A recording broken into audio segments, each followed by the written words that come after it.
Good afternoon, or should I say evening, morning. Morning? At any rate, I'm the Game Master. Pleased to make your acquaintance. Before we begin, there is something I must tell you. You see, my job is to draw you into this world with my voice and cards, which is why I believe it best for you to play with the sound on. In fact, I insist on it. However, as you can see, my voice is subtitled, so you can always read along as well.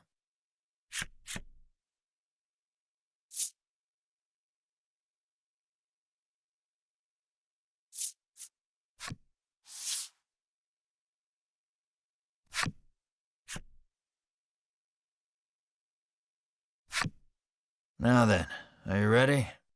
Let's begin.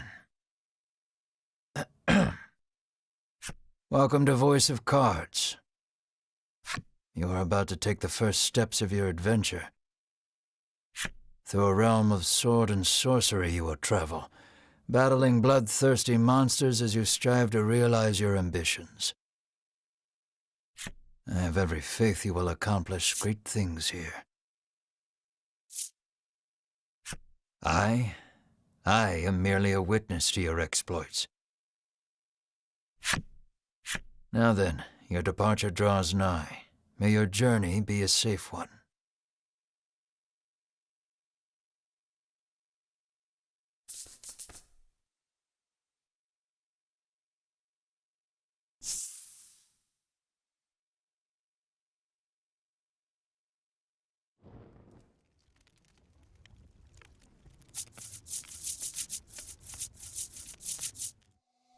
We begin in a cave. The surrounding rocks are slimy with damp. It feels as if some foul creature could leap out from the shadows at any moment.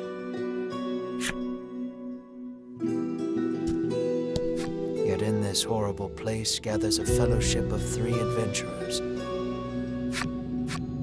One is a young woman. You can tell just by looking at her, she enjoyed a good upbringing.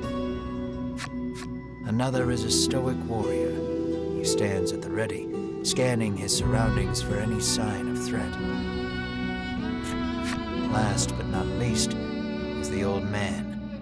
He has a sagely air and gazes into the darkness stretching out before him. These adventurers seek a certain treasure hidden in this cave.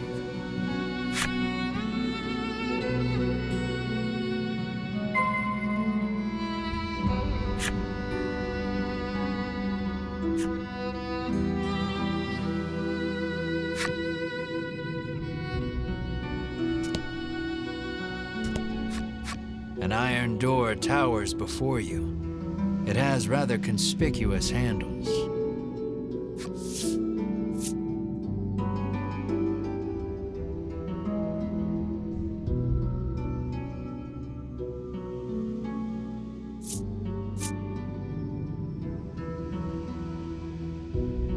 The stoic man takes hold of the handles and pulls as hard as he can. But the door doesn't so much. The stoic man winds his leg back and lets fly a powerful kick into the door. As his foot connects, the door trundles to the side. So it was one of those sliding contraptions.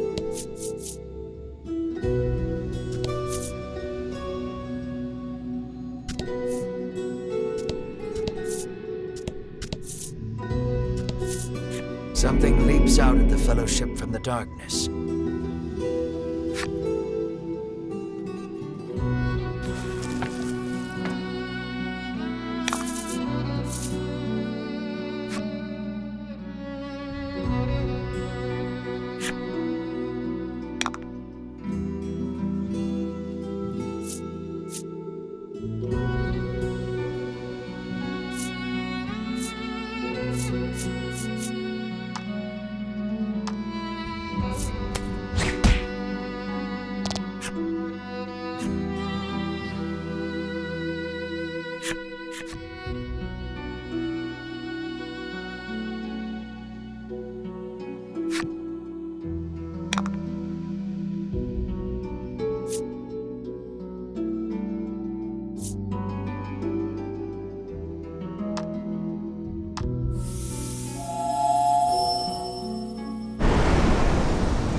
these adventurers have seen their fair share of battle and defeat their attackers with ease.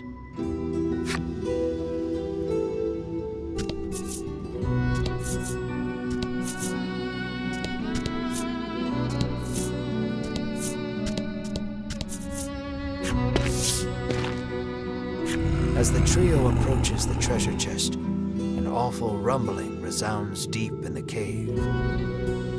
"You shall not have it," a voice growls. Before the wary trio appear creatures the likes of which they've never seen.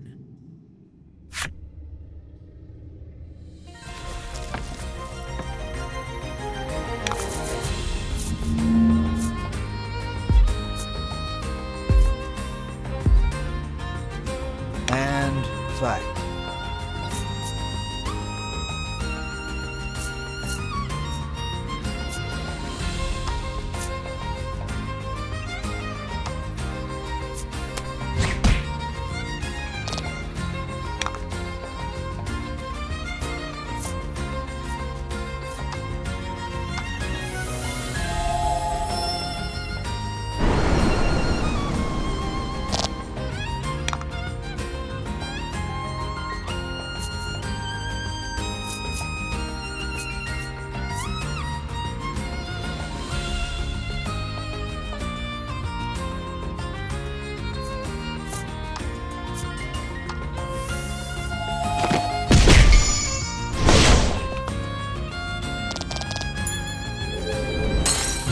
Nice work.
The young woman edges around the monster's bulk to stand before the treasure chest.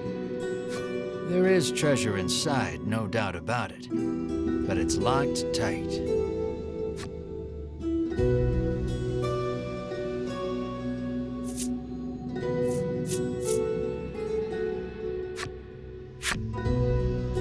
The woman slides the simple key into the lock. The chest clicks open. Inside is what appears for all the world to be an ordinary medicine bottle. "At last we've retrieved the royal treasure," the old man says. The woman and warrior exchange a nod.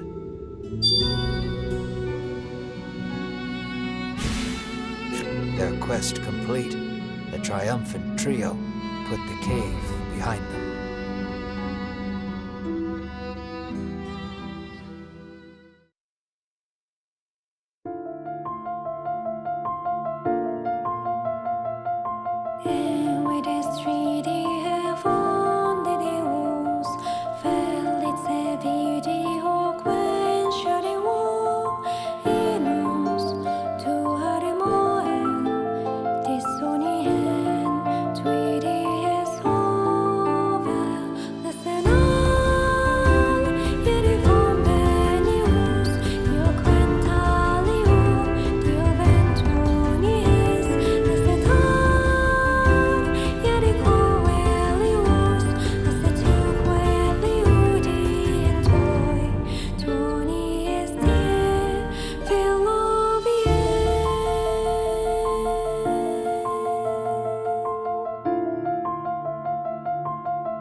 This is Castle Advent. Queen Nilla reigns over the kingdom from within its walls.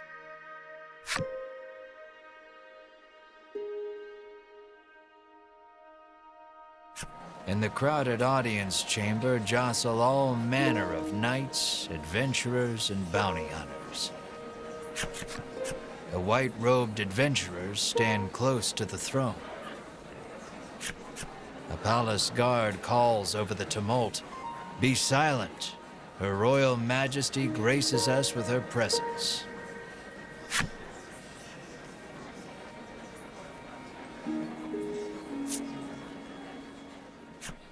The cacophony ceases the moment Queen Nilla enters the chamber. Seated upon the throne, the Queen faces the crowd, her lips part. "Thank you all for heeding my call to slay the dragon. Whatever it takes to defeat this reawakened evil, I ask that you do it. Whomsoever conquers this beast will be honored for ages to come and handsomely rewarded." At that, the gathered crowd cheers loud enough to shake the castle's very foundations. "Leave the dragon to us, Your Majesty," say the white-robed adventurers, as if the beast's demise at their hands is assured. "Indeed, you did well to reclaim the royal treasure," the Queen replies. "I thank you, for my stomach becomes most upset without it, so the treasure is a staple of the royal medicine cabinet. It puts my mind at ease to know the Ivory Order offers its aid in slaying the dragon. The trio are disciples of the Ivory Order, a charitable organization beloved the realm over. Indeed, anyone would think this illustrious trio the heroes of our tale. But they'd be wrong.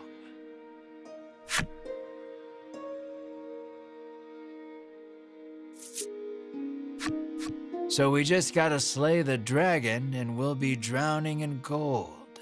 The man trails off, drooling over unknowable fantasies. Beside him, a strange creature lets out a chirping coo. Pay attention, because this is important. There he is, or there you are, I should say, the hero of our tale. A humble bounty hunter, you love little in this realm more than coin. A seemingly tedious fellow who doesn't hesitate to claim the title of hero for yourself. When you heard about the quest to slay the dragon, it was the promise of reward that lured you to the castle. Now then, if you wish to officially register for the hunt, see me so I can get your signature. You wonder why you need to sign anything, but head for the guard anyway.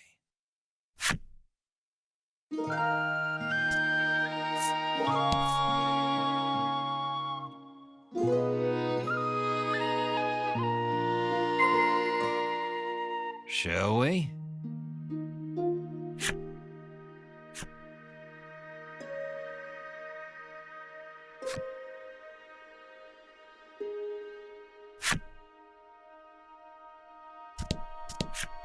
"Have you registered yet?" says the guard. "Scared of the dragon?" scoffs the guard.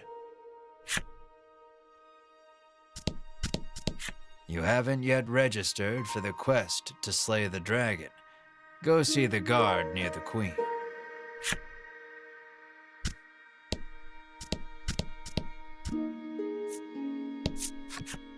"We of the Ivory Order will be the ones to restore peace to the land," brags a white-robed man.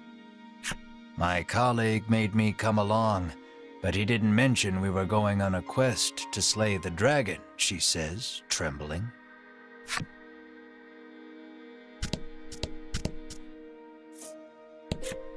The man takes one look at your companion and shrieks, "Monster!"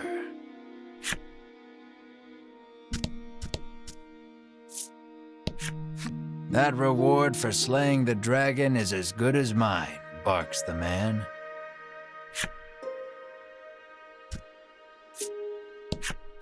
"You think the dragon's really as tough as they say?" asks the man, his knees knocking together.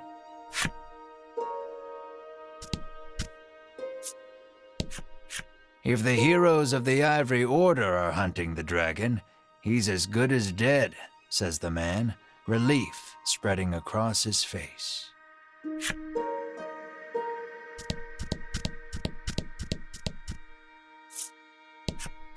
"You'll need tough gear if you're going to beat the dragon," the man tells you.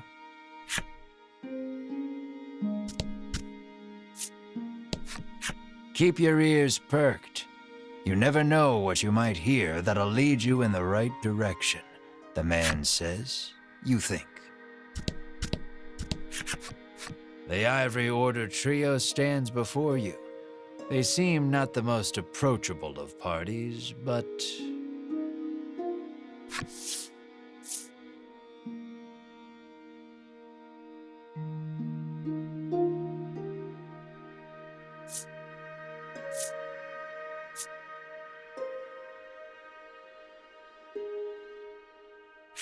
You inquire about their identities. "We are disciples of the Ivory Order. It is our duty to aid the realm and its people however we can." The Order's principal focus is developing medicine to distribute to people throughout the world. They begin blathering an answer to a question you didn't even ask. Sensing a long lecture ahead, you seize on the first chance to extricate yourself from their presence.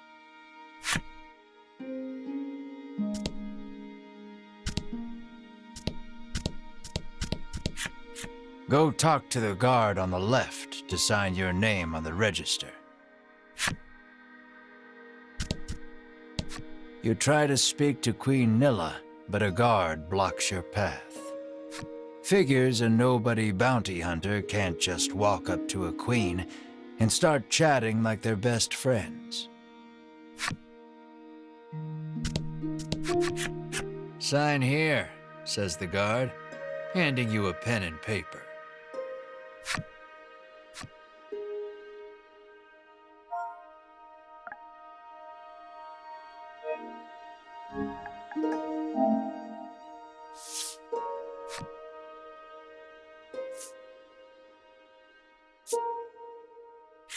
You sign your name. A fine name. After you've signed, the guard motions to the strange creature beside you, the monster too. You sign your companion's name as well, Mar. Mar, your friend and sometimes traveling companion. Though he can't speak the human tongue, he seems to understand it well enough. Thank you. Now we'll know what to have engraved on your tombstones. Can't ask the dead what name to mark their grave with, after all, the guard chortles. You want the reward as badly as you don't want to die. You figure you better make some strong friends.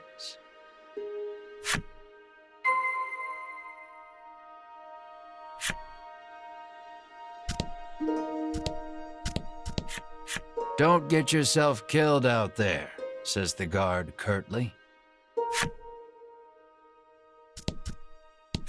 Asking Queen Nilla to join you is beyond preposterous. Better not even try.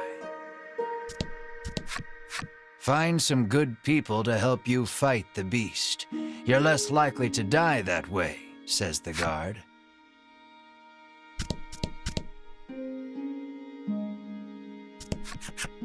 Offer to join forces with the Ivory Order trio? we select few are sufficient to defeat the dragon. We require no additional aid. And we certainly don't require the aid of a no-name wastrel. With that, the trio takes their leave of the castle.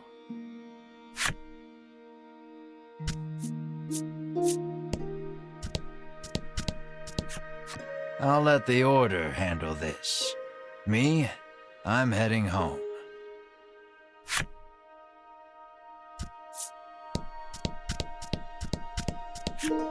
Never know what you might hear that'll lead you in the right direction. The man wanders off somewhere, muttering to himself.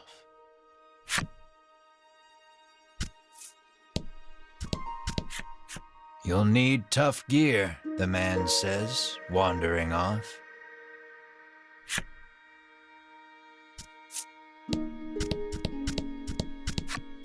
You ask him to team up, but he refuses angrily. I ain't splitting the reward with nobody. You weren't planning on sharing either, so you don't try to change his mind.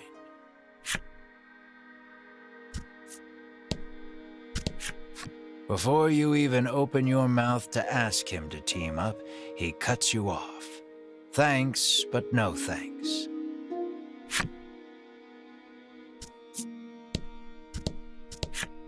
No way am I adventuring with anyone who keeps that sort of creepy company, he says.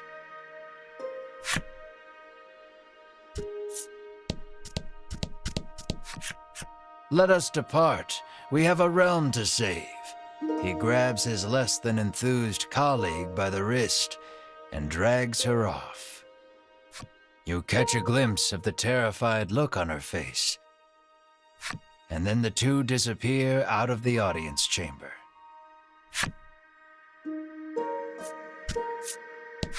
The castle will close to visitors shortly. Please be on your way. You're shooed out of the castle. In the end, you set out, just the two of you, to hunt the dragon.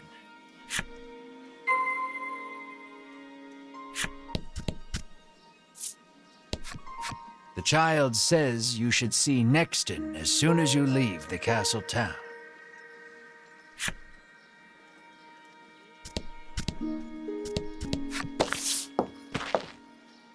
Before you stands a sign calling for people to join the hunt for the dragon. Earlier, you saw the bit about the handsome reward for whoever slays the dragon and hightailed it to the castle. A woman stares at the sign, transfixed. Her face curls into a scowl as she notices you. Monster! The woman cries and flings magic at Mar. Startled by the spell, Mar grows dizzy.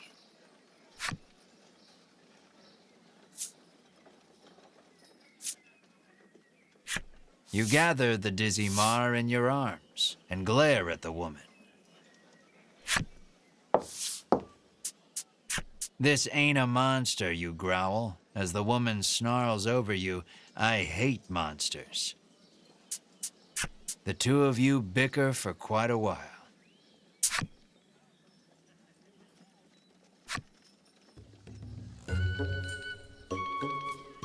In the end, the woman admits she may have jumped to conclusions, but stubbornly refuses to apologize. Inwardly, you call her unsavory names as your attention shifts to a different topic of conversation. Turns out she really hates the dragon and would love to take him down with her own two hands. But she knows she's no match for him alone, so she's at a loss for what to do. When you tell her you're after the same thing, she squints down her nose at you. Fine, she says. I can help you.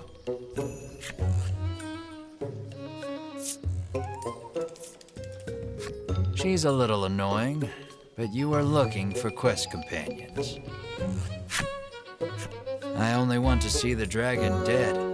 I don't care about anything else, she mutters. You overhear her remarks and grin without thinking. Then you don't care about getting a share of the reward.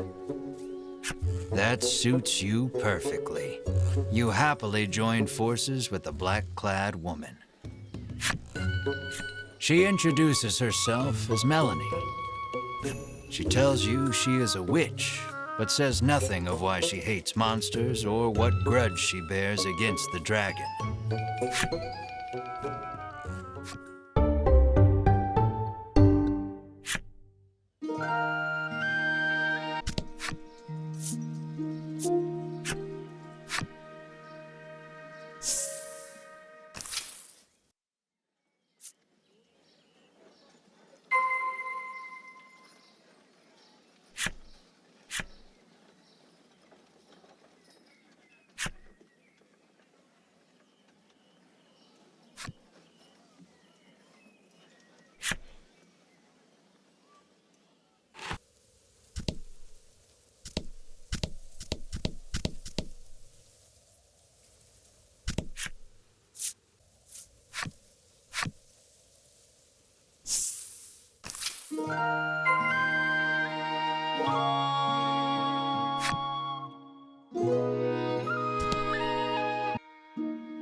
The woman tells you she's so terrified of what might happen if the dragon attacks the town, she hasn't been able to eat.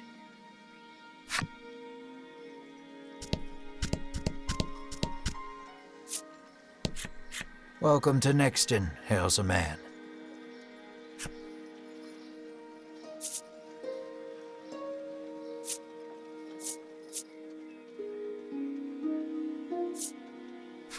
You try asking the man if he knows anything about the dragon. The man's eyes widen. He leans close, cupping his hand to his mouth. Welcome to Nexton, he whispers in your ear.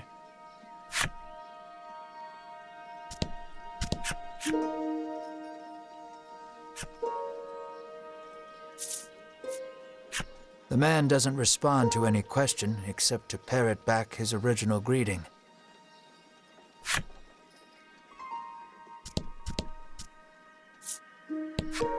The man helpfully advises you take the opportunity to purchase equipment and curatives while you are in town.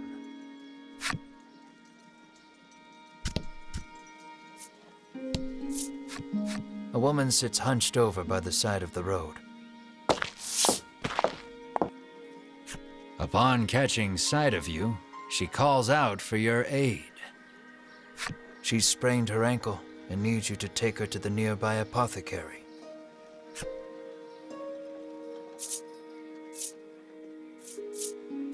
You try to lift the woman into your arms, but the weight's too much for you to bear.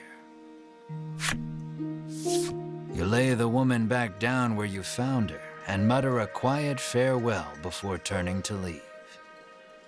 Upon seeing that, Melanie snaps. What kind of person are you?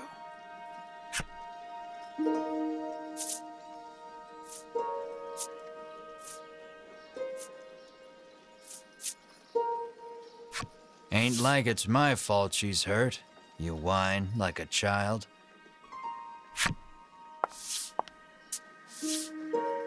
Ignoring you, Melanie gingerly helps the woman up. Mar bends so the woman can get on his back, and the two of them head off in search of the apothecary. You watch them walk away for a moment before following, complaining to yourself about what a waste of time this is.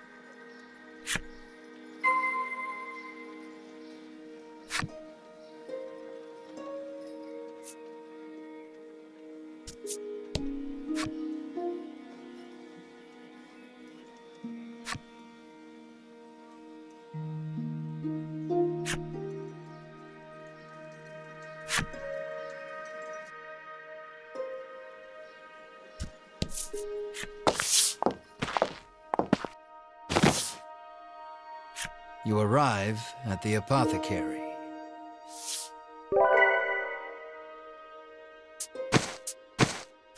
After taking a curative, the woman begins hopping up and down. Nothing holds a candle to Ivory Order medicine, she beams. She thanks you and pulls something from her breast pocket.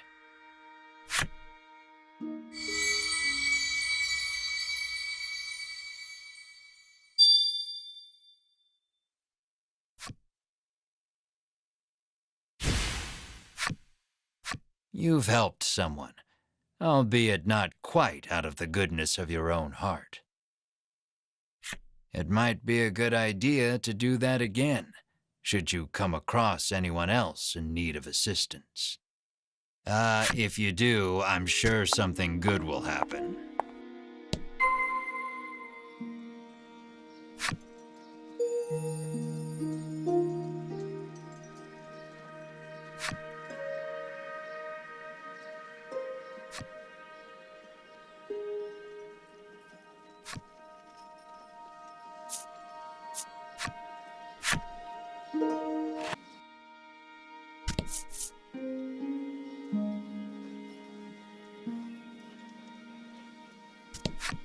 Nothing holds a candle to Ivory Order medicine, proclaims the woman, swigging this curative and that.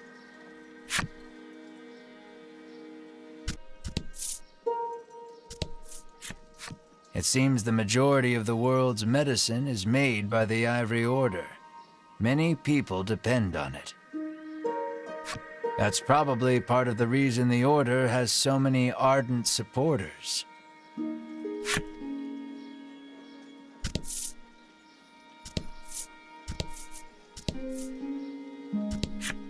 Apparently, a monster researcher lives in Thriston and might know something about the dragon.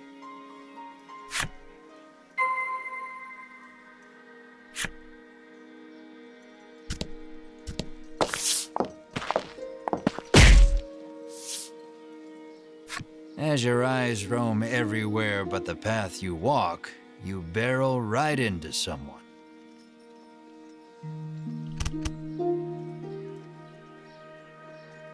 When you turn to see who it is, you see the Ivory Order trio from the castle.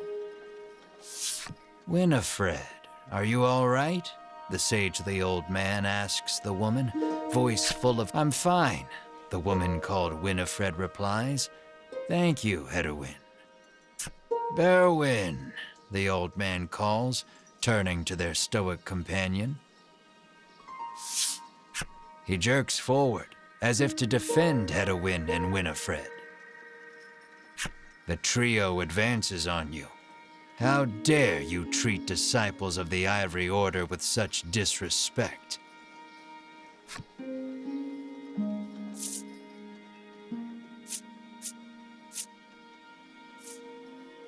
They're the ones who ran into you, so if anything, they should be apologizing.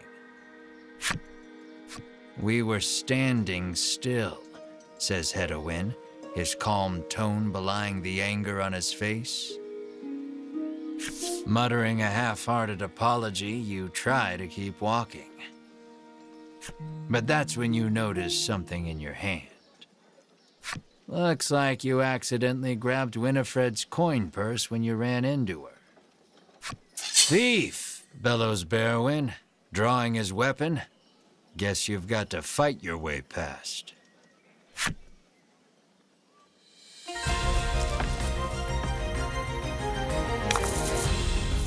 And fight.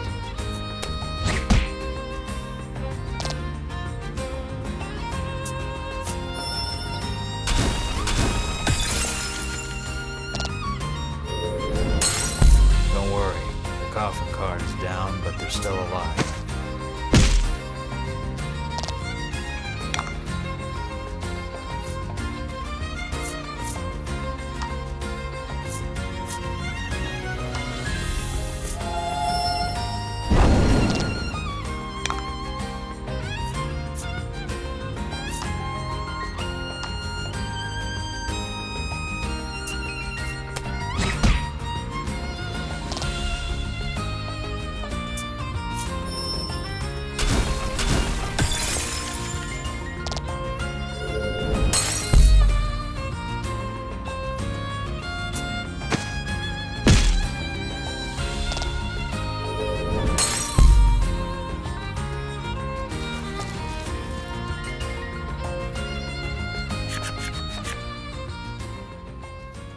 The Ivory Order laid you out flat.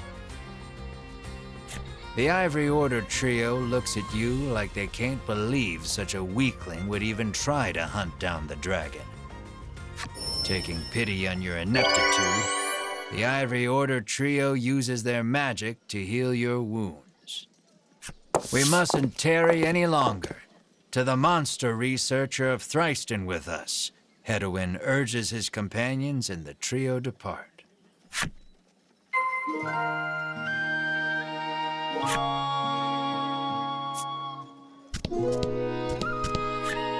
On your way to defeat the dragon, are you? The innkeeper inquires as you set foot inside. The innkeeper gives you a room free of charge in a show of support for any and all who wish to defeat the dragon.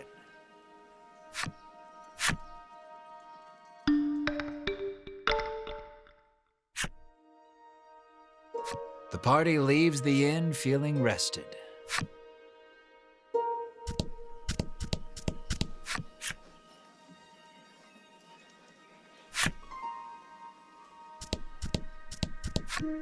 The girl says if you follow this road northwest for a bit, you'll come to Thriston.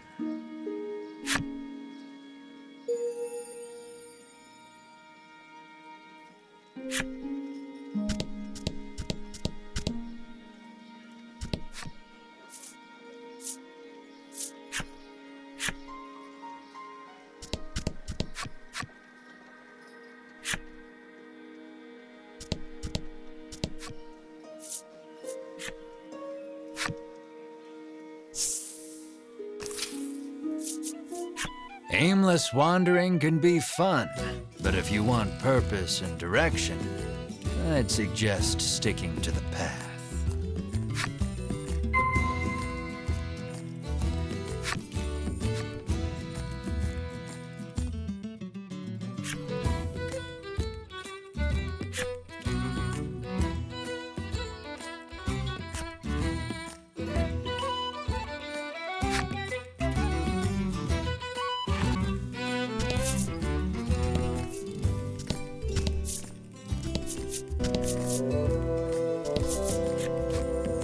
A rock down the road, muttering about what jerks those three from the Ivory Order are.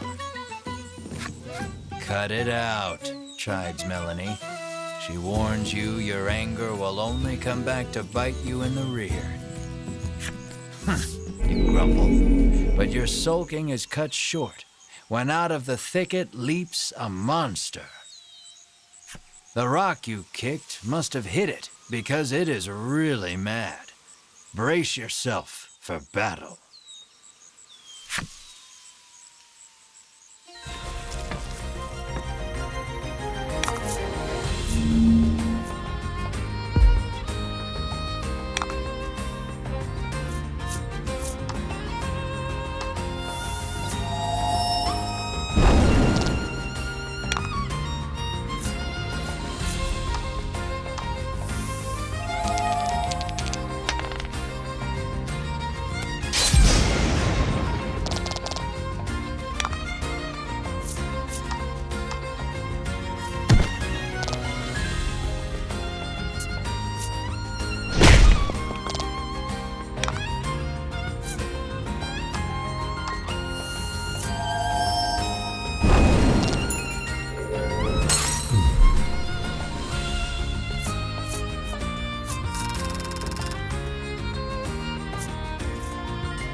It seems the sound of a flute could once often be heard coming from the doctor's house.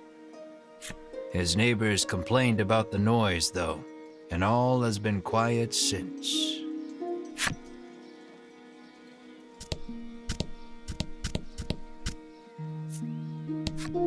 The man says you'll need a torch to explore caves. And, he adds, it just so happens you can buy them at the item shop. You get the feeling he probably works for said shop.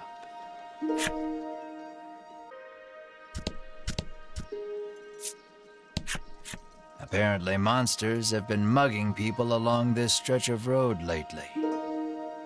The Ivory Order is searching for where they're stashing the stolen goods.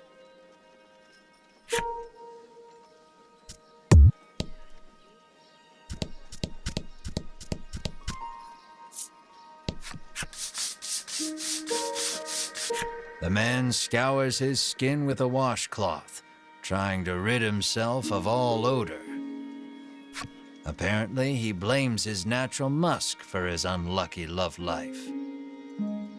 You catch a whiff of scent wafting off him. It is rather pungent. An idea strikes you. Maybe getting rid of the toxins within the body would get rid of the odor without, too. You fish around in your bag, but can't seem to find an antidote anywhere.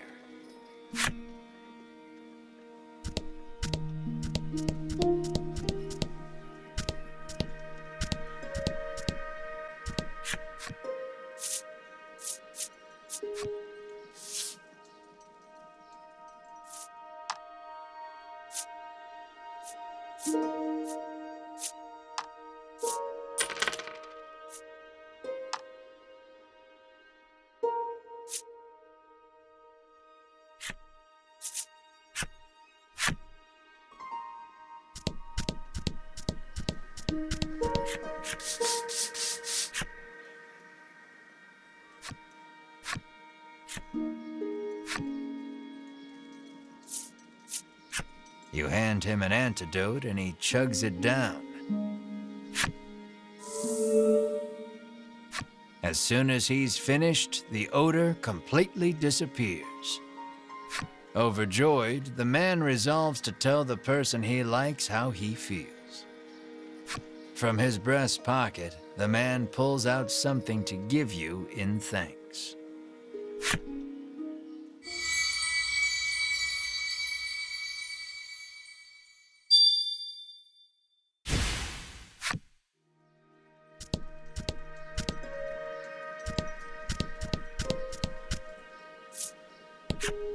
The woman tells you a monster stole something very valuable from her.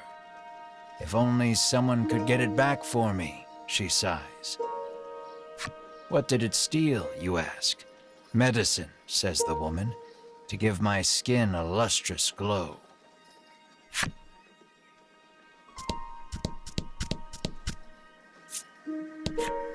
The woman, who fashions herself a missionary of love, haughtily cries she's too beautiful and popular for her own good.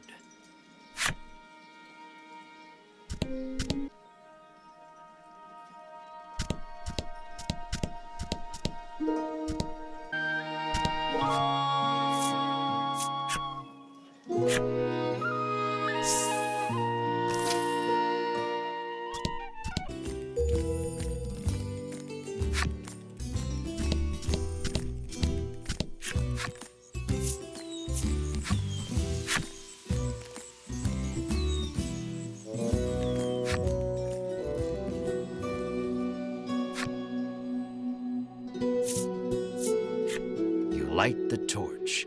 It'll be much easier to explore now with your surroundings better illuminated. Though the torch lights your immediate surroundings, you still cannot peer far into the distance.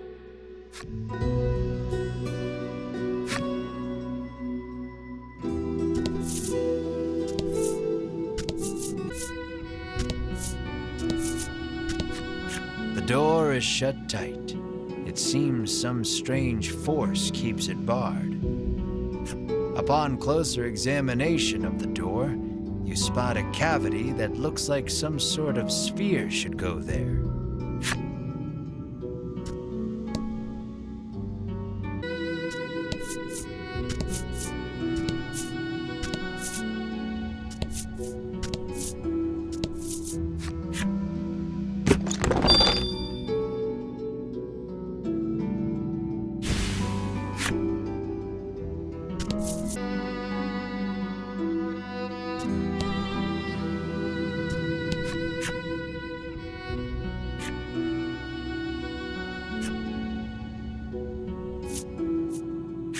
You put the magic sphere into the cavity, and the door opens.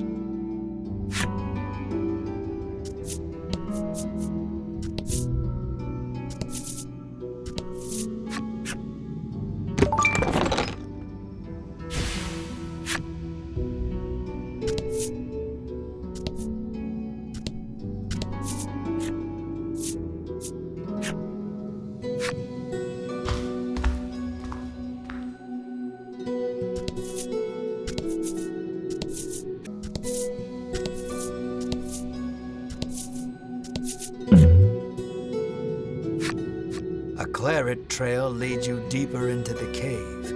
Was the walking wounded a monster or a human? A knot forms in your gut.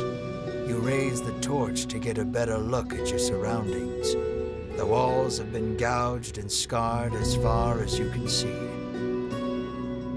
Another message comes into view, written in tiny letters among the scars. I will find you. What horrors transpired here?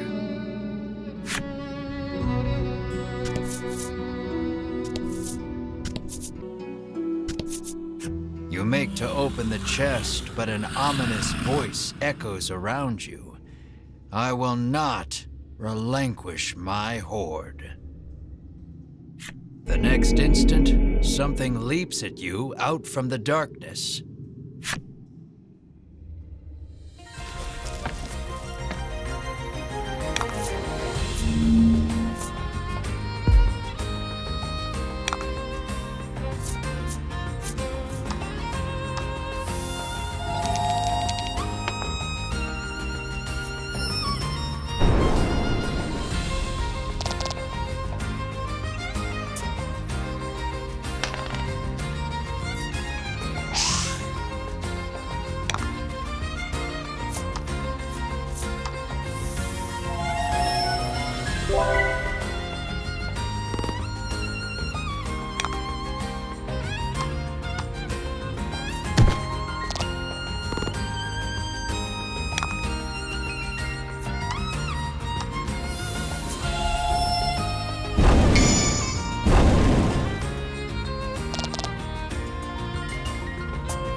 Monster defeated, you turn toward the treasure chest.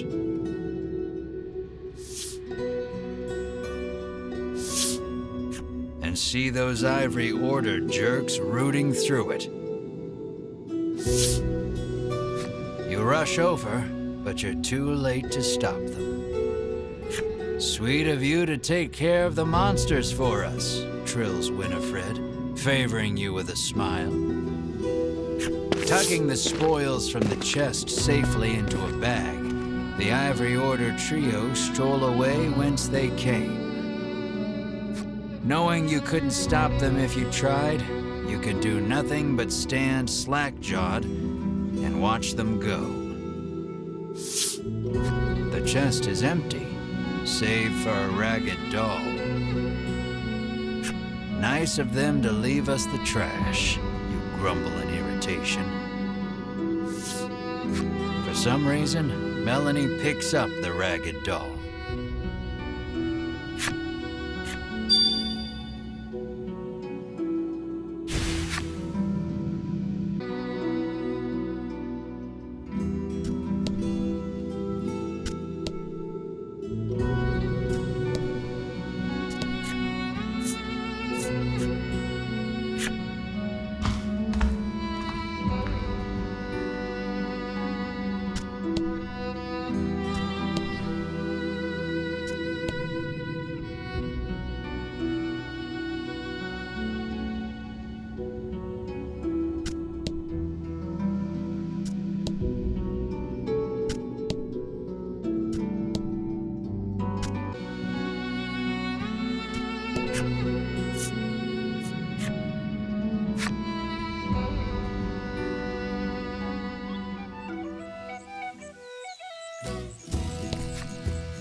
Now that she's reunited with her stolen skin medicine, the woman couldn't be happier. All thanks to the heroes from the Ivory Order, she says. A huge smile on her face, she begins applying the medicine all over her skin.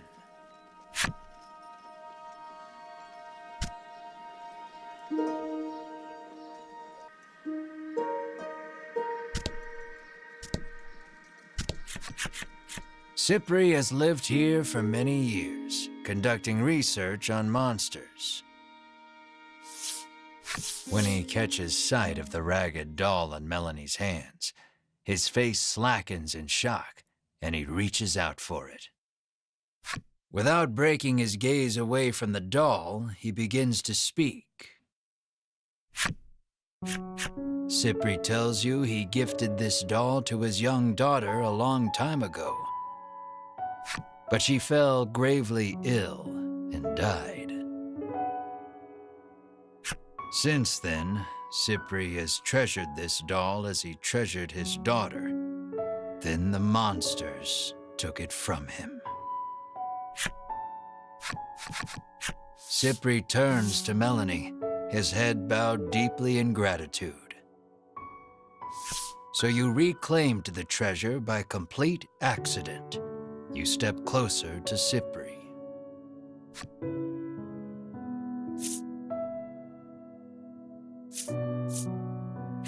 What do you know about the dragon? You rudely inquire. Cypri gestures as if to say, let's not get ahead of ourselves. Far to the east of town is a place called Unionville, where monsters and humans live together in harmony. According to Cypri, you might be able to learn something there, as the dragon and monsters are not totally unrelated. Upon hearing that, you turn on your heel to leave. Cypri calls out to stop you. Journeying to Unionville entails traversing the dense expanse of the bewildering wood. You'll need this, he says, and holds out something for you.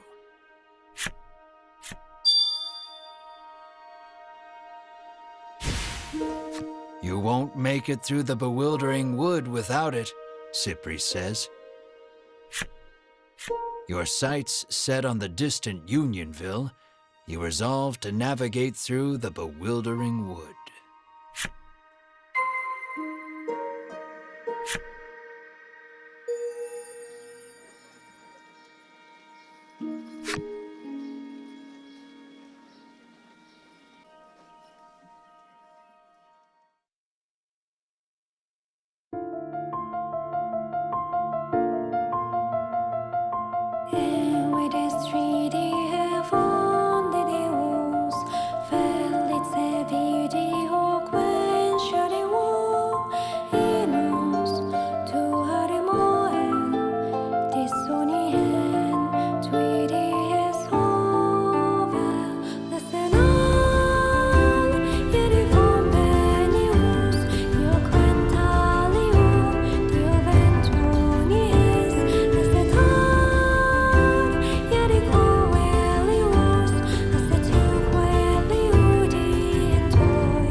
A thick fog impedes your vision. You surmise this is in no small part why they call it the Bewildering Wood.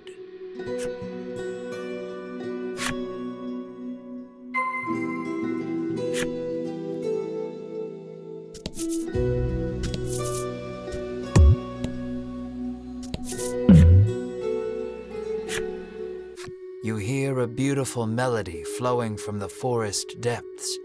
It sounds like singing, or perhaps bird song.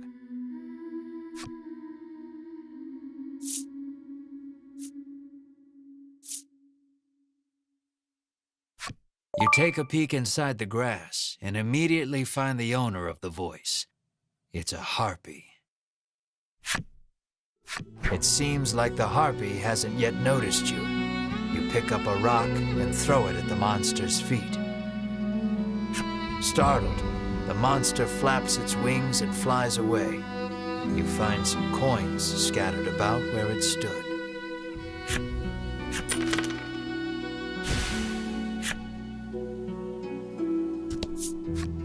Many a brave soul has set foot in this wood, only to be swallowed up and never seen nor heard from again. The traveler, they also tell of a certain tool one needs to get through this place.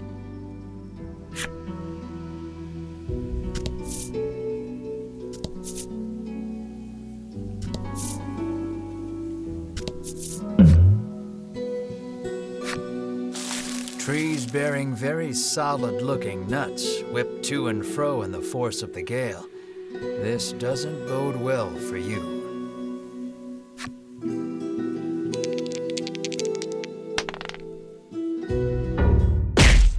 One of the nuts flies off the tree and smacks you right on the head.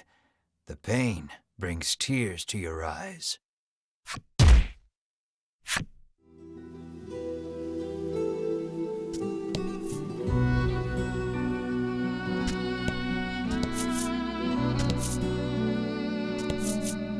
A message is written on the sign. Seek out the 4 stela hidden deep in these woods.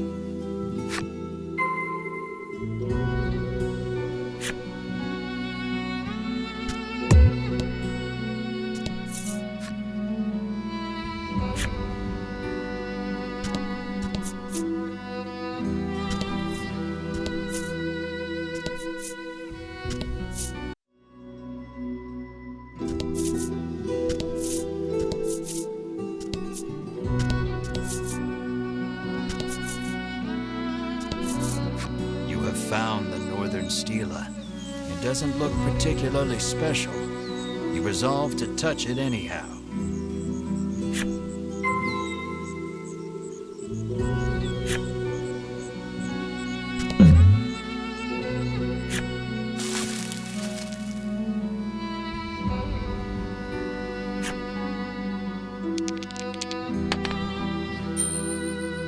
A bunch of nuts fly off from the trees. But you and your friends hightailed it out of there before any of them could hit you.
found the Eastern Stela. You see the words Melody of Fortune chiseled into the corner.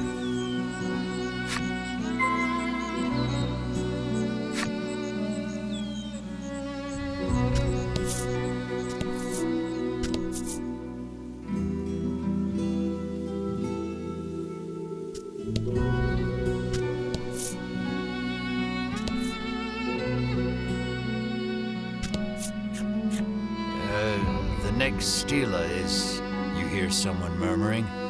It sounds like a man, but you can't really be sure in these woods.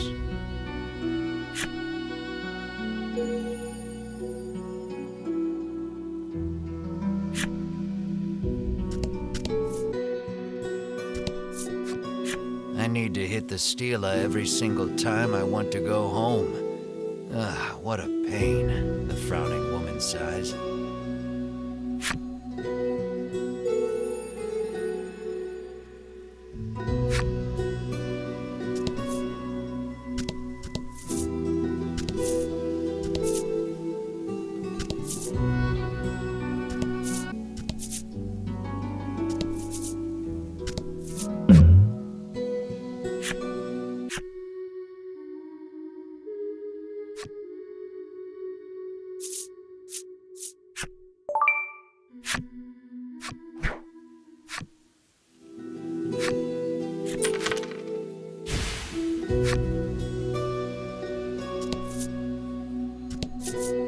You have found the Southern Stela.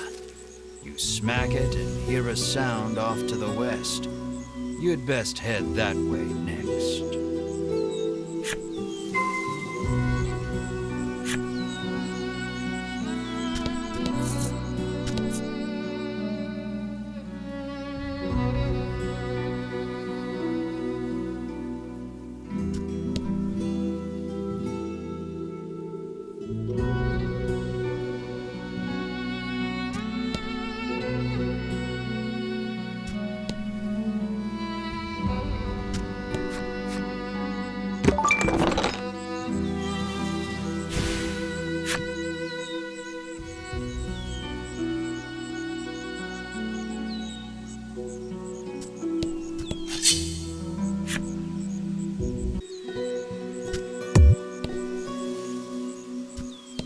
You have found the Western Stela, which you swear up and down was not here when you came in. Nevertheless, you give it a smack.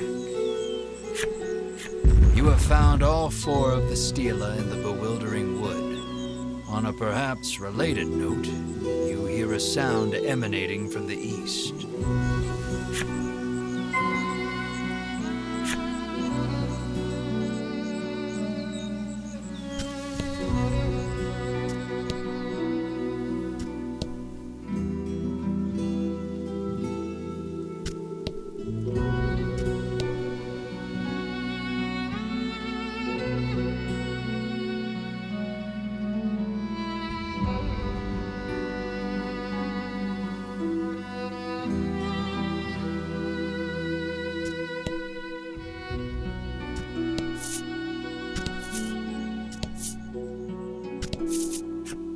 You examine the Stela. The message carved into the Stela reads, "Play in tune with the forest." You hold the woodland flute you received from the good doctor in Thriston.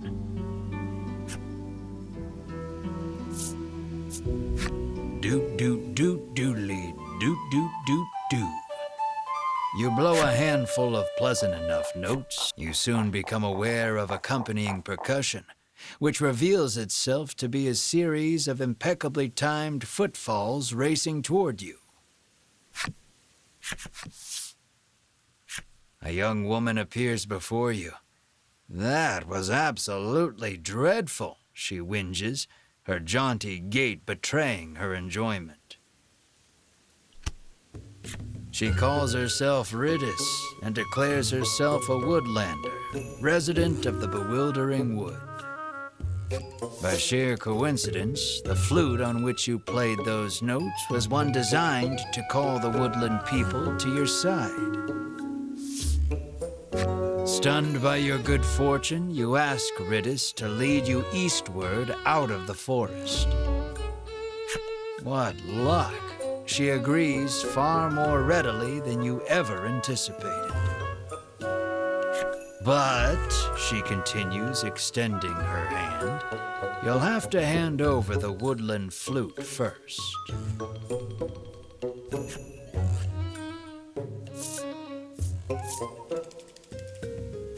Hand over this precious treasure after all we did to obtain it? Are you mad? You yell, thoroughly declining Ridis's offer. Okay then, enjoy roaming the bewildering wood for all of eternity, she says, striding off to who knows where.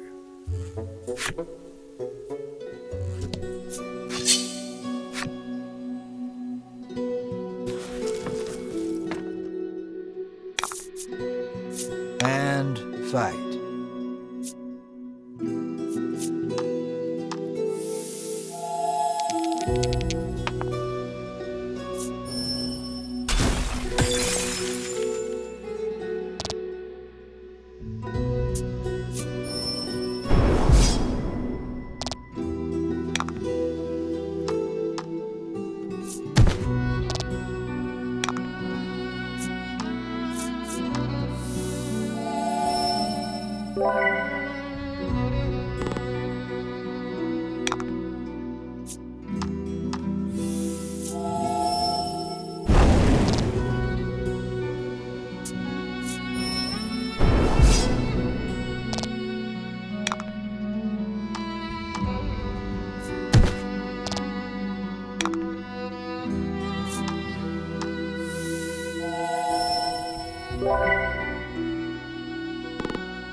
As if drawn in by the voice, why won't the right words come to me, she laments, her fingers stopping on the strings.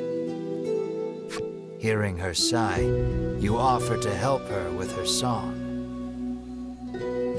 Very well then. Please finish this verse, she responds, then begins to sing.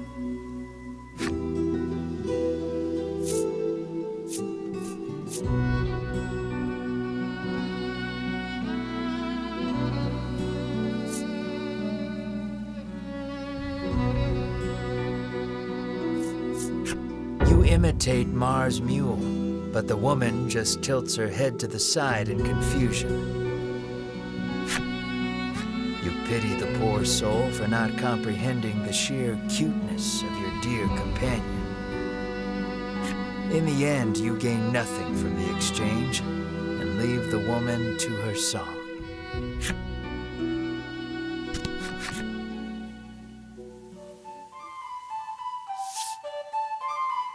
You play the woodland flute once more, summoning Ridis to your side. Surprising no one, she still wants the flute.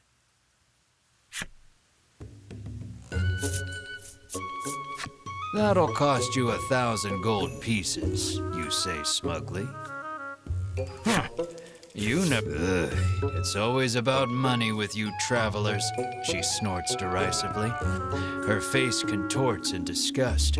She reaches into her cloak.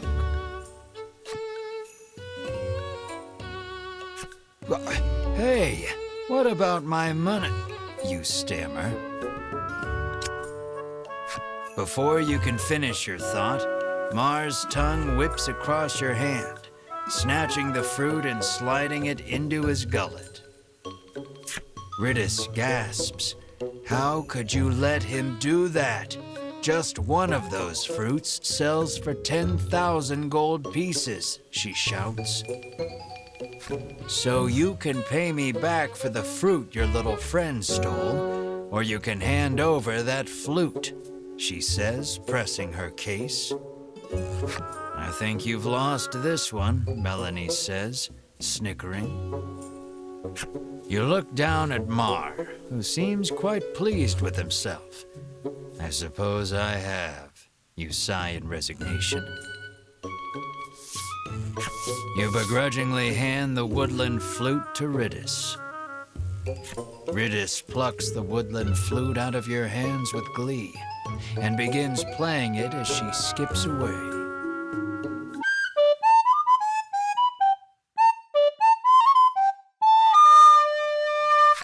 Well, playing is a generous term.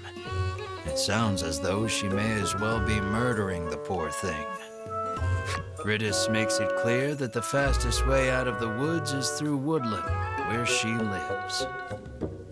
It's that-a-way, Riddis says gleefully, pointing past the stela before you.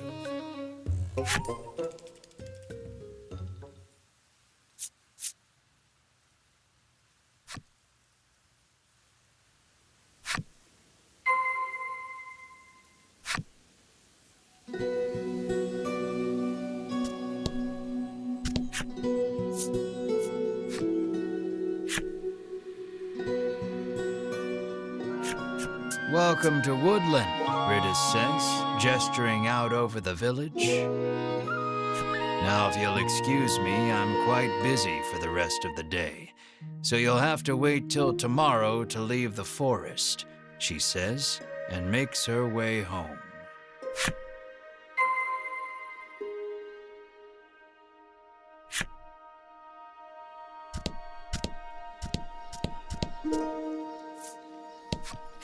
Welcome to the forest oasis, the man greets you warmly.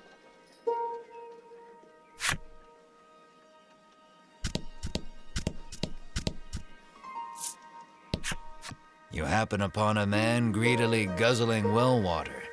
Could it truly be that much better than ordinary water?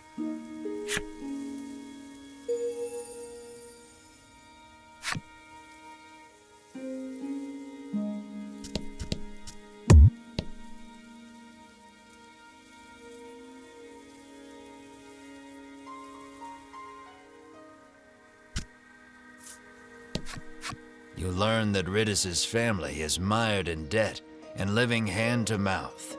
And I know how they got in so much trouble, the rumor mongerer says deliciously. We are not in the business of meddling in the personal affairs of others, Melanie says curtly, cutting her off.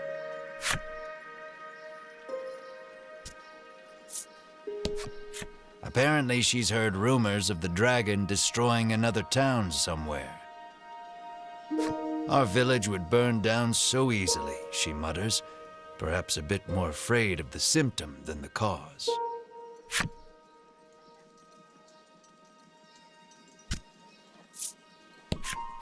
This shortcut is reserved for use by woodland citizens only, the guard barks, clearly unwilling to let you pass.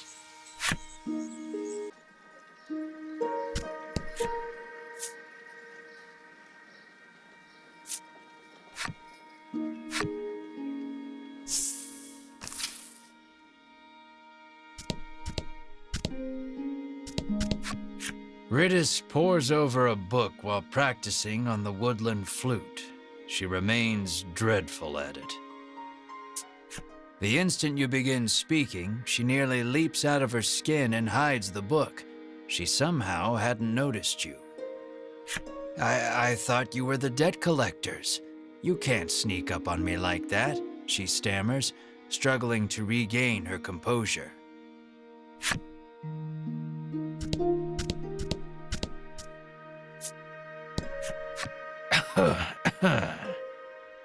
You take note of a woman who appears quite ill. As it turns out, she is none other than Riddis's mother. She is in no small amount of pain. Will you give her something to ease her suffering?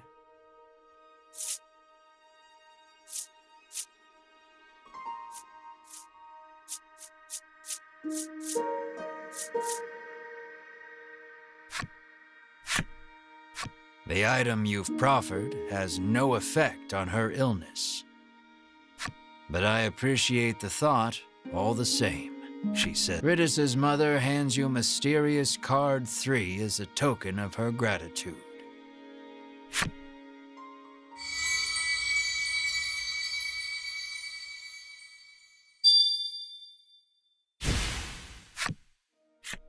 She begins speaking of Ridis, who has been preparing the medicine that helps her get through the day.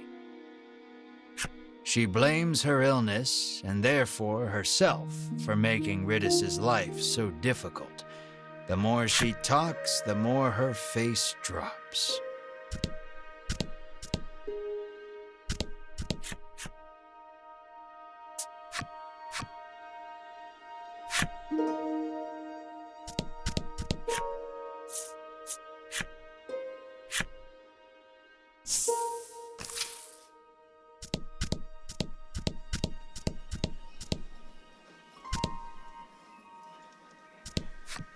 Been a while since we've had any outsiders, the innkeeper says, beckoning the party inside. It turns out this inn is simply a place where the poor, lost souls trapped in the bewildering wood may recover. You may stay as long as you like, free of charge. The wooden dining table practically groans under the weight of the platters upon it, all brimming with meats and vegetables from the bewildering wood. I've certainly earned this, you say to yourself, as you slide into your seat at the table, positively drooling over the feast before you. Mar sits, eyes fixed on the food upon the table, statuesque in his stillness. What a good boy.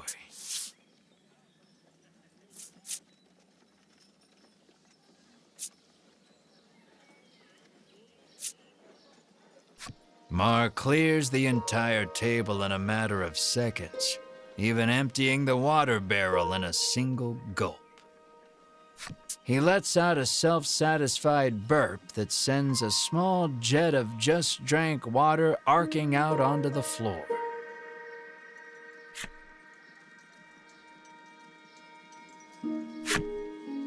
The sun sinks low, and the day draws to a close. A scream pierces the silence. Fire! You leap out of bed, adrenaline coursing through your veins. The others follow suit, and before long you've burst through the front door and into the street. Ridis's house is ablaze, a nearby villager screams.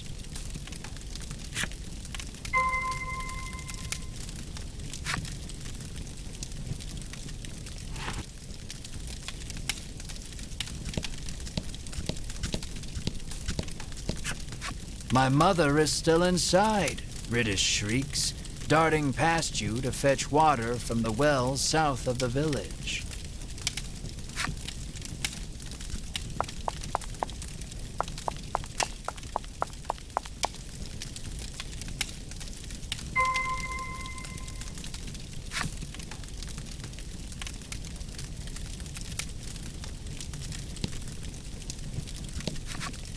Ridis is gathering water in an attempt to fight the blaze all on her own.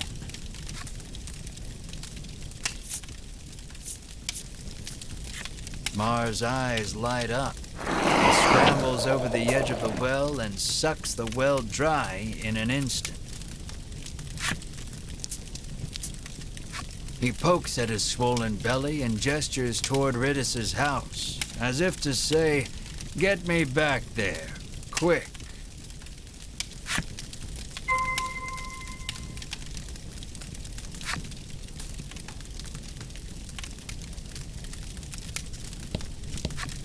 Quickly, put it out. You have to put it out, Ridis screams at Mar. Mar douses the house with the water he sucked up from the well.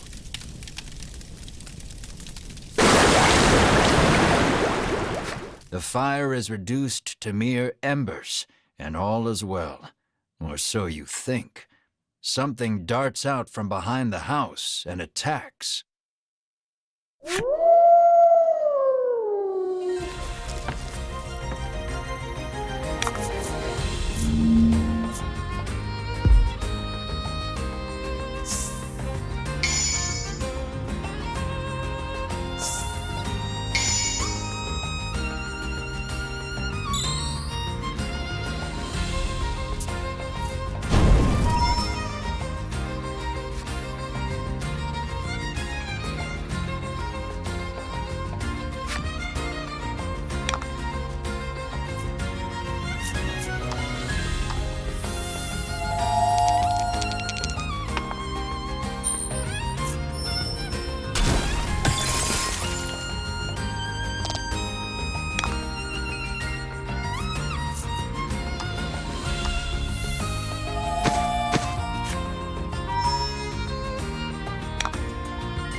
Nice work.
The fiery beast dispatched, you return to putting out the last of the blaze with Mars' help.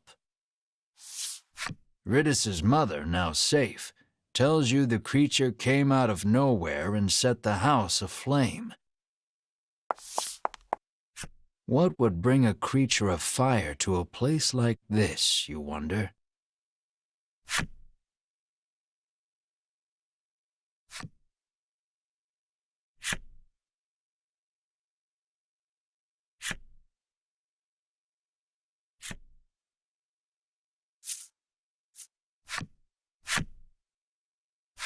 Light breaks on a new day, and the commotion of the fire feels but a nightmare. You lead your party to Ridus's house to ask for safe passage out of the bewildering wood.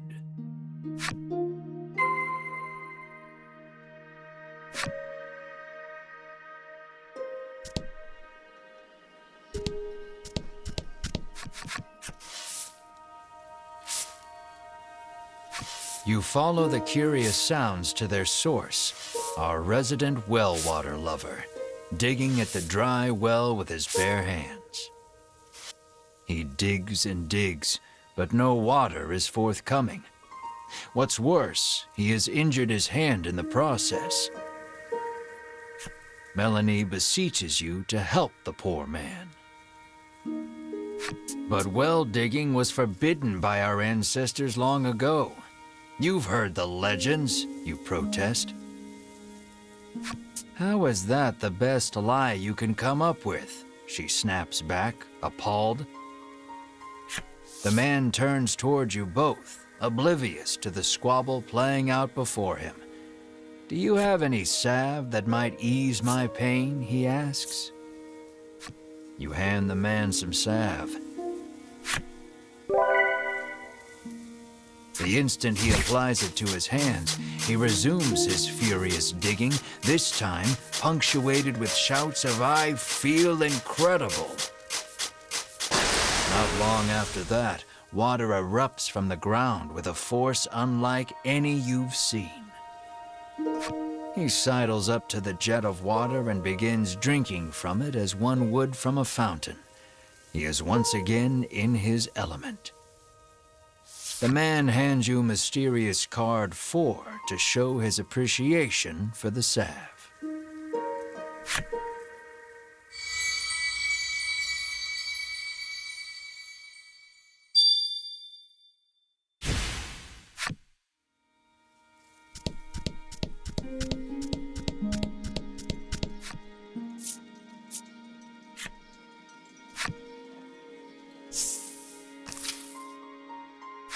Though spared from complete collapse, Ridis's home has been thoroughly scorched.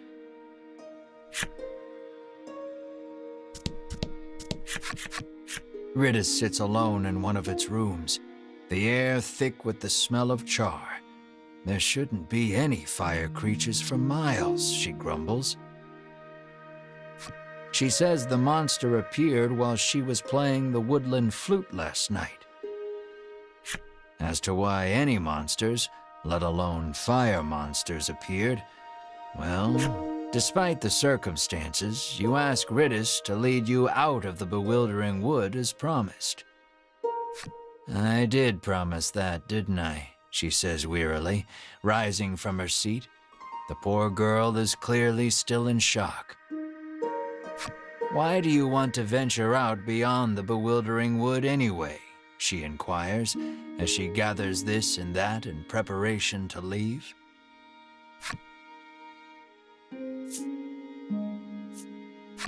We are in search of the dragon, you say valiantly, adding, the reward will be significant should we defeat him. Honesty is the best policy. Sounds like a real risky way to make a living, she replies flatly, feigning interest.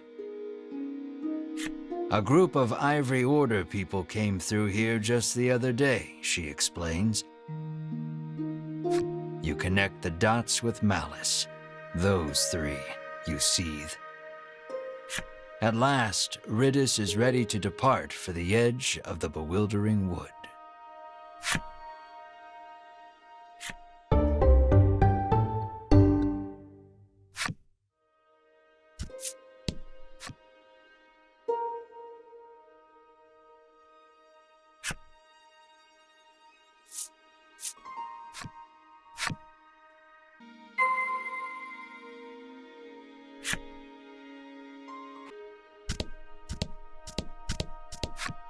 Ridis's mother tells you she was once deceived by a crooked merchant and plunged into debt.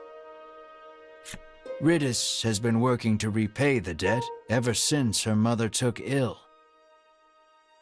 You lightly press your thumb and forefinger to the corner of each eye, a mixture of sadness and anger swirling within you.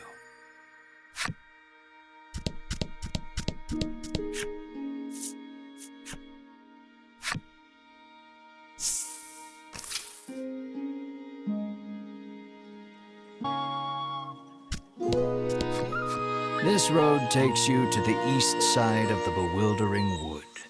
but you'd be hard-pressed to find your way without a woodlander's help, the guard warns. Upon seeing that Ridis is with you, he steps aside and lets you through.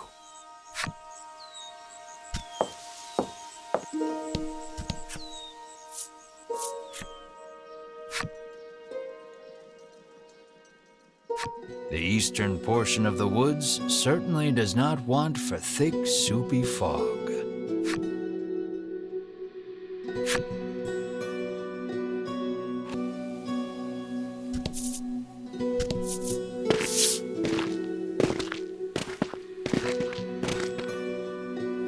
You turn away, ready to lead the party deeper into the bewildering wood.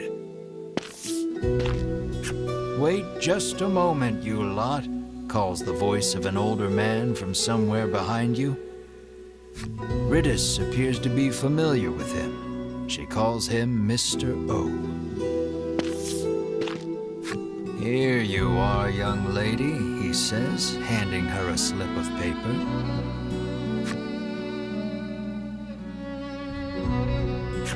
Oh dear.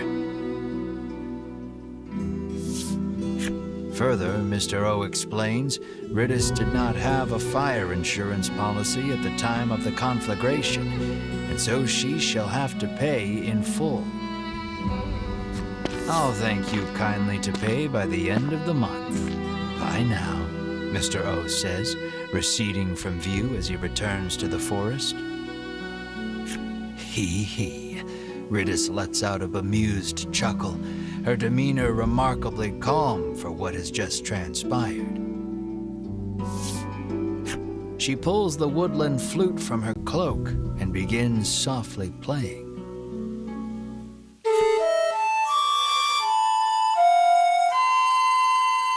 Ridis's ear-splitting performance, shall we say, draws monsters out from behind the trees. Within moments, they are nearly upon you.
Great.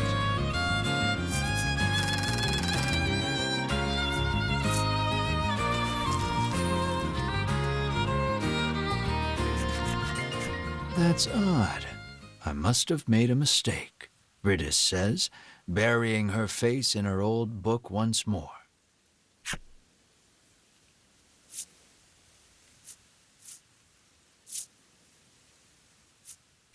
She opens the book to a particular page and thrusts it in your face.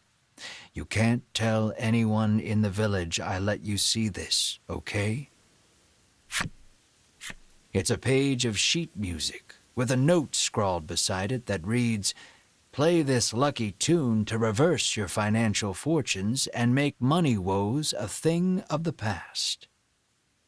No matter how many times I played this last night, our debt never went down, she fumes, incensed. You inspect the page a bit more carefully. Off in a corner, in letters so small as to be illegible, another message reads, "May summon monsters if played incorrectly." You finally see that so long as Ridis holds the flute, this is nothing more than a monster conjuring melody.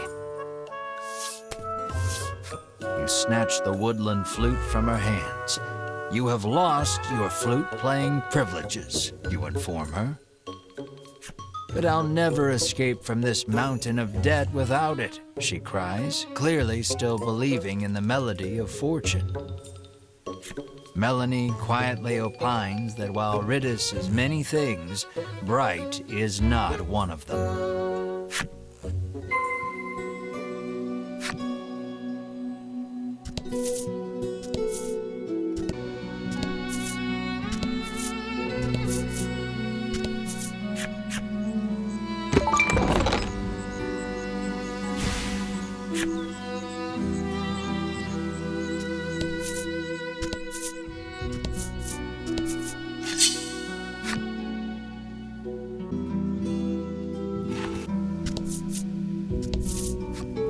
Here, Riddis chirps, pushing overgrown boughs and shrubs aside. As she does, a hidden path out of the bewildering wood comes into view.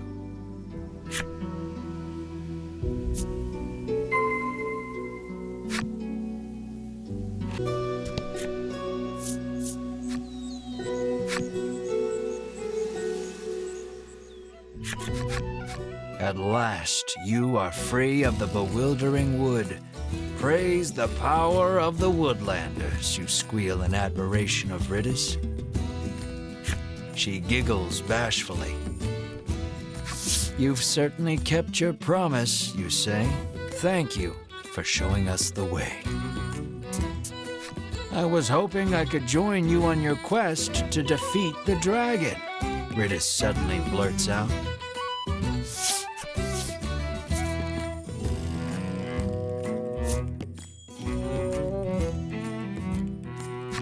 She takes out her old book and thrusts another page in your face. This week's creature of fortune is the dragon. Boons may befall those who encounter him. Melanie's jaw goes slack. What is the deal with this book? Melanie asks, bewildered. I can probably pay off my debt if we can just defeat the dragon, Riddis chirps, revealing her true intentions. No, I won't dilute my share of the riches any further. No more additions to the party, you bark. Have you no heart? Are you just going to leave a young, helpless girl like me to drown in an ocean of debt and deal with that crusty old man? Riddis fires back relentlessly. I want to go. No. So goes the endless chorus of your thoroughly unproductive argument. Melanie calmly reminds you that the party in its current form stands little chance of defeating the dragon. See, you need me, Riddis says, sensing an opportunity. Your well-reasoned argument of no thwarted, you nod your head in resignation and welcome Riddis to the party.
an armor-clad knight stands, exuding an extraordinarily powerful aura.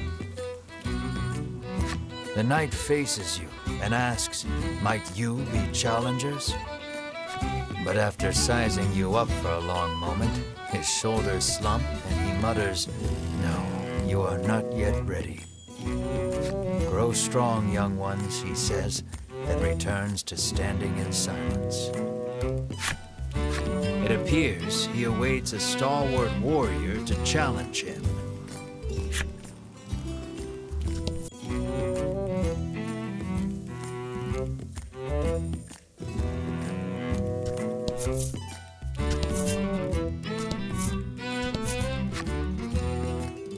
Let's head to Unionville first, shall we?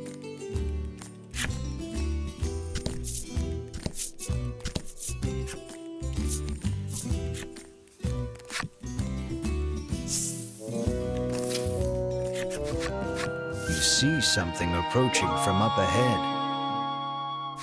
"A monster!" Melanie shouts, readying for battle.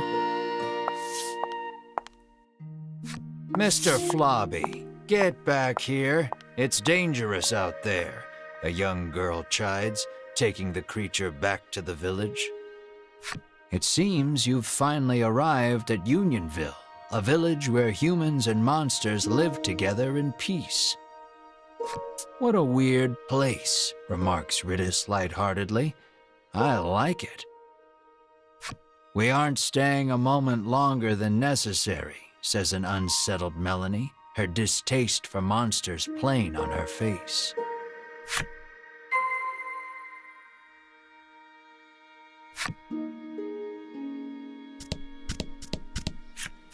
"Any travelers with magical little critters can stay for free," the innkeeper. "It appears the headman's long-standing pronouncement on the welcoming of all magical creatures also applies to you and your party."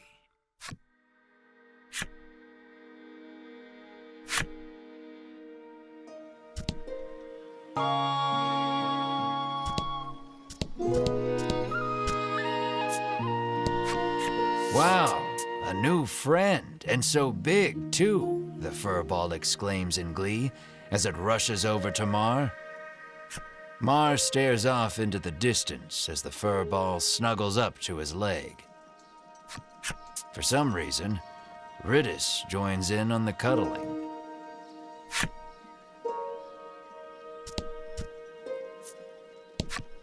Lately, a suspicious man cloaked in black has been seen wandering about the village outskirts. The old woman looks at Melanie and remarks that he was dressed just like her.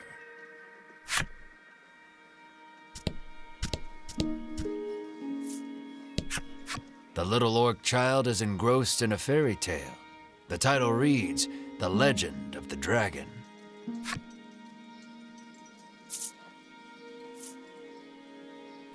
You take a peek into the picture book and come across a passage that piques your interest.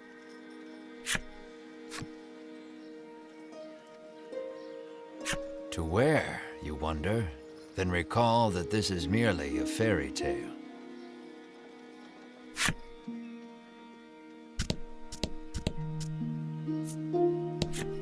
The village headman is a renowned gourmet, and rumor has it he only dines on the finest foods.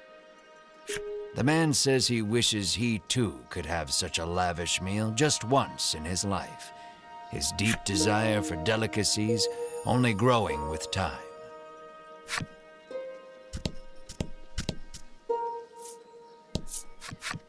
"However does your mouth become so filthy, Mr. Flobby?" sighs the girl as she wipes the slime clean. Clearly embarrassed, Mr. Flobby murmurs, "That's not my mouth."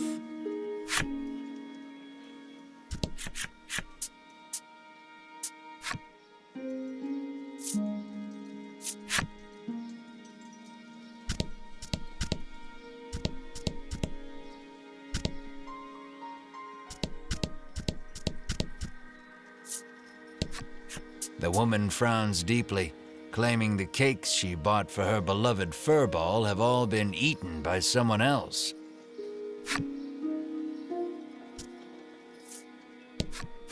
A quiet fur ball sits with crumbs around its mouth.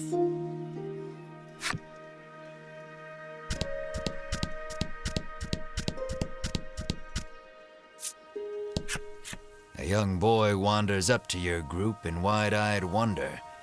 You surmise his curiosity stems from the lack of travelers visiting the village.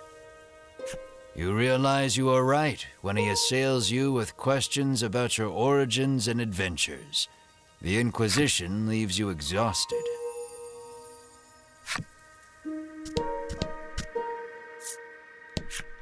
The little goblin sulks as he gazes upon the withering flowers he tried so desperately to take care of. He looks at you with tears in his eyes, silently begging you for help.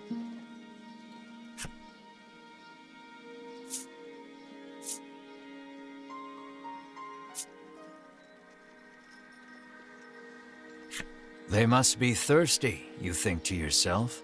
Then douse the flowers in water until... Stop, stop, the goblin shrieks angrily. You're drowning them. If it were that easy, the goblin says, he would have done it himself.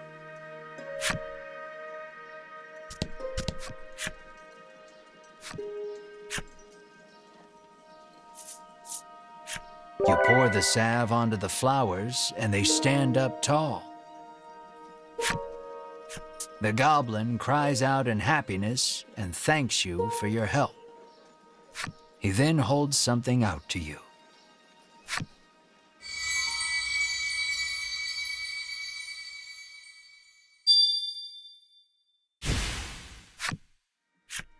The goblin stares lovingly at the beautiful flowers and gobbles them up. Healthy flowers are the tastiest, he proclaims in glee. Did he grow those flowers just to eat them?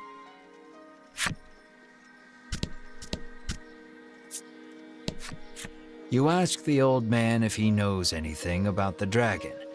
No, sir, he answers.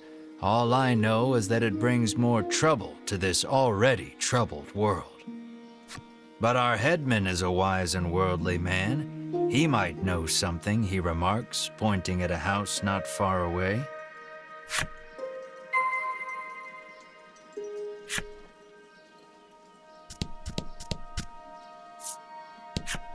The child says his monster friend left the village suddenly to go back home.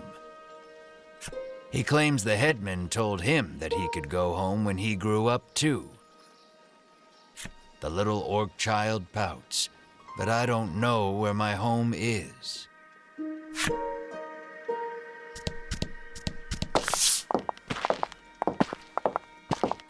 Travelers, you hear a voice call from somewhere.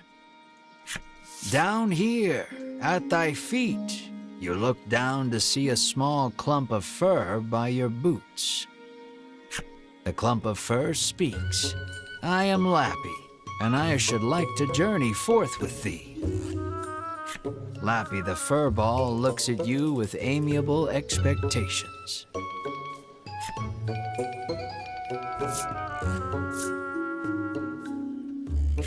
Why do you want to join us? You ask candidly. I heard a voice calling my name, so I must find to whom it belongs, he answers with a faraway gaze. No more monsters, comes Melanie's cold reply. When you say more, do you mean more? You ask, but Melanie doesn't answer. Thoroughly rejected by Melanie, Lappy bursts into tears. Lappy says he has no friends because of his aged face and speech. All alone, he decided to leave the village on a journey. Your party is silenced by the crying child with the face of a grown man. You tell Melanie to be nice and quip that both she and Lappy could use a friend. Exhausted from arguing with you, Melanie half-heartedly agrees. Fine, we can be friends. However, she says that they are on a dangerous journey to defeat the dragon. As such, they cannot take a child with them. Lappy leaps up and hugs her in his excitement, exclaiming, "Thou hast made me so happy."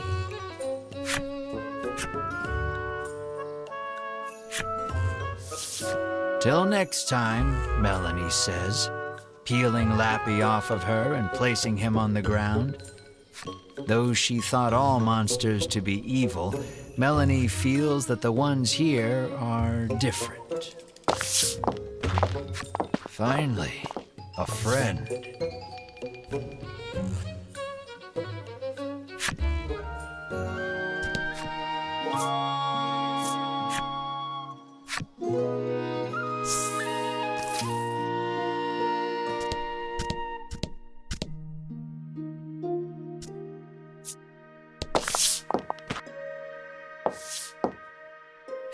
You bow, but before you can speak, the man suddenly introduces himself as the village headman.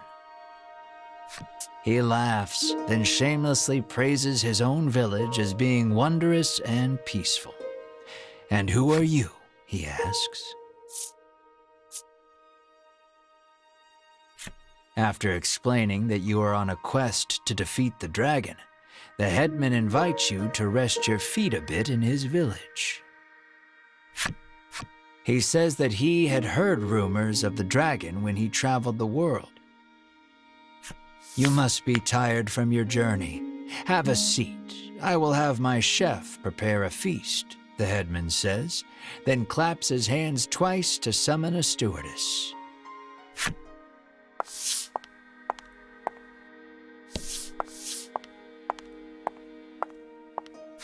Extravagant dishes that you have never seen before are placed on the table before you, each one looking more delicious than the last. "You're drooling," Melanie scowls. You hadn't even noticed. You wipe your mouth with your sleeve, then gasp as you turn to Mar. Perhaps in an attempt to hold himself back, Mar is gnawing on the table corner. There, we'll eat soon," you reassure Mar while gently stroking his head. The doors fly open in the next instant, and a girl runs in. With tears in her eyes, she tells you that her dear companion Mr. Flobby the Slime is missing. The headman's eyes go wide in surprise. "We must find that slime right away," he says anxiously. You are starving, but it doesn't look like you'll be able to partake of the feast before you because of Mr. Flobby's disappearance.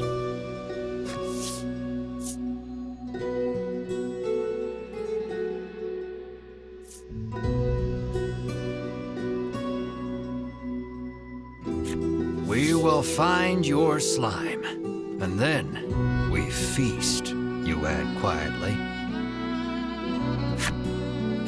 Melanie reminds you that you are here to get clues about the dragon from the headman. What's the difference? Literally everything. Hunger taking its toll, you two begin to argue. "Brave heroes," the headman interjects, then bows his head. "Would you please find her slime?" It appears the story has hit a standstill until you find the missing Mr. Flobby. You need to hear the whole story from the young girl.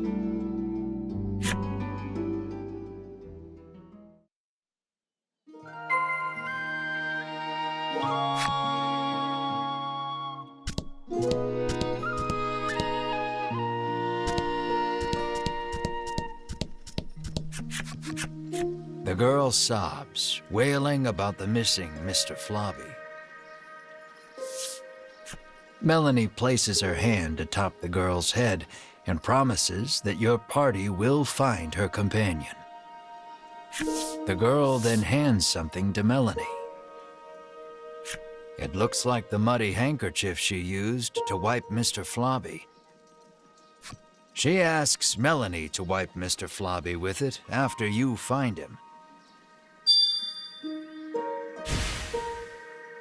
The girl claims to have searched the village but cannot find her friend anywhere. Regardless, looking aimlessly outside the village would be a waste of time. You decide to collect more information in the village.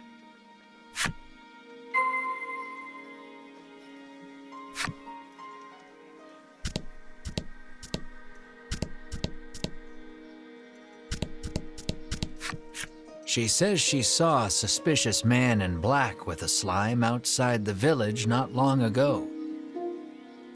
She claims they went northwest together. Did that man take Mr. Flobby? You resolve to leave the village in search of the pair.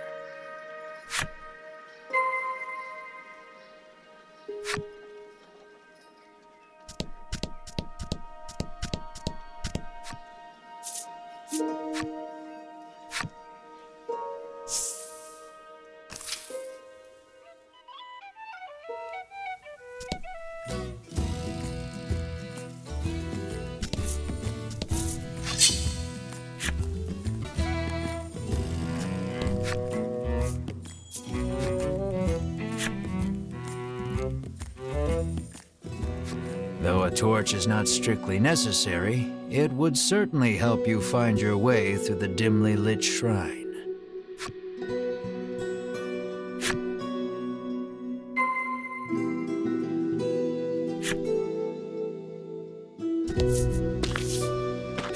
Your footing is obscured in the dimness of the shrine. You should probably proceed with caution, though I understand your urge to hurry on ahead. You go forth slowly but steadily, taking it one step at a time. I think you take a good look at the floor and see it lined in trails of viscous liquid. No doubt a slime or 200 have passed through here.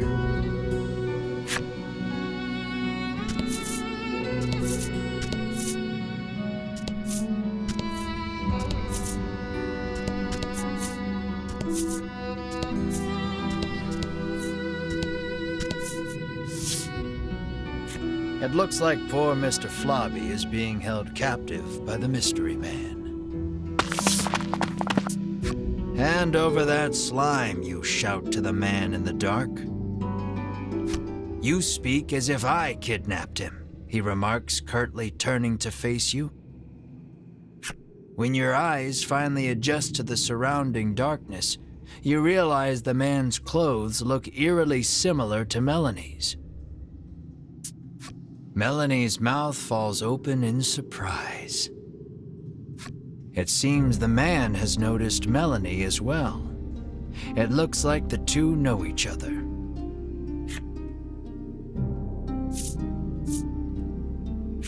According to the man, he and Melanie came from the same village and are far from strangers. The man's revelation makes you realize that you know almost nothing about Melanie's past.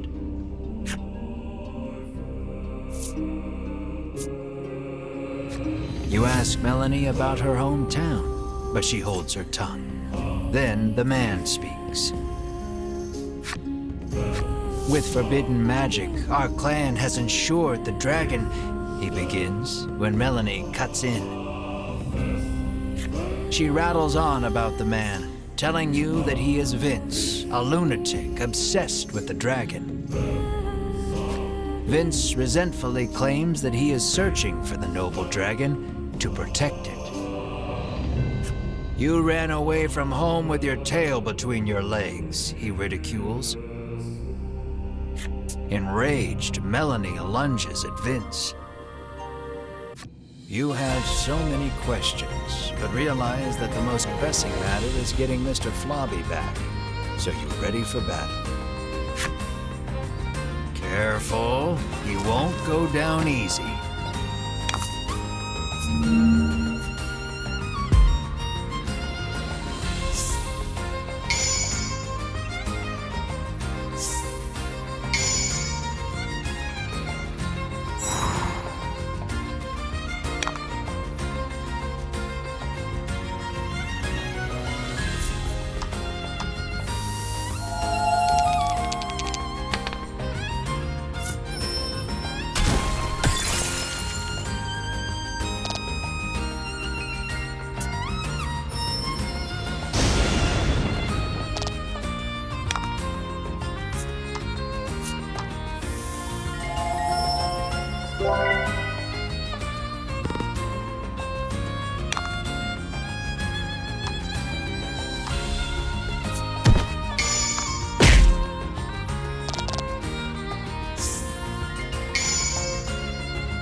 During the fight, Vince asks, "Do you know the truth about that village?" The headman may look like a nice old man, but he keeps those little monsters around too. He begins, but before he can finish,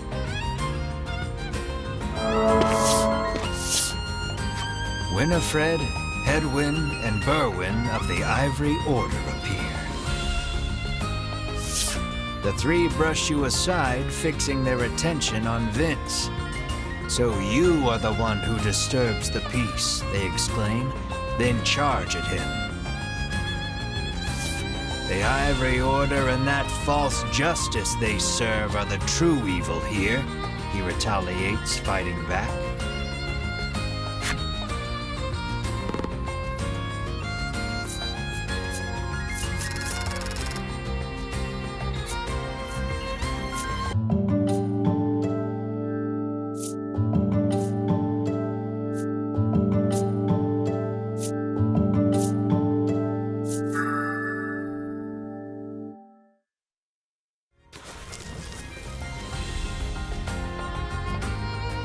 Seeing the two parties occupied with each other, you realize this is your chance to grab Mr. Flobby.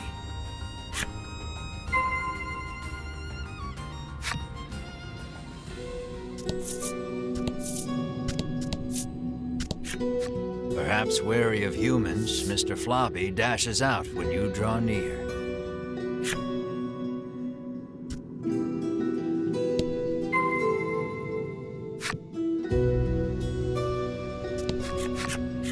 Vince is on equal footing with the three from the Order.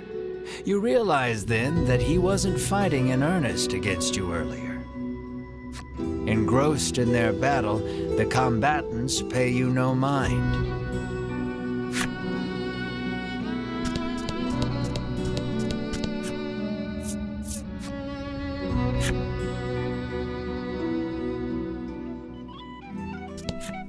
When you reach out to grab Mr. Flobby, he suddenly attacks. Lower Mr. Flobby's stamina to calm him down.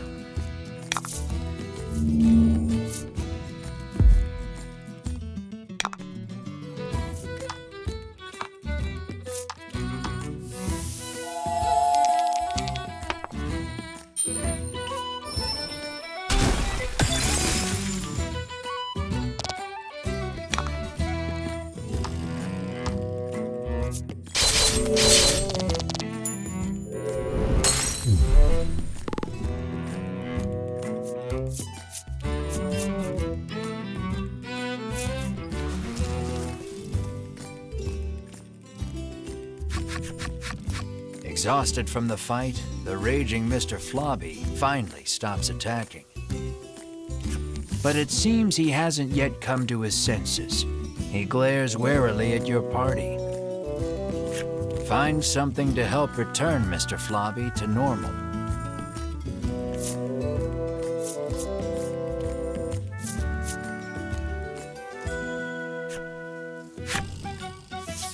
You wipe Mr. Flobby's mouth with the handkerchief you received from the girl. Then you hear a quiet voice speak. That's not my mouth, Mr. Floppy murmurs bashfully. It looks like the girl's familiar scent on the handkerchief returned him to normal.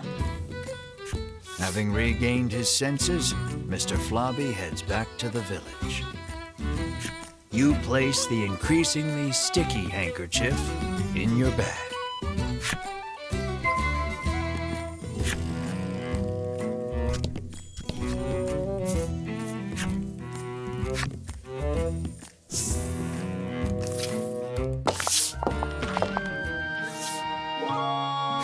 Lappy approaches and tells you that Mr. Floppy has returned.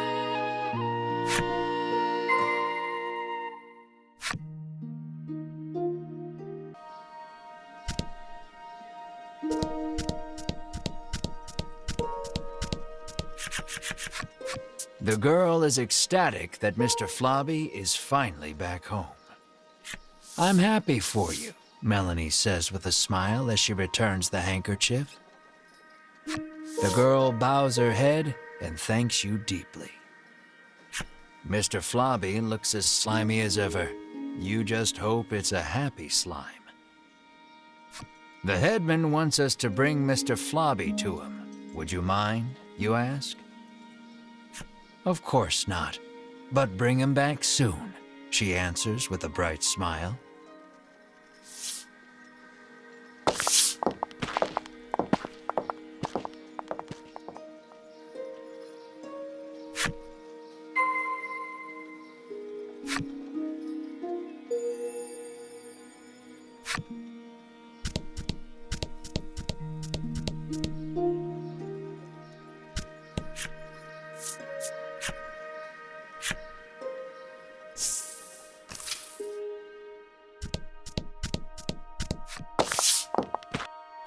I am so happy to see you safe and sound, the headman exclaims, giving Mr. Floppy a hug. You explain everything that happened, including the incident with Vince and the Ivory Order. He expresses his relief that the Order will be taking care of the criminal. He then thanks you for your hard work and instructs his stewardess to prepare dinner for your party.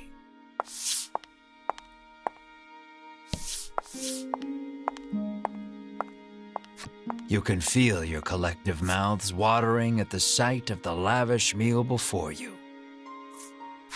You, Mar, and Ridis immediately dig in. You aren't sure where you find a moment to breathe among all the feasting. Please, eat to your heart's content, the headman insists with a smile. Once your belly is full, you realize that Mr. Floppy is gone. And then... Room for dessert? The headman asks, offering you a plate of slimy jelly. You feel your stomach churning at the very sight of it. The color strikes you as familiar, and the stickiness sends a shiver down your spine.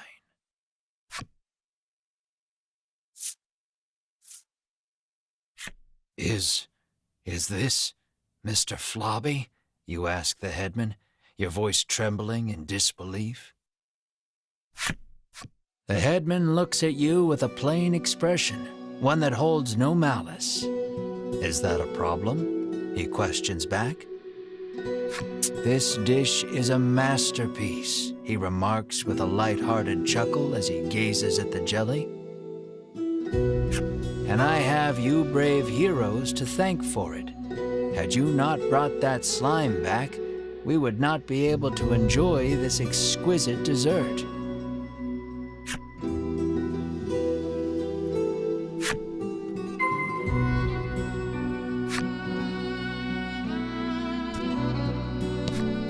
Are you full?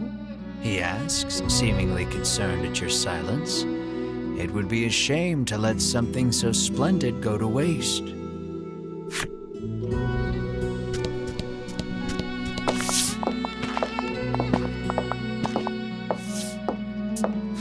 You move to leave, but the headman stops you. I try to get my meat while it's still young and tender, But at least your pet is very plump, he remarks, licking his lips. He points at Mar and asks, would you consider leaving that creature here with me?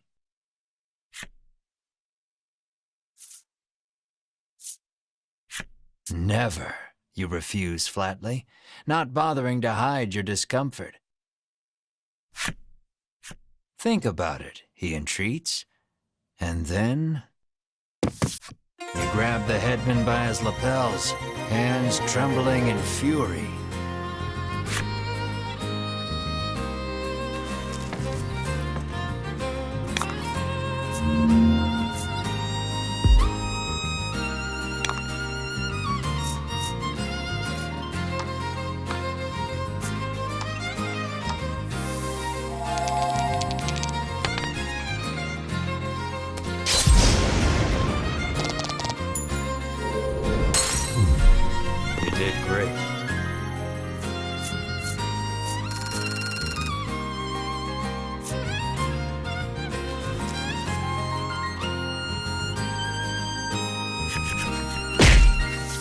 Pummel the headman with all your might.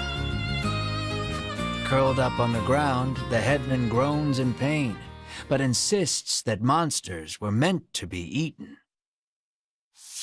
You hug Mar tightly, reassuring him that you will not hand him over to anyone. Mar looks at you with his round eyes and mews softly. You meet eyes with the rest of your party and reach a tacit agreement. Together, you all stand and leave.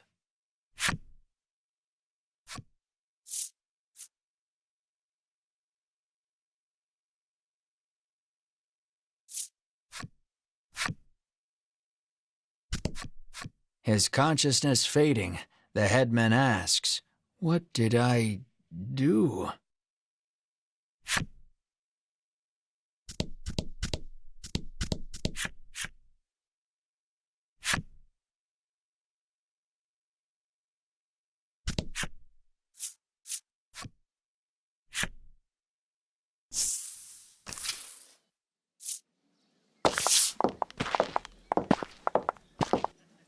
As you are about to leave the headman's house, though, the old man suddenly charges at you from behind. But Mar, the keener of you two, is quick to block his path. With a crash, Mar and the headman tumble to the ground.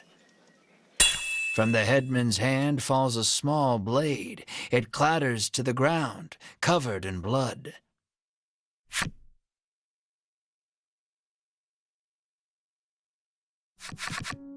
You take the injured Mar to an inn where you can watch over him.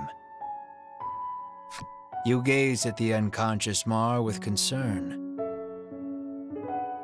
Despite the shallow wound, no amount of medicine seems to rouse Mar from the bed. I heard that my friends were in danger, so I came as quickly as I could, Lappy says. As he reaches Mar's bedside, he leans over and licks his wound. "This is what-you-call-it extract," he shouts. He explains that it is a poison extracted from a certain monster. If it enters the body, it drastically reduces one's stamina. Hearing those words, you realize the headman's blade must have been coated in this poison. Mar's condition starts to make sense. "Isn't there anything we can do?" Melanie asks. Lappy's eyes widen in realization before he places his mouth over Mar's wound and begins sucking. He then puts the what-you-call-it extract into a bottle and hands it to you.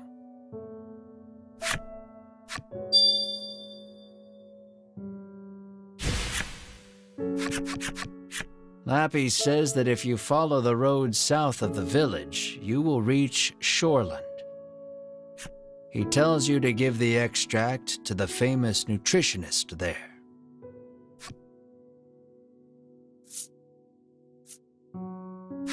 Realizing that you are at fault for this, you don't hesitate to undertake the quest.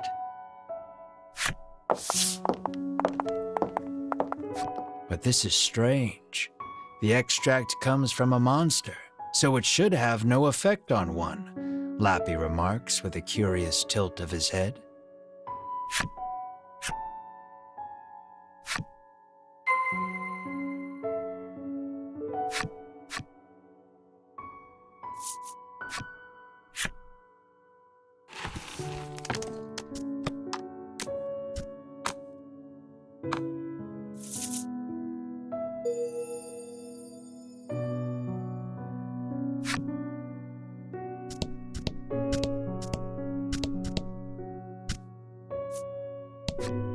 I thought a beast of that size would eat us out of house and home, she remarks, no doubt talking about Mar.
Look, you two, it's the sea, Ridis exclaims, frolicking in glee.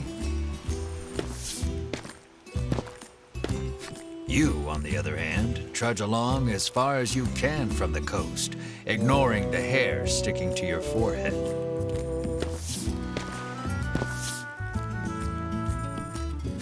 Feeling something at your feet, you glance down. There's something underneath your boot. It appears you've stepped on a monster's cape, making it very upset. It attacks you in fury.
That was lucky.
You hear a roar in the distance. According to the townsfolk, it is a very recent phenomenon.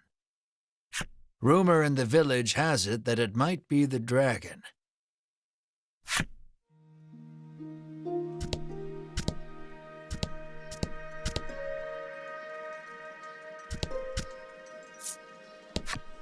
The man says the fishing industry is usually thriving in their seaside town, but recently nets have been coming up empty.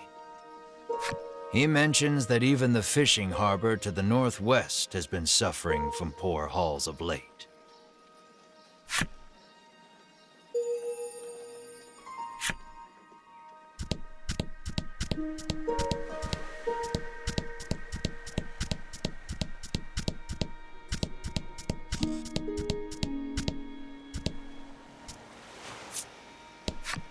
I can feel the dragon's presence. I must inform Lady Winifred, the knight mutters. You feel impatient, determined not to let the order beat you to it.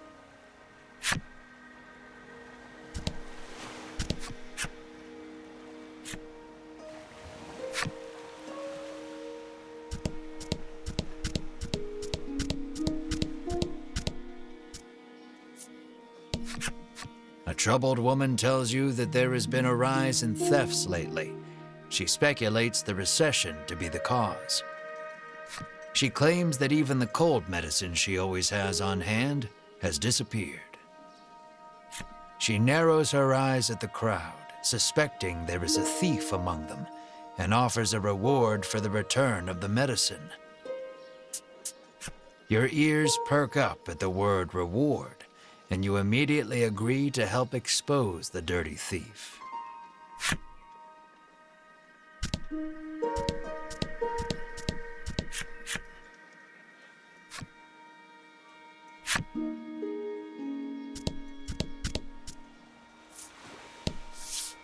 You approach a woman sneaking around in a corner of town.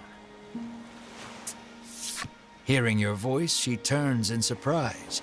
You see a vial of cold medicine clutched in her hands. You explain that the person she stole it from needs it back. The woman begins to explain her own situation with downcast eyes. My poor little boy is bedridden, she says tearfully. He needs medicine, but I don't have any money, so I took it.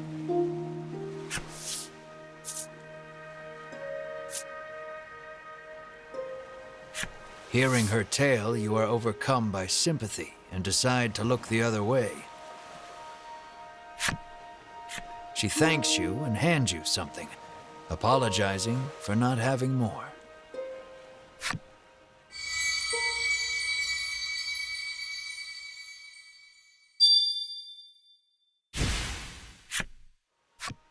Medicine in hand, the woman leaves quickly.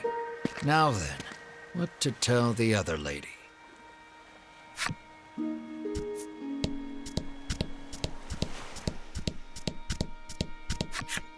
You explain that you are unable to find the thief. Clearly saddened by the news, she explains that she keeps the medicine on hand for her husband, who gets sick quite easily. She laments that she may not have the money to buy more. Unsure if you made the right choice, you return to your journey with a heavy heart. Saving one forsakes the other. What a cruel world this is.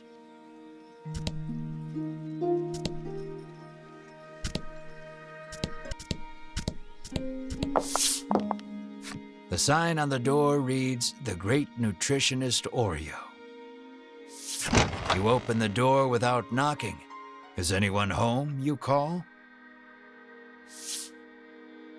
A muscular man emerges from the back.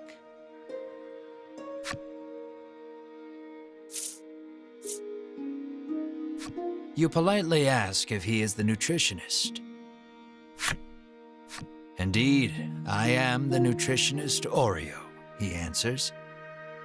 He says he has been studying dietetics here for many years. You hand Oreo the extract and explain that your comrade is now bedridden because of it. He stares at the extract for a long time, and then opens the bottle and laps at the liquid inside. "That's poison!" Melanie shouts in alarm. The man insists that he'll be fine with his expertise of nutrition, and insists that knowledge is power, as if that will help. However, he says he needs a spry fish, which has been difficult to catch lately.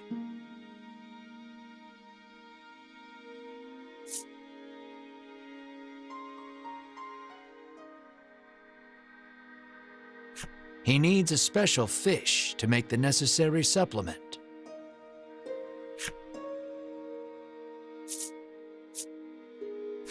When he explains that you can catch one in the surrounding sea, Riddis confidently interjects. She shows you a page from her ancient tome, which explains the ecology of the fish in detail. "That book comes in handy from time to time," Melanie remarks in surprise. Oreo gasps as if remembering something. He says that his son went out fishing and, with a bit of luck, may have already caught a spry fish. It sounds like his son is fishing on the wharf. You decide to go find him.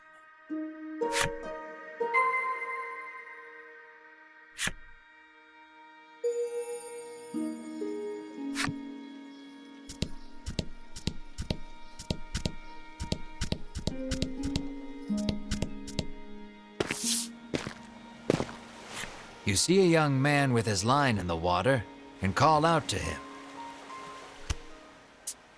He turns around and flexes, shouting out suddenly, "Power is power."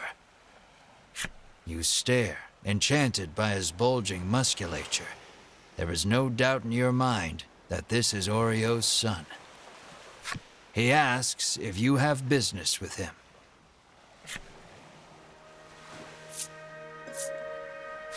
Though you are pretty sure of the answer, you ask the young man if he is the nutritionist's son.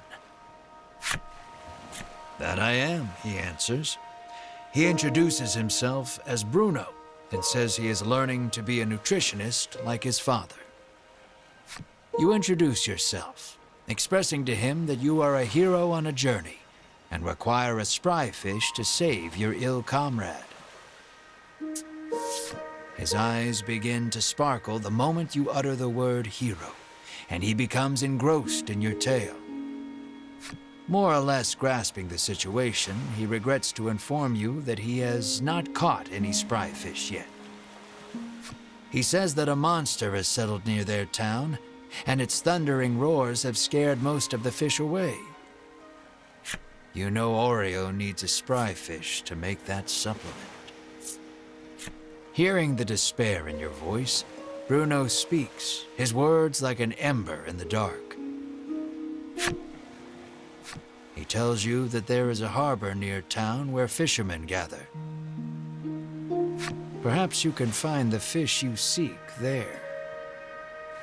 You thank him for the information, then head to the harbor with your comrades. Just as you are about to leave, Bruno offers to escort you there. Is it a reward you're after? You are about to ask. But Melanie smacks you on the head before you can voice it and allows him to come along.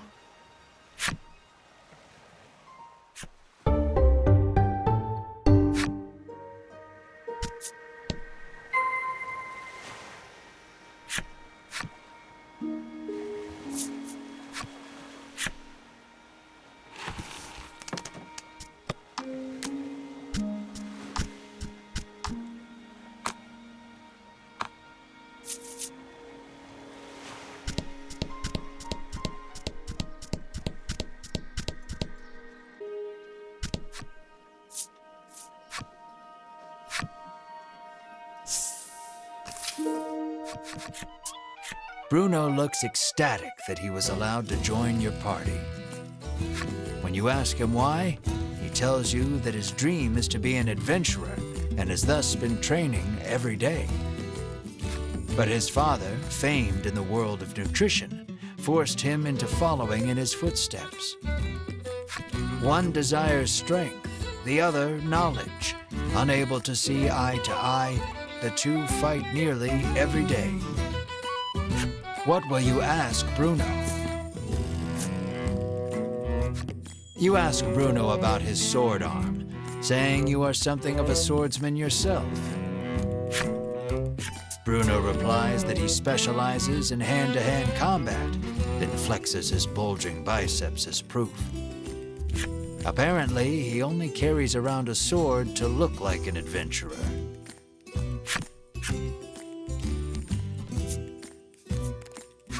Curious about his attire, you ask why he does not wear armor. He confessed that he once wished for armor, but deemed it unnecessary after gaining so much muscle. In that moment, you realize something. While his passion for being an adventurer is true, he is dumber than a sack of rocks. The words "birds of a feather flock together" run through your mind, but you quickly chase them away, afraid of what that means for you.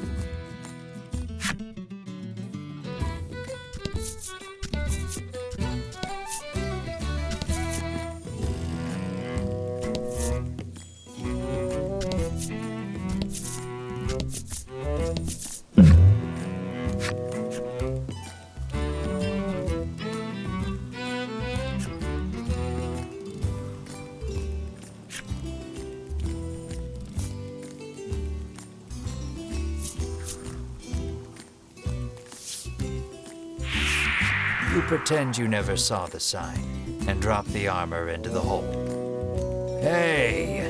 a voice shouts from within, clearly furious. The voice carries on as a piece of armor, emitting its own blinding light, rises from the hole. "Is this the armor of light you cast into my hole?" You respond,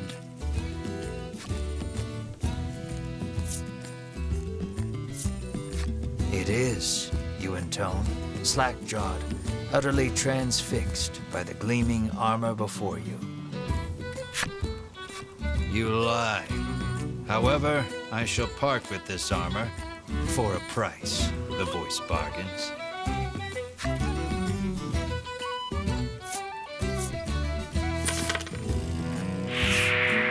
You hastily drop the money into the hole and hoist the dazzling armor from its floating perch. Examine it carefully, heart pounding from the thrill of the purchase. You raise an eyebrow. You've been tricked. This is perfectly ordinary armor.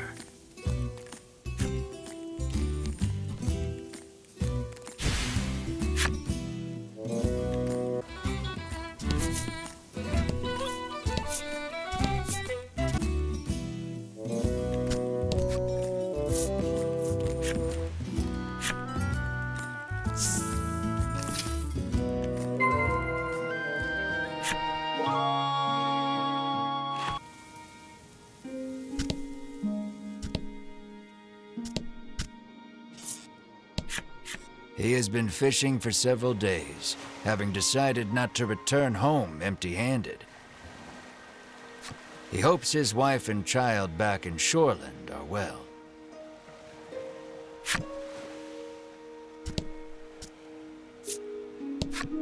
The woman says she has been waiting here for days, worried about her husband, who has yet to return.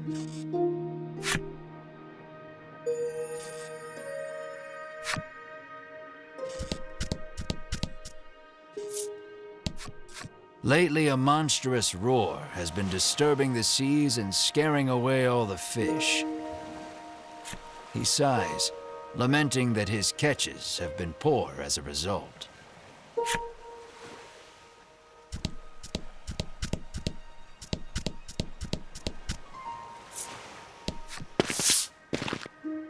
A rough-tempered piscator stands there, having just returned from fishing.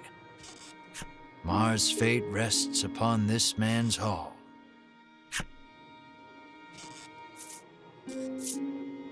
Terrible, he says, showing you the few fish he's caught. Inside, you see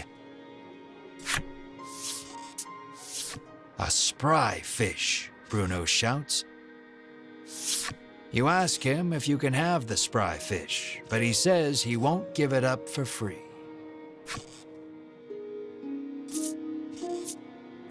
When you ask how much it will cost, he gives the absurd price of 1,000,000 gold pieces.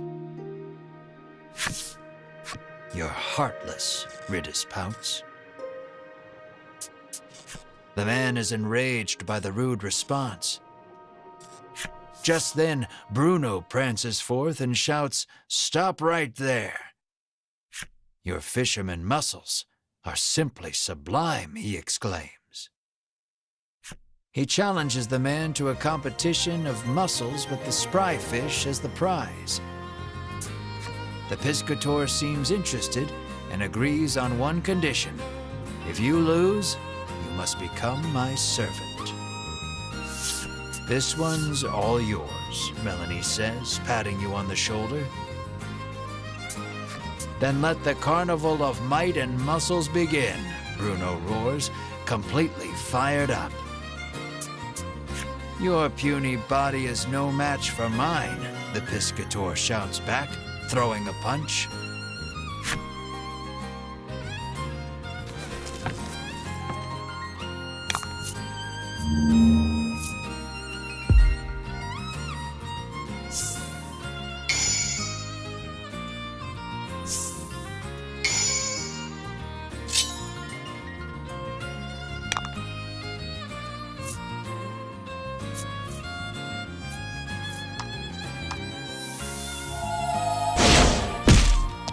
A battle of beefiness.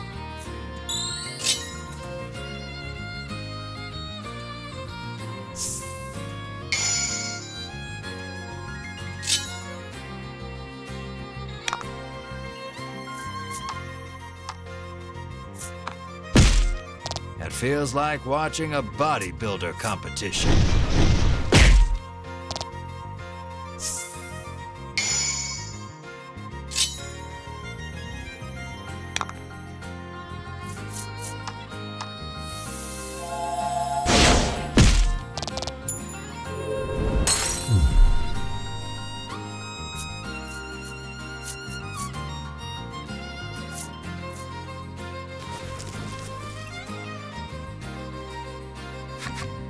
His victory sealed, Bruno strikes a glorious pose and shouts out, "Witness the power of power."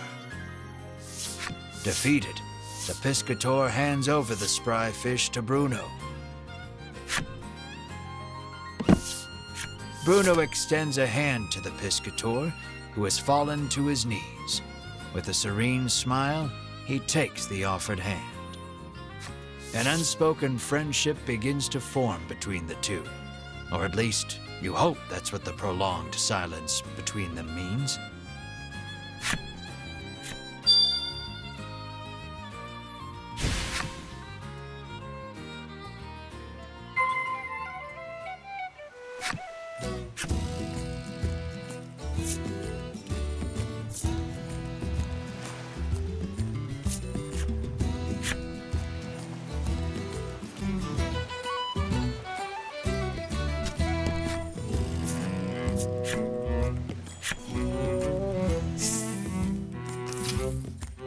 With the spry fish in hand, you head back towards Oreo's clinic. Bruno looks at your group sadly, reluctant for this little adventure to end.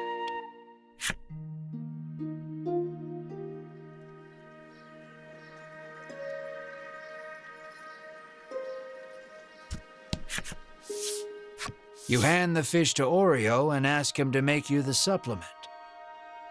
"Give me a moment," he says, then takes the fish and heads into the back.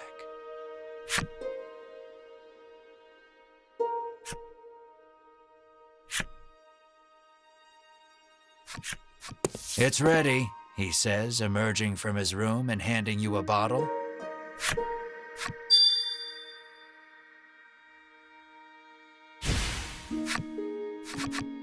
You hope this will get Mar back on his feet. You need to get back to Unionville on the double. But before that...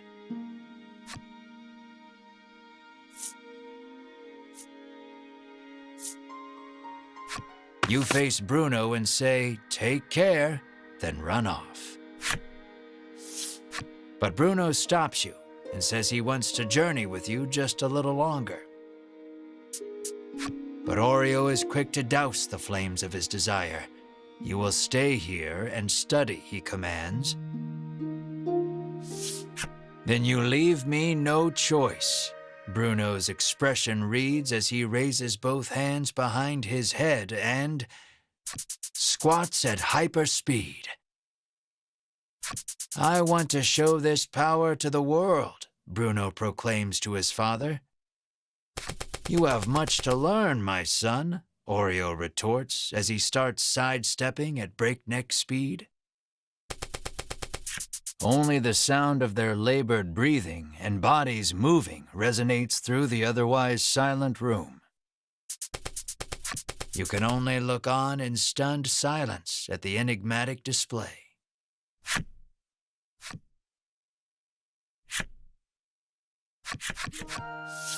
Bruno falls to his knees, panting. "This is my limit." "You have grown, my son," Oreo says, looking no worse for wear.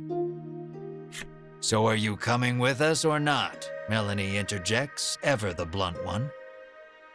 "Only our muscles know the answer," comes Bruno's cryptic reply. "I don't get it," Ridis remarks frankly. On the condition that he study nutrition upon his return, Bruno is allowed to go with you for just a little while longer. You realize that these two have a very special way of talking that no one else can understand.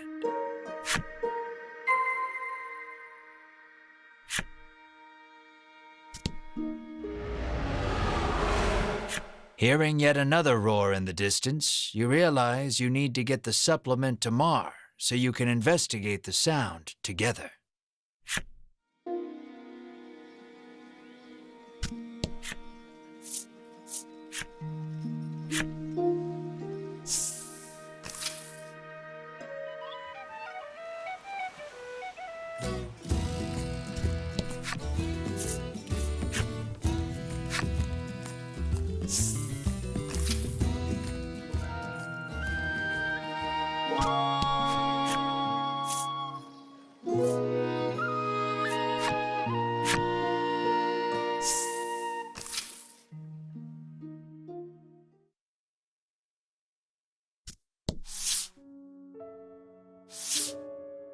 Mar lies listlessly upon the bed, looking somewhat haggard. You help Mar sit up. "Drink this, Mar," you say to him gently. He weakly opens his mouth, and you slowly pour the energy concentrate inside.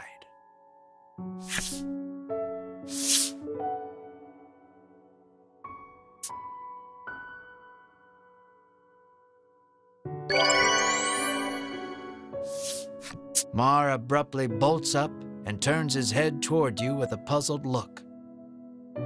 It looks like Mar is all better now.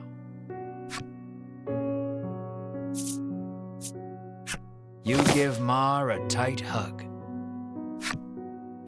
Mar mews softly in discomfort. Overcome with joy, you sob and stroke Mar's head. Melanie and Ridis watch you too with a smile. Bruno is deeply moved to see nutrition bringing a smile to others.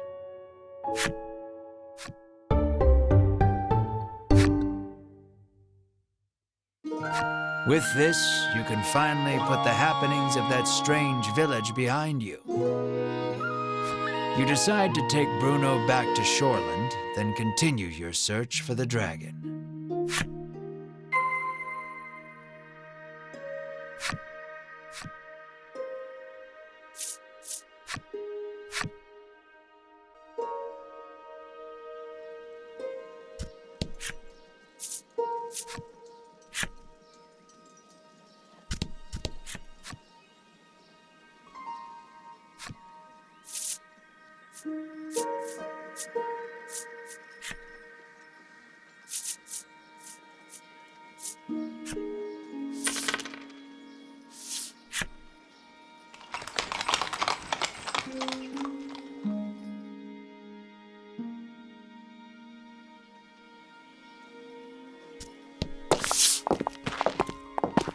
You arrive at Bruno's house.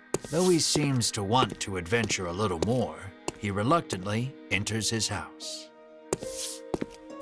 You ask Oreo if he knows anything about the monster behind that mighty roar. He says that the creature nests atop a tower not far from town. With that, your next destination is decided. Here, you will part ways with these two, but you owe a great deal to the nutrition. Bruno looks at you, his eyes begging you to let him come along. What will you say? Let us defeat the dragon together, you say to him. You are sure his power and knowledge will come in handy against the beast. And you realize with a grin, he will be so happy just to come along that he will not want a share of the reward. Bruno is happy he can continue the journey, but Oreo stops him before he can get carried away. You must stay here and study, Oreo says. Bruno explains that the journey thus far has taught him the splendor of nutrition, and he now wishes to travel the world to deepen his knowledge. After hearing his son out, Oreo suddenly removes his glasses. And in the blink of an eye, the flesh of Bruno's cheeks, pectorals, and abdomen recess. And Bruno is lifted off his feet with a dull roar. Your eyes go wide at Oreo's assault, which was too fast for your eyes to catch. Knowledge of nutrition can help save lives, but also strike down enemies, Oreo says softly. Wow, nutrition is incredible, Ridis marvels, not putting too much thought into the events before her. Knowledge is the true power. You tremble, never wanting to make an enemy of Oreo. Though Oreo still deems his son's knowledge insufficient, he tells him to travel the world and surpass him someday. Thank you, Father, Bruno says from the ground, moved to tears by the strength of Oreo's knowledge. So it comes to pass that you journey to the tower with Bruno to find the roaring beast.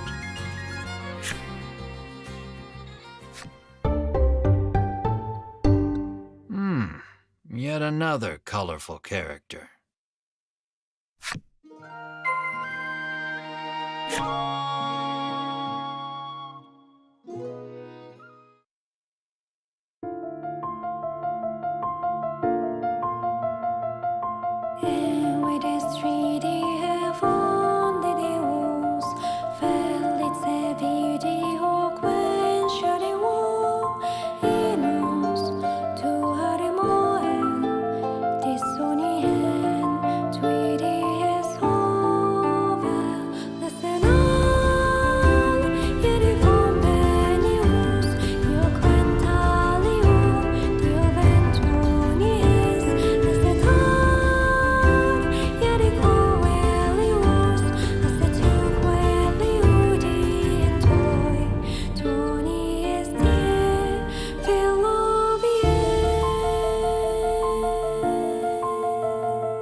We have finally arrived at the Tower of Legend. Is everyone ready? You ask with a posed look. Bruno is the first to respond. But this is just an old lighthouse, he remarks, oblivious to your sudden embarrassment. Riddis snorts to herself, seeing you red in the face from jumping to conclusions.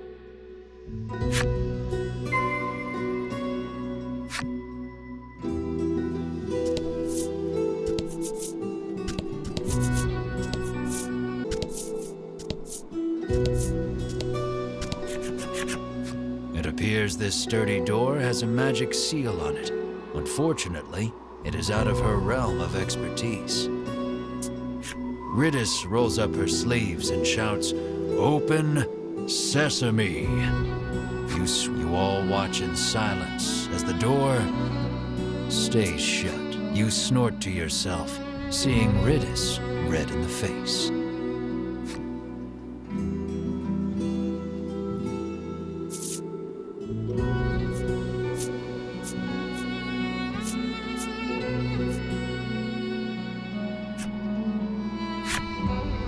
Even Melanie looks vexed, lacking the proper skills to open the door.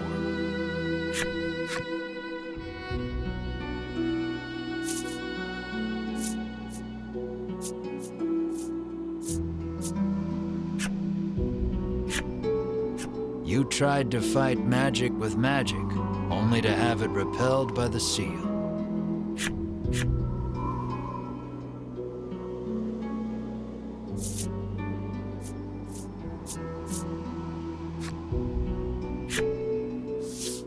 Bruno exhales deeply, then places both hands on the door. He pushes with all his might, his breath labored, chest heaving, sweat dribbling. And it opens. It seems the magic seal could not protect the door from the physical might of your most stalwart companion. This is the power of power, Bruno pants, but you promptly ignore him and enter the tower.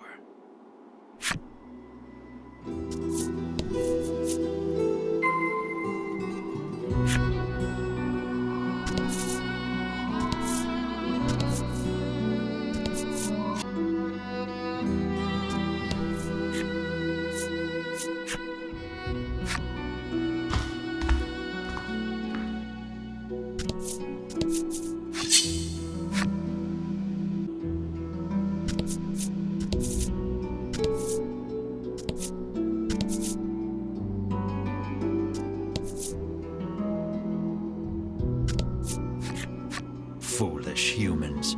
Did you come here to consign the drops of salvation to oblivion? The monster asks. It sounds like he is saying something important, but you do not understand it in the slightest.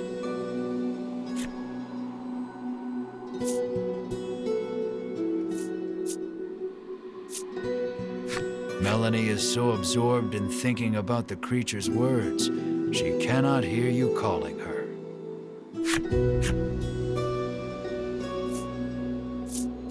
Riddis has given up on thinking and whistles an offbeat melody to herself. You have made a poor choice.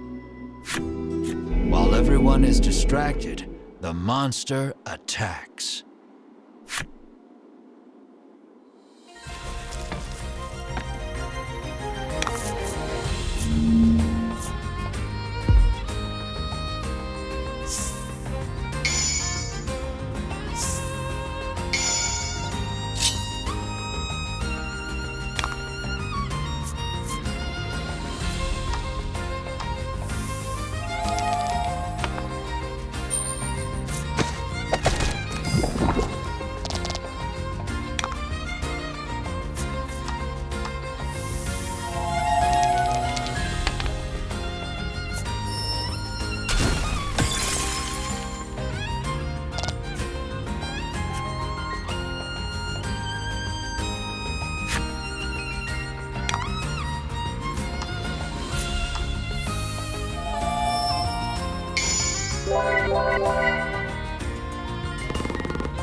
Nice work.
Something glimmers on the floor.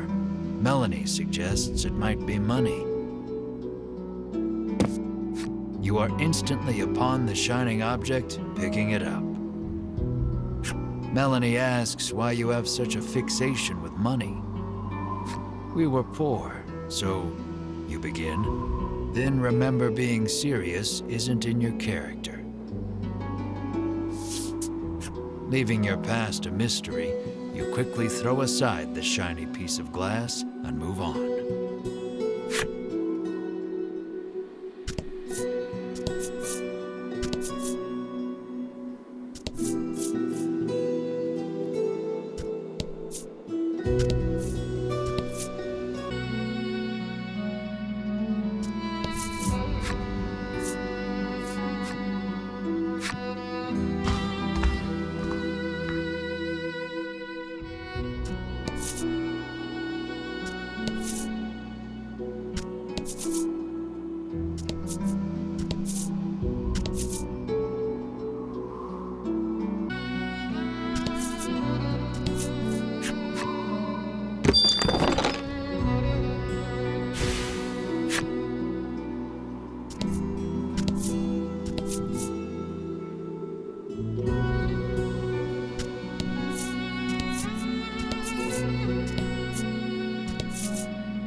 Have you savages no mercy? The dragon's heart and body have already been reduced to naught, it says. It sounds like he is saying something profound, but you do not understand it in the slightest.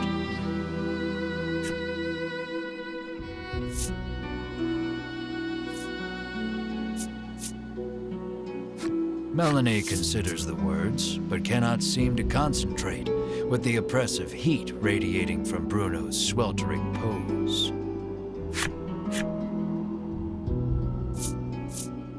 Bruno silently compares his muscles against the monster's, then grins proudly to himself, the obvious victor.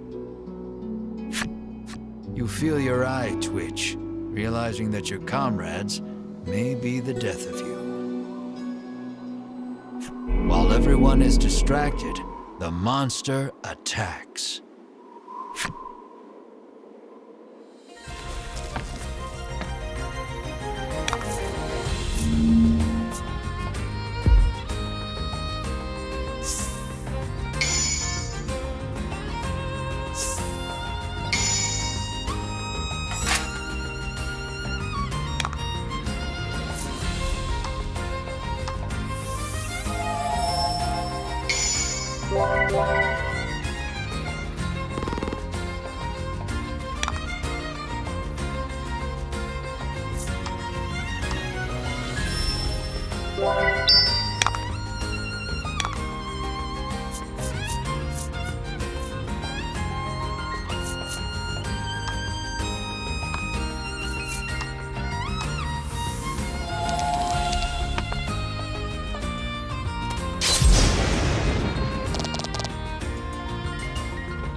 Nice work.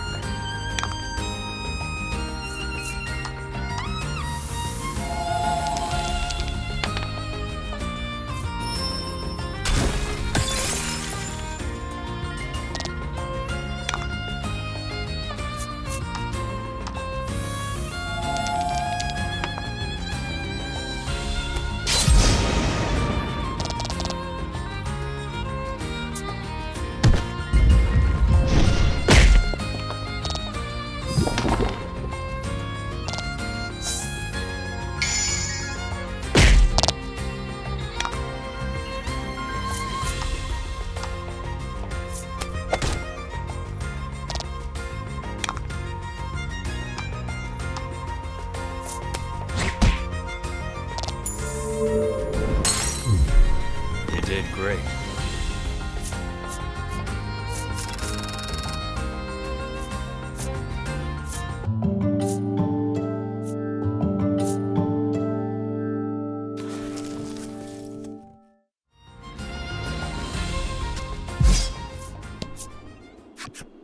Though the battle is over, you cannot stop thinking about what those monsters were saying.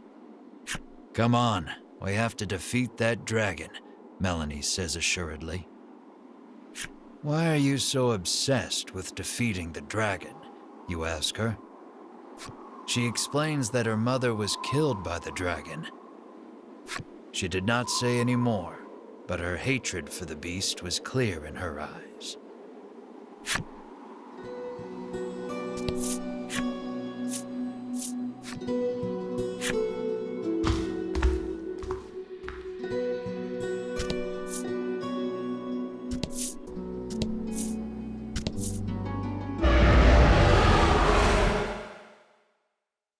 You hear the roar again.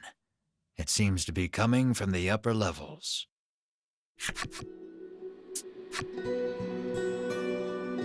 Mar mewls, as if in response to the creature's growl. Enamored by the adorable noise, you pet Mar on the head. You're obsessed, Melanie remarks snidely, but looks at you two as if wanting to pet Mar too. It sounds like the roaring beast is close.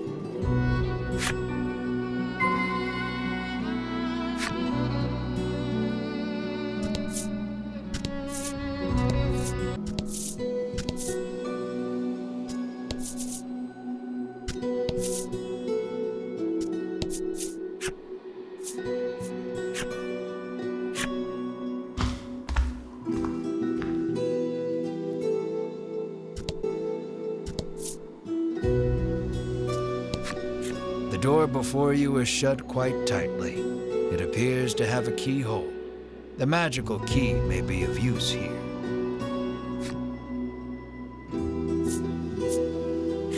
You insert the magical key into the hole and turn. You hear the lock come undone with a loud clank.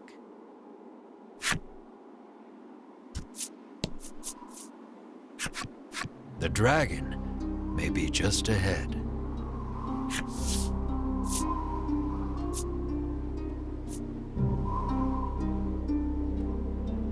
Now we slay the dragon for riches. On your demotivating words, everyone proceeds through the doorway.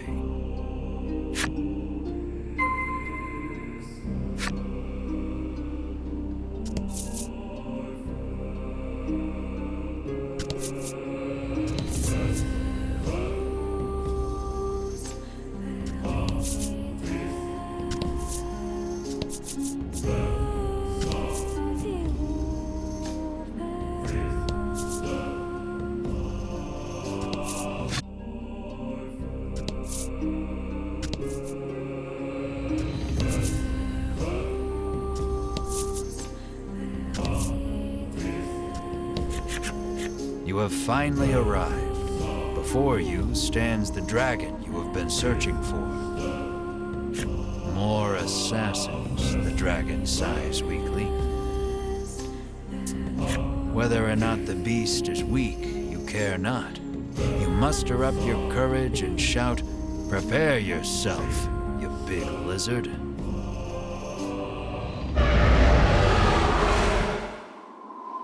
but the dragon's roar sends your bravery flying with the wind.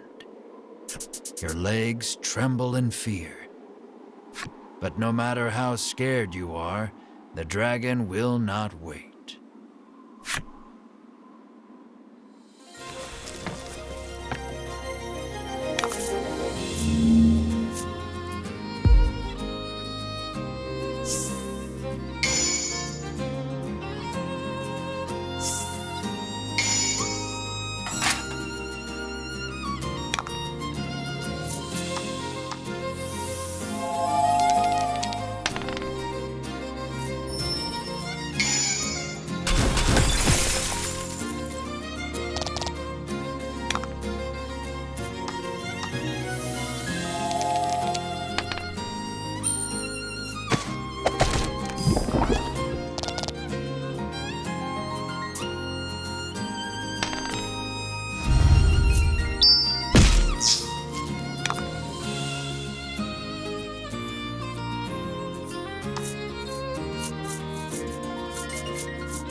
We shall strike you down, you exclaim, slashing out while cheering on your comrades. But at that moment, Vince appears. Its wounds healed, the dragon looks more lively than before. You too would be troubled without this dragon, he says, standing in your way. Stop spouting nonsense, the normally collected Melanie shouts. It seems Melanie has lost her composure before her mother's killer. She unleashes a fireball imbued with her hatred. But it is repelled by the dragon's tough scales. And the dragon returns the favor by spewing fire from its mouth.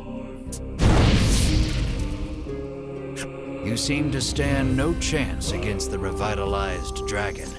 Melanie looks distressed. Vince climbs atop the beast's back. The flapping of the dragon's wings sends forth one wind blast after the next. Stay out of this, Vince commands, then flies off toward the western sea.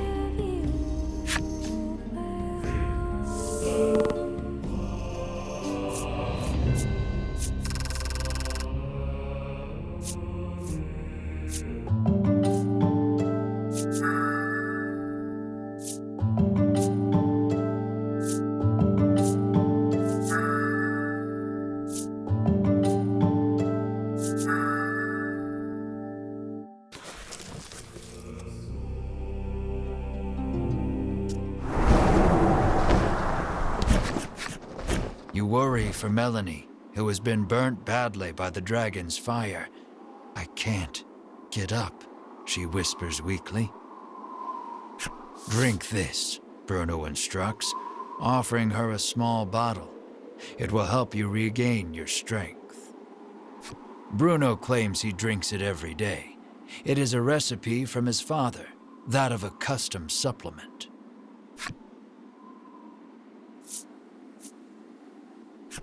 Make her drink it already, you cry, your panicked expression urging Bruno to give Melanie the supplement. Melanie has a bad feeling about it, but downs it all in a single gulp. And suddenly regains her strength. At ease with her recovery, you descend the tower. The ocean spreads out before you to the west, whither the dragon went. Return to shoreland in search of a boat to pursue the dragon.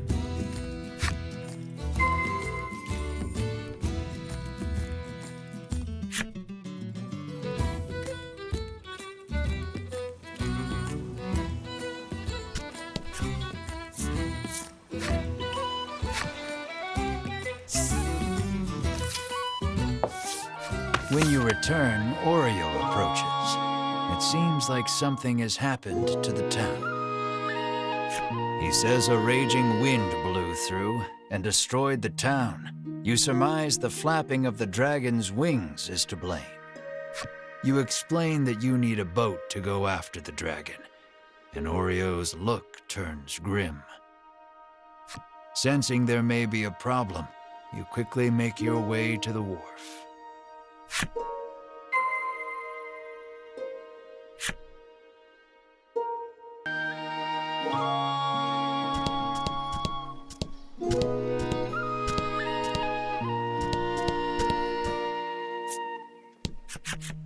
The woman says the violent winds stirred up the sea, causing her precious ship to run aground.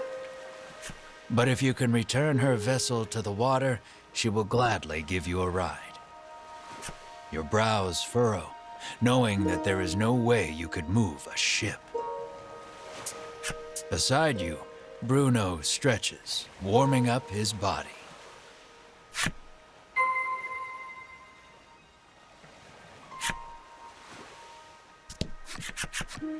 After striking a fantastic pose to show off his muscles, he charges straight at the boat. No matter how hard he pushes, though, the boat does not budge. It's pointless, you sigh, turning around when a muscle-bound Melanie stands before you. Now it's working, Bruno exclaims, unsurprised at the sight of Melanie. It appears the custom supplement she drank in the tower bulked her up. Let us combine our power, Bruno entreats Melanie. Her whole body racked with chills, Melanie screams out to the sky. You need Melanie's help to catch the dragon. You call out to her.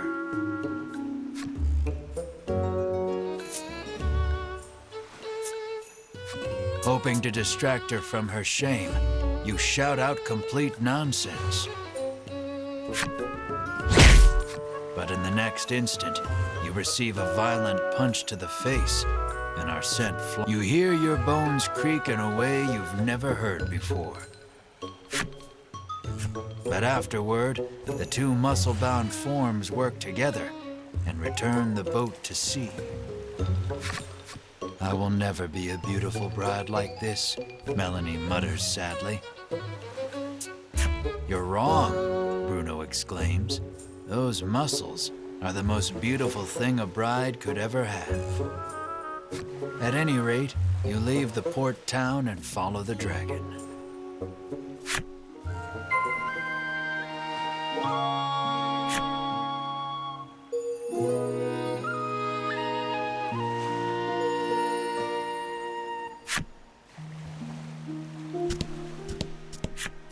In exchange for returning her boat to the sea, she says she will give you a ride.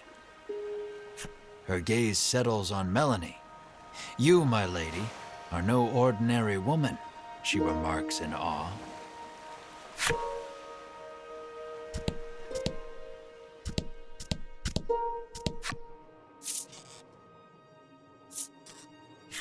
Just as you are about to leave, Oreo comes to see you off. It looks like he has something to say. According to him, the dragon flew to the west, where there is an island called Mount Medica. Rumor has it they are actively researching medicine on this island. He thinks he can use their knowledge in his work. Understanding his father's wishes, Bruno nods. Say no more. Mount Medica. Something stirs deep inside your chest, but you blame your imagination and board the boat without another thought.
Wasn't that so much fun? Ritis can hardly contain her excitement as she seeks a similar reaction from Melanie.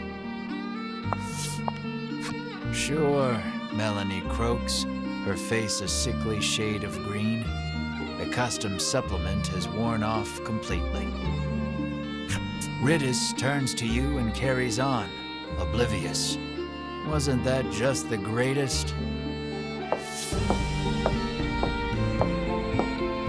You, however, are a bit worn out, as your mid-voyage teasing of Melanie prompted her to wring you like a rag. Your first order of business should be a sweep of the island to ascertain the dragon's whereabouts. Tread carefully, as danger lies in the unknown. A road stretches west from the docks, suggesting the presence of a house or settlement at the other end.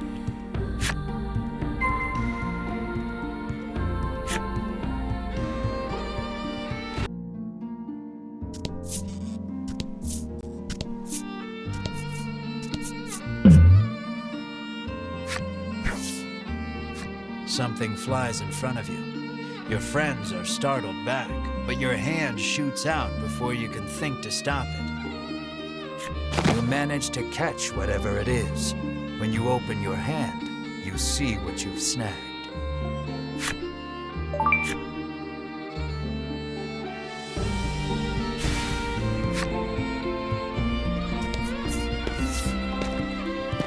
You take the lead, taking in the island's scenery. It all looks unsettlingly familiar to you.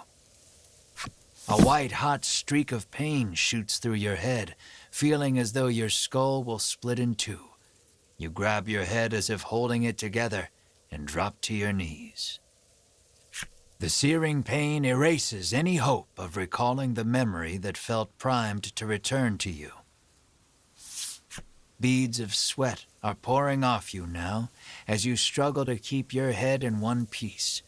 Drink this, Bruno insists, offering you a bottle of headache curative. You greedily drink it down, desperate for relief. The pain begins to ebb, and you hurriedly resolve to press on.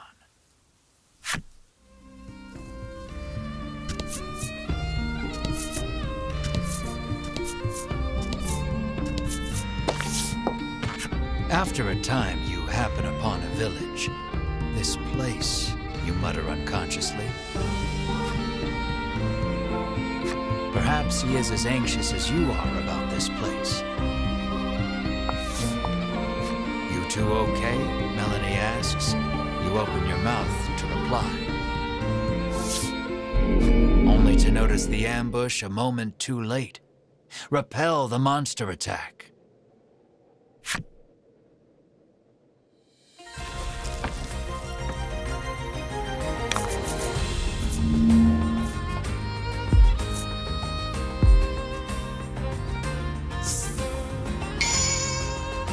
And fight.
That was lucky.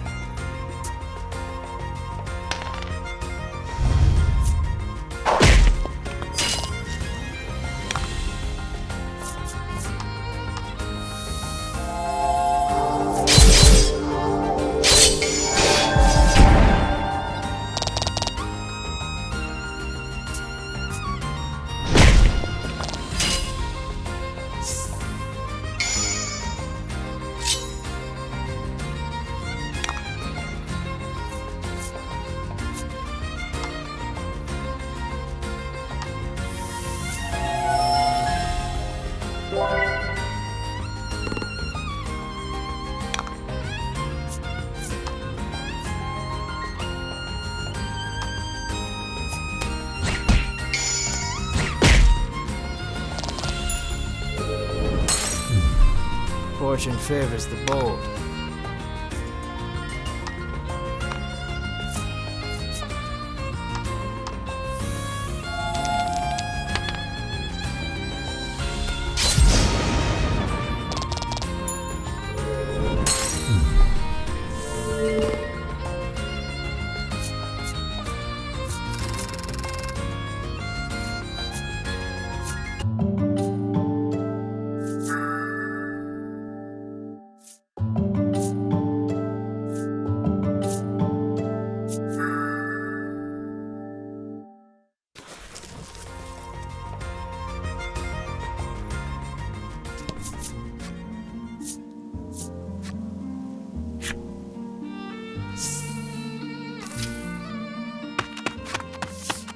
You are accosted by a man the instant you set foot in the village.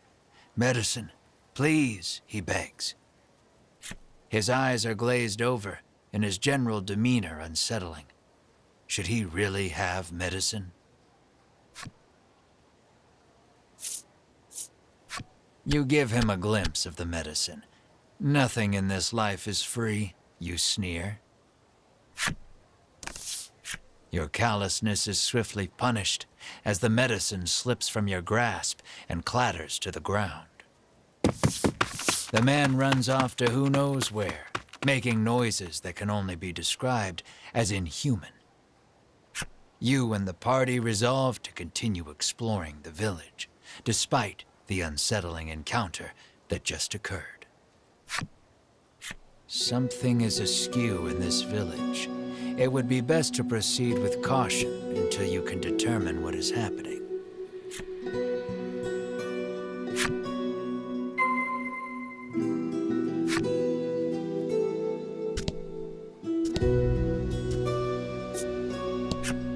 The man glares at you, clutching tight to countless medicine bottles in his hands.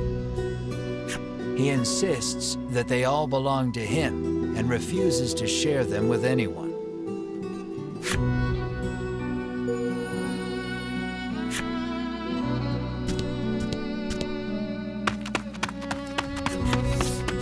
Another villager approaches you. Though his speech is slurred, the demand remains the same: medicine. This villager is also behaving strangely. Will you acquiesce to his request? Ritis briefly reveals the medicine under her cloak. Nothing in life is free, she says, clearly mocking your earlier blunder. Her fun is short-lived, as she too loses her grip on the medicine. Karma is cruel and indiscriminate. You could not help but notice the groans of "medicine, sweet medicine," as he fled. Something's not right in this village, Bruno mutters, clearly worried. You hear a panicked cry up the road. "Stay with me. Focus on me." That can't be good.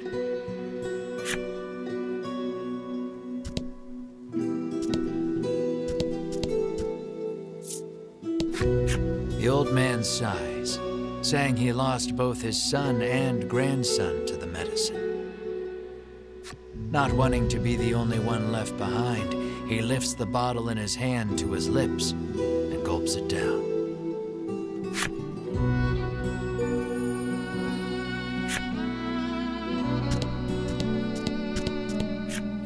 You must fancy yourself quite the eccentric coming here, the innkeeper drones, as if incensed by your very presence. "Stay if you want to stay," the innkeeper continues, utterly disinterested in even attempting to sell you on a room.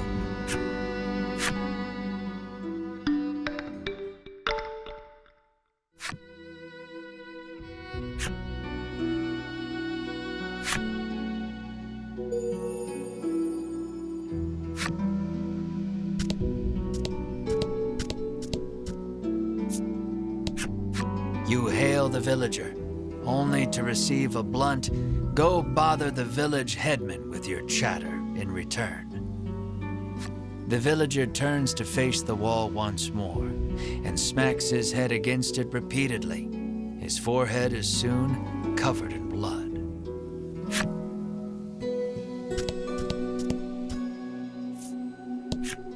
"This cursed island is separated from the rest of the world," she mutters from the ground.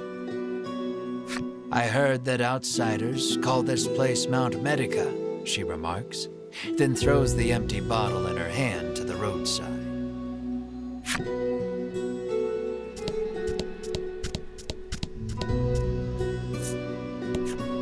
You ask the villager about the dragon. "The headman can help you if you're in some trouble," she retorts, doubling over to empty the contents of her stomach onto the street. Dozens of empty medicine bottles litter the ground in front of this woman.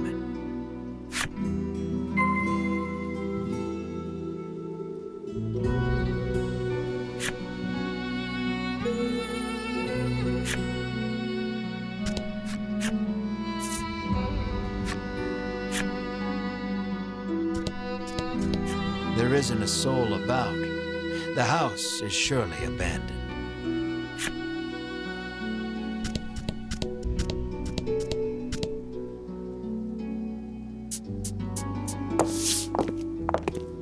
You arrive on the scene to find a man collapsed in the street, convulsing. Another man kneels over him in an apparent attempt to provide comfort and care. nobleman wears impressive white armor befitting a knight. He continues talking to the fallen man as he provides emergency care. Seeing the knight's devotion makes you feel a bit like a putz for doing nothing.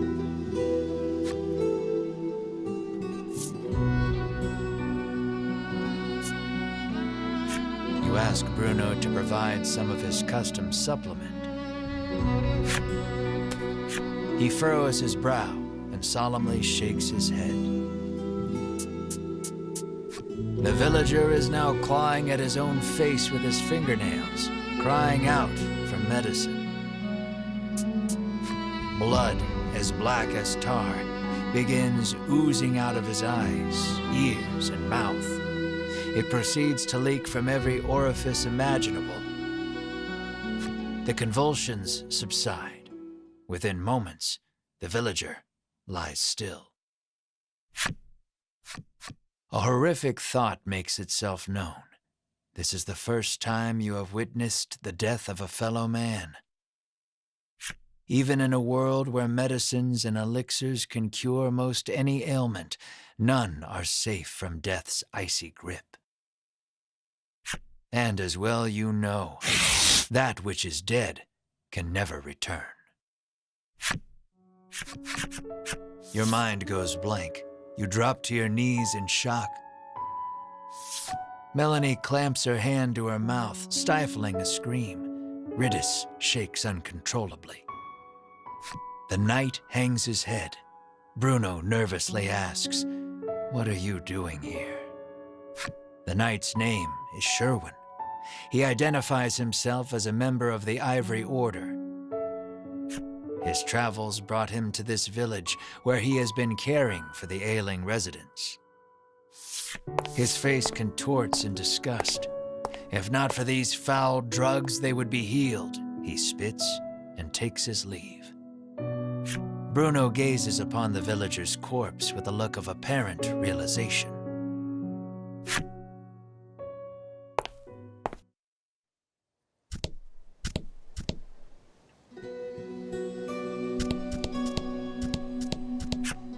You approach Sherwin, who is caring for another villager.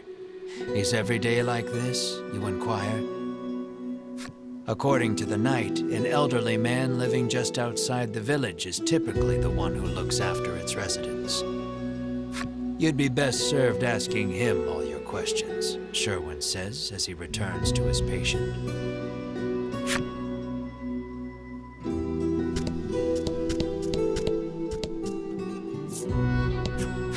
You had best get out of here quick, she cautions you. If you stay here, then you too will, she begins, then suddenly starts cackling.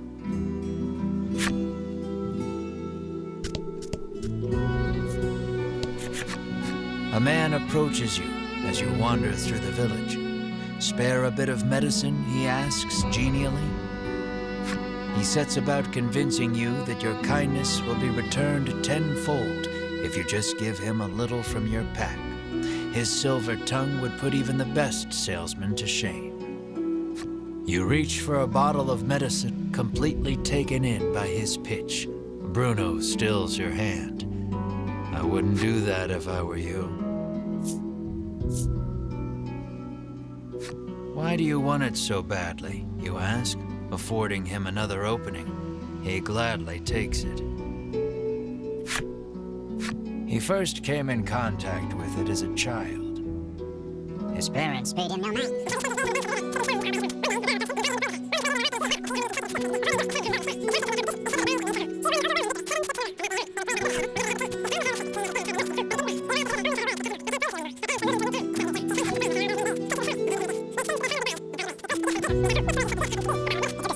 And never since forgot its wonderful taste.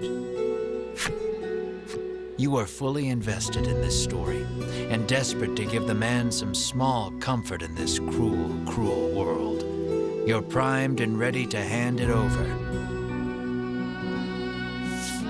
I've heard better sob stories, Melanie says dryly, having somehow absorbed the man's story, despite the blistering speed in which he delivered it. Bruno thinks you'd better not, but you're not so sure.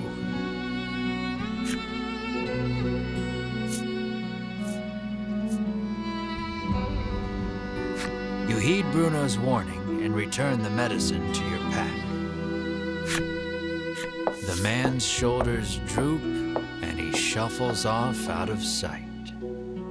He appears to have dropped something peculiar in his haste.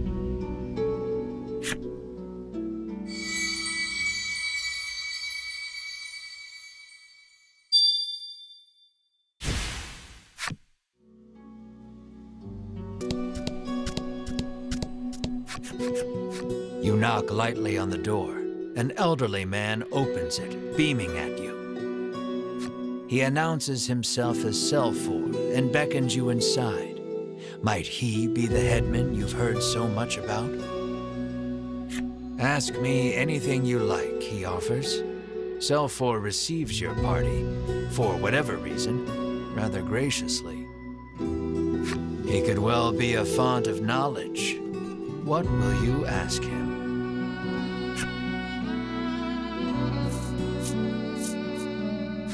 You ask if he is the one in charge of the village. It's true that the villagers call him their headman, but I feel compelled to correct the record and state that my official title is overseer.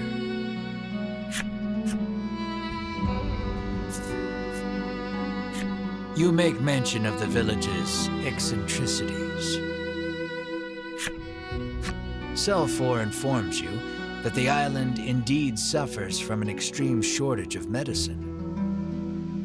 He apologizes for the villagers' incivility. Consider it the price to pay for making the world a better place, he adds nonsensically.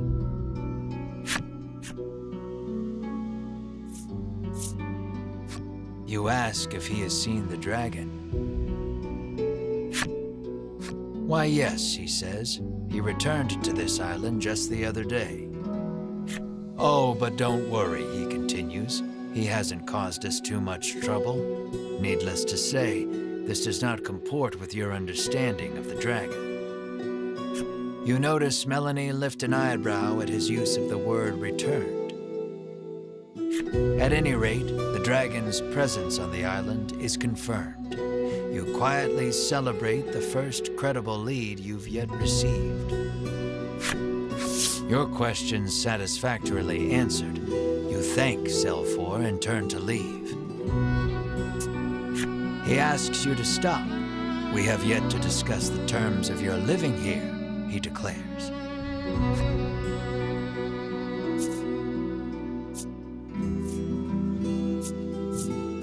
You explain that you are only here to pursue the dragon and have no intention to stay. Selfor begs your forgiveness for thinking you were newcomers. It's perfectly understandable, though, what with the non-match among you, he says with a sneer. What does he mean by that? Melanie asks you, unable to grasp the old man's intentions. For reasons unknown, you feel the blood drain from your face. Your breathing grows ragged and you break out in a sweat. We're done here, you say defiantly, as you storm out of the house. Mar runs after you, chirping frantically. Melanie and the others give chase, but you and Mar are well out of sight by the time they make it outside. The two can't have gone far, though. It may be best to first search the village.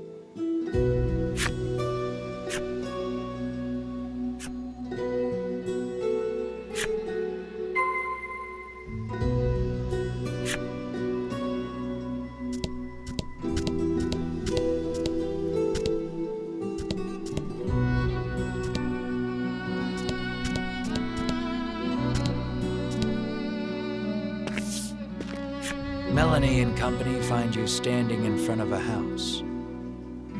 She can't quite make it out, but it sounds as though you're saying to Mar, This place is... Melanie calls out to you, prompting you to blurt out, sorry, just had a bad stomachache back there, in your characteristically glib manner.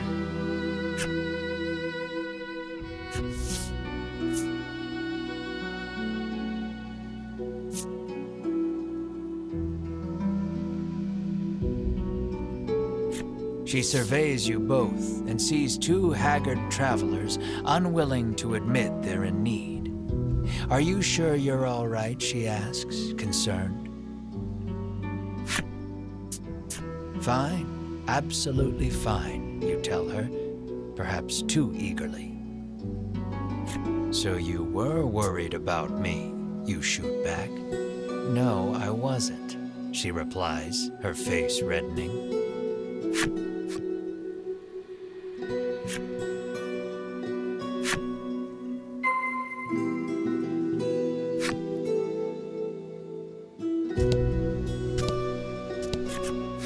Spot a familiar-looking mage on the village streets. Winifred takes no notice of you and ducks into the apothecary. So, the Ivory Order buys their medicine just like everybody else, you muse to yourself as you prick up your ears and listen carefully. Winifred and the apothecary speak in hushed tones. You'd guess it's an order for special medicine, but you can't make it out. Alas, she's just buying the usual stuff. Nothing remotely interesting about that. Though her presence suggests that other members of the Order might also be in town. With no desire to run into them, you make yourself scarce before she catches sight of you.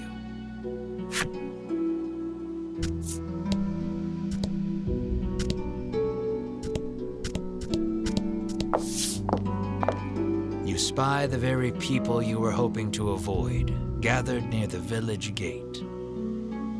The last thing we need is a confrontation, you mutter, spying them from the shadows.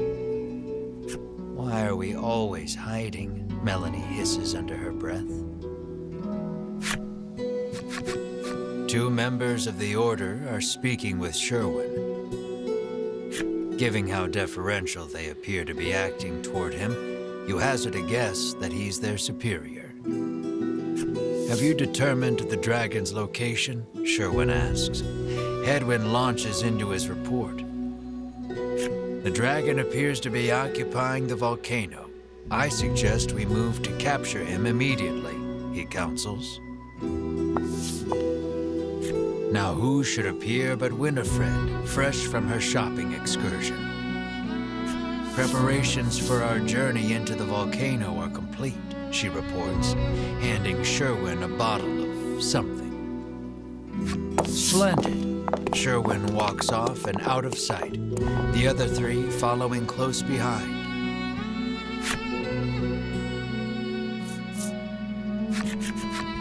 Lucky for you, your hastily improvised hiding spot afforded you valuable information on the dragon. Yet their conversation raised as many questions as it answered. The medicine bottle Sherwin received is probably related to their journey into the volcano somehow. Bruno recalls seeing a bottle much like it once before.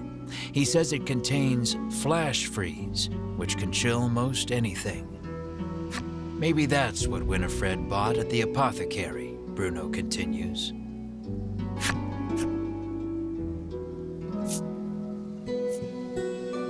There was talk of capturing the dragon.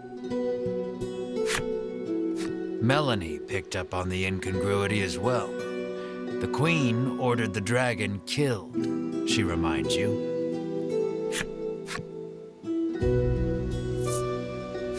You know that the dragon is lurking in the volcano, but you haven't a clue how to get from here to there.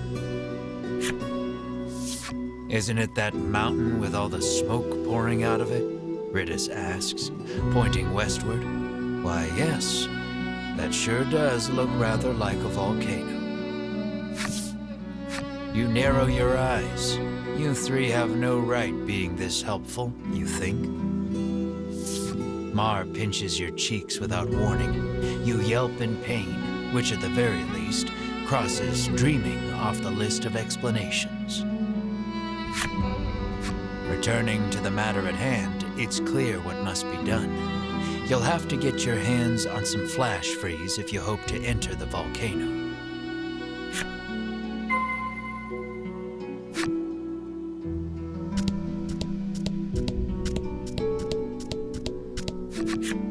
Happen to have any flash freeze for sale? You cheerily ask the apothecary. She flashes a wry smile. How do you steady the roiling magma's flow? She asks cryptically. The meaning behind the question is utterly lost on you. She needs a password, Melanie mutters over your shoulder.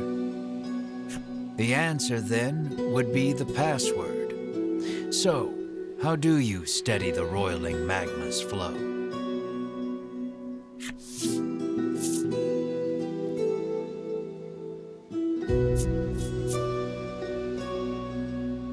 The old woman rolls her eyes, suddenly looking defeated. How did you know the answer? Did someone tell you?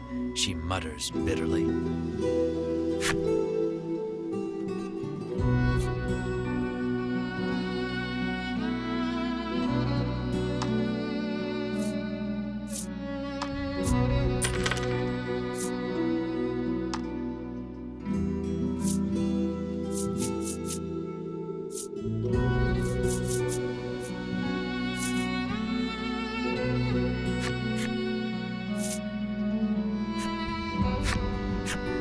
Managed to crack the code, and a bottle of flash freeze is yours. At last, you are ready to enter the volcano. You've got a long road ahead of you, so you had best.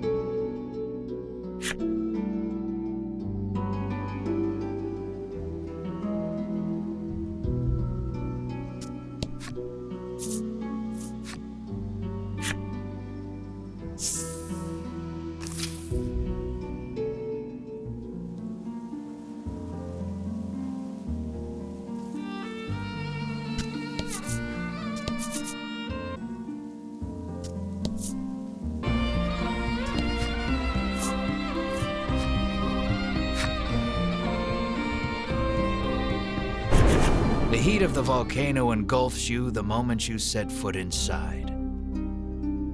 Of course, the dragon is hiding out here. Guess it's as good a place as any to corner him, you reason with yourself, trying to keep your spirits up.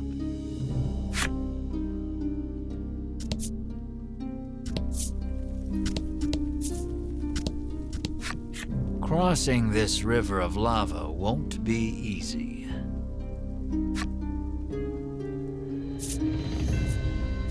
Here's how you cross a lava river. Bam! You open the bottle of flash freeze and pour some into the raging river of lava. The lava instantly hardens, forming a bridge of rock.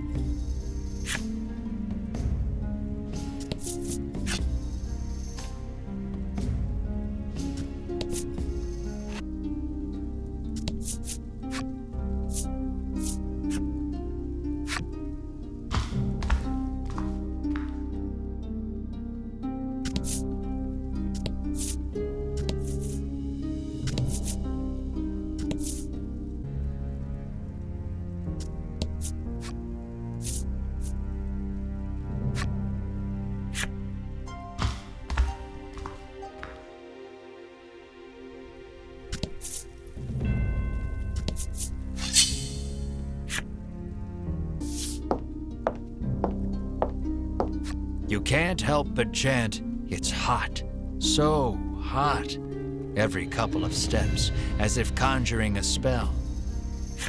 You're just wasting energy, Melanie chides.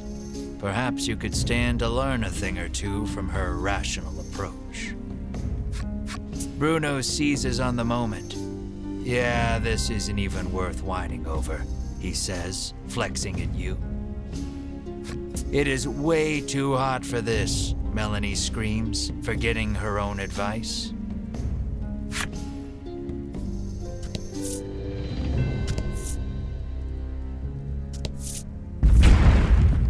A wave of lava rushes past you, leaving a pile of boulders in its wake. You take a fortunate but ungainly fall backwards, but sadly you must find another route now.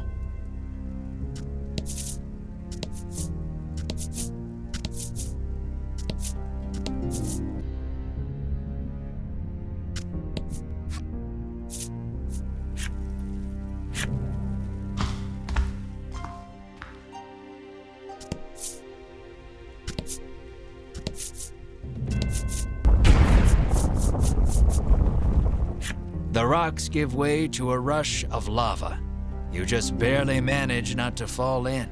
Time to find an alternate route.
You've spent so long in here, even I'm starting to sweat.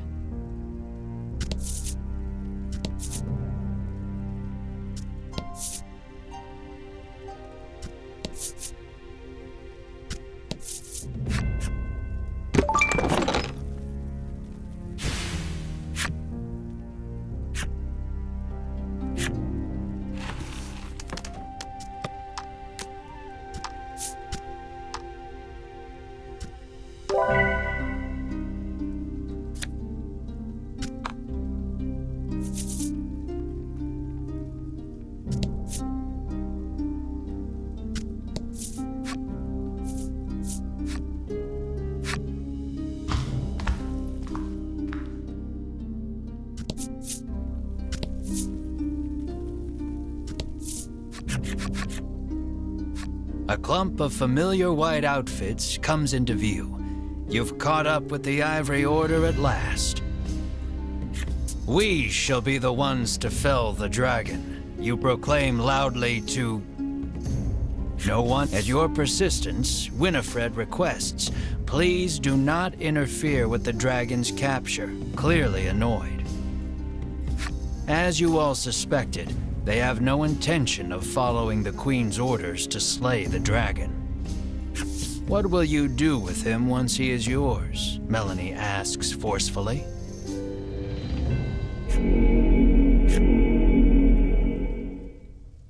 But her answer shall have to wait.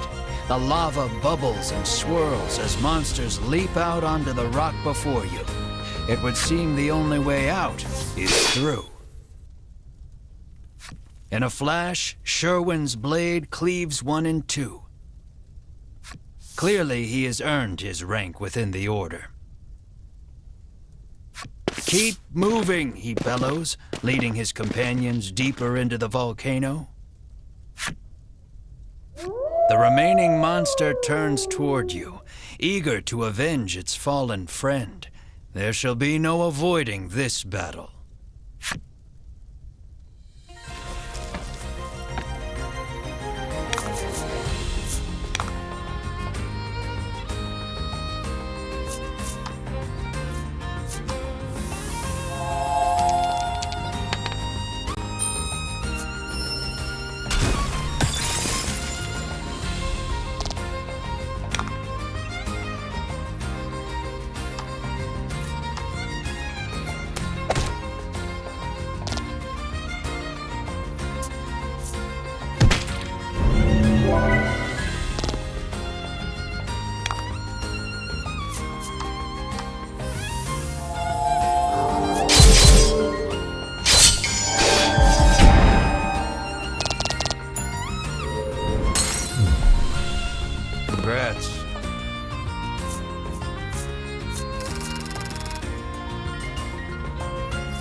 You escape with your lives, but the Ivory Order has put some distance between you.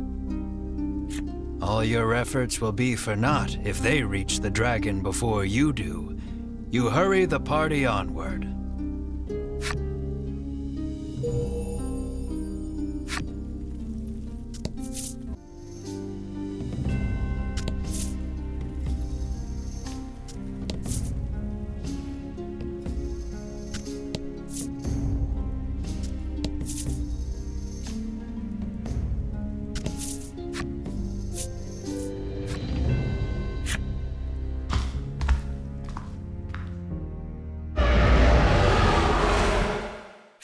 A deafening roar greets you as you set foot on the summit. The dragon must be close.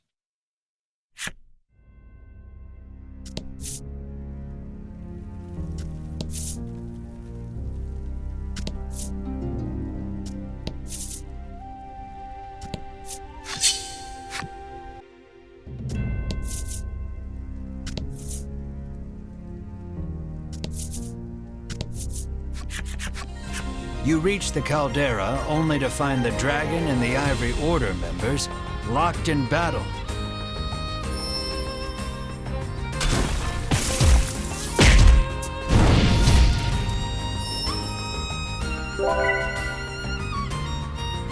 Their teamwork is impeccable. With each strike, they drive the dragon further back. Vince is doing everything he can to protect the dragon, but nothing can slow Sherwin and company's advance.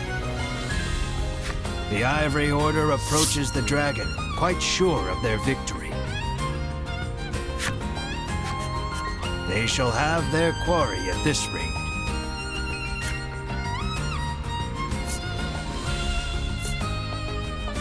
You cannot stand idly by. You thrust yourself into the midst of battle.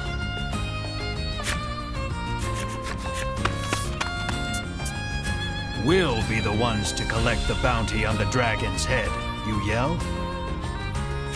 What vulgar ambition, Hedwyn says with a sneer.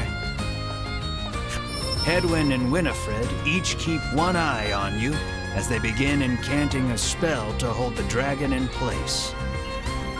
Without warning, the dragon slams his tail against the ground. Cracks in the earth form beneath his feet. The rock beneath the Ivory Order gives way, sending them tumbling down below. You surmise the fall wasn't far enough to kill them, but they won't make it back here anytime soon.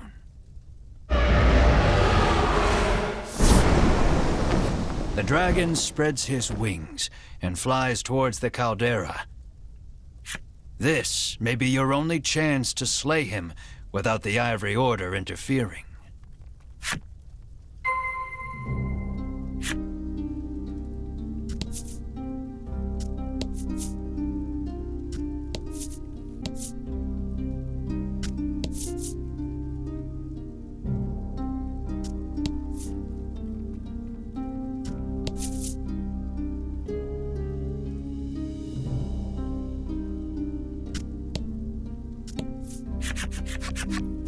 The dragon sits perched on the edge of the caldera.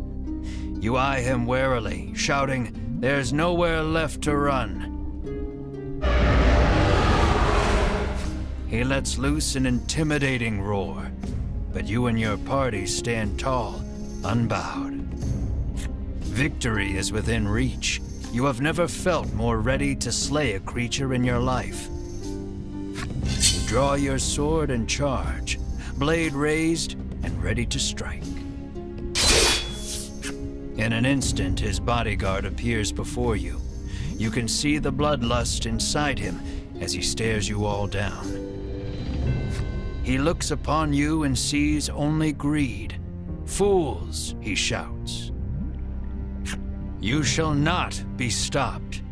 You have your reasons for wanting the dragon dead, and they are enough. They are everything. This conflict is inevitable. You heave your sword toward the enemy, come what may."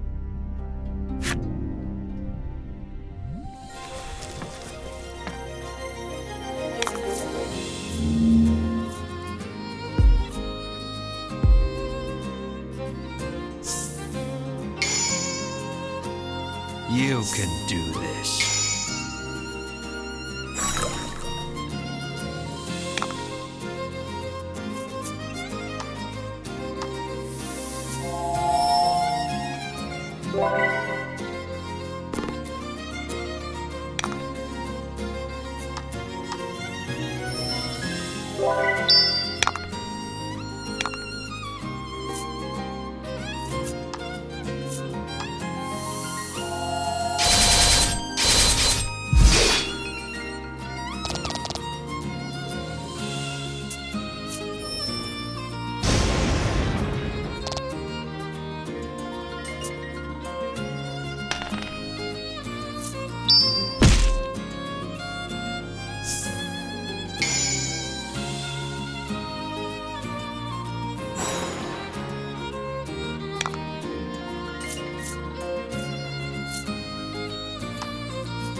Vince falls, his face covered in blood.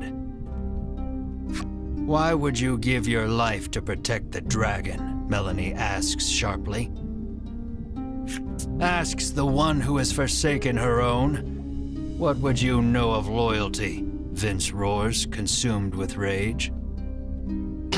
He begins chanting, no doubt preparing to cast a spell. No, that spell is forbidden, Melanie shrieks. It's too late. A stupendously powerful magic swirls out of the ether, enveloping them both. Vince turns to face you once more, his aura unlike anything you've felt before. You tighten your grip on your sword. There's no turning back now.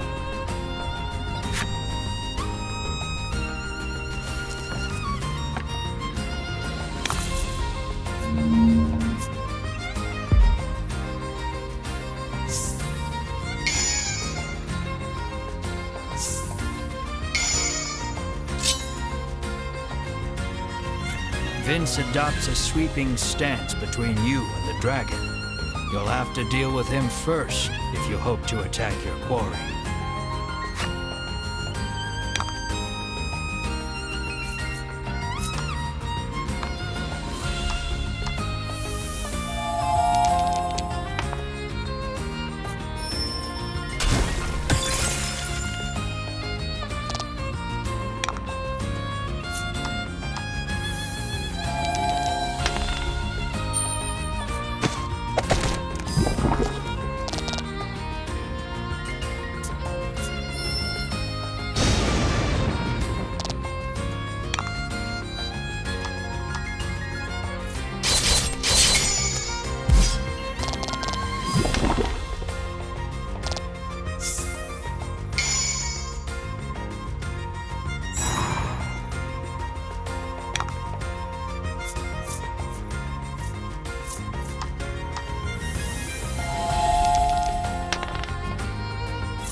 battle has been won. Tears stream down Vince's face. You watch him out of the corner of your eye as you turn your attention toward the dragon. Vince, undeterred by the wounds that now cover his body, rises to his feet and moves to protect the dragon one last time. Enough!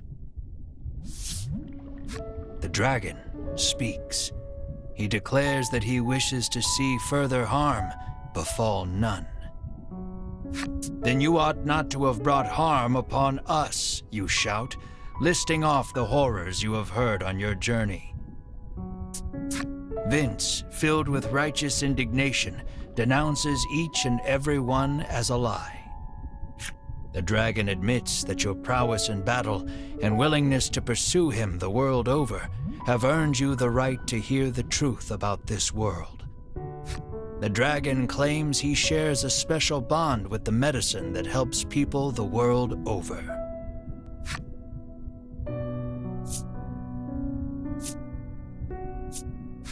All those who succeeded in capturing the dragon in the past forced him to live a nightmarish existence on this island.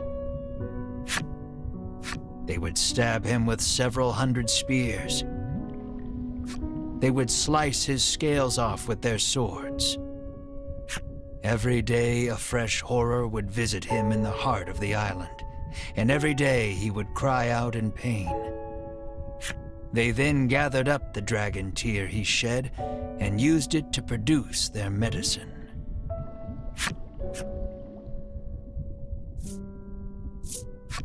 Everyone in the world drinks this medicine as though it were water. Taking this medicine heals all wounds and cures all ills. It is a crutch that humanity can no longer live without. The primary ingredient in this medicine is dragon tear. You cast your mind back over your travels, over all the people who sought the medicine and were saved by it. The mere thought that so much good was born of the dragon's torture makes your mind reel. You feel no one moves, or so much as makes a sound. His words weigh on each and every one of you. The dragon claims he has grown weary of suffering for the benefit of humankind. And so, he intones, I beseech you, strike me down. You hear only hurt and fatigue in his voice. Comply, and you will fulfill the order that was given you. The riches you have coveted for so long shall be yours. But know that if you do, the medicine upon which people have come to rely shall cease to exist, threatening the very foundation upon which humanity was built.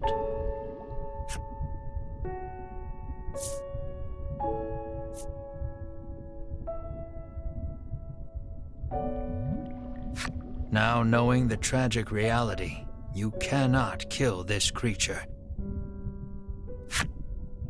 Your heart filled with anguish, you lower your weapon. Out of nowhere, a burst of magic crashes over the entire party, rendering you unable to move. The Ivory Order have found their way back to the caldera and stand before the dragon once more. Sherwin stares the dragon down, fire in his eyes. At last, the world is safe, he says. Seize him at once, Edwin urges. With a nod, Sherwin approaches the dragon.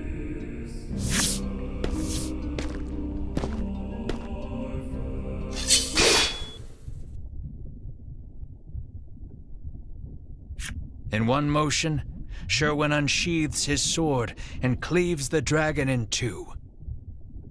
The dragon's lifeless corpse lurches backward before dropping over the edge into the caldera. What have you done? The others ask quietly, unable to comprehend Sherwin's actions. The earth shakes. The dragon's body seems to have energized the lava enough to spur an eruption. All that remains is to destroy that place, he hisses, and storms off with purpose. The remaining members of the Ivory Order are still in shock, but Hedwyn orders them out, and they flee out of sight. The volcano is about to erupt, and will surely take you with it. Melanie suggests the party take Vince as well, but he insists he remain here. He speaks his final request, his voice already fading. Dragon Tear is more powerful than you can imagine, he says, his voice weak and raspy. It could end this war. You mustn't let them use it. Stop them at all costs. Use the forbidden magic if you have to, Melanie. Vince's final pronouncement echoing in your head, you race to catch up to the Ivory Order. The eruption is imminent. The earlier tremors collapsed the passage you took to reach the caldera.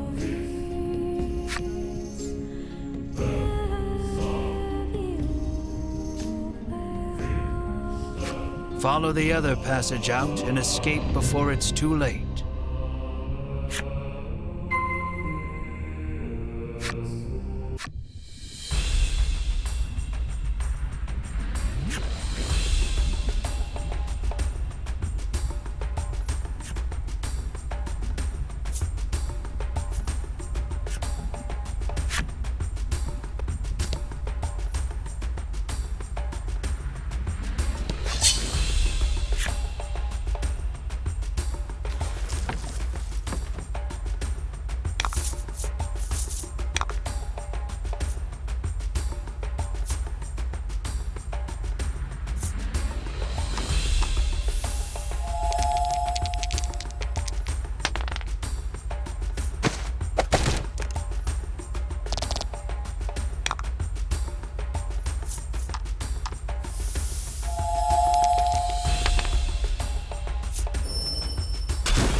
Don't hold back.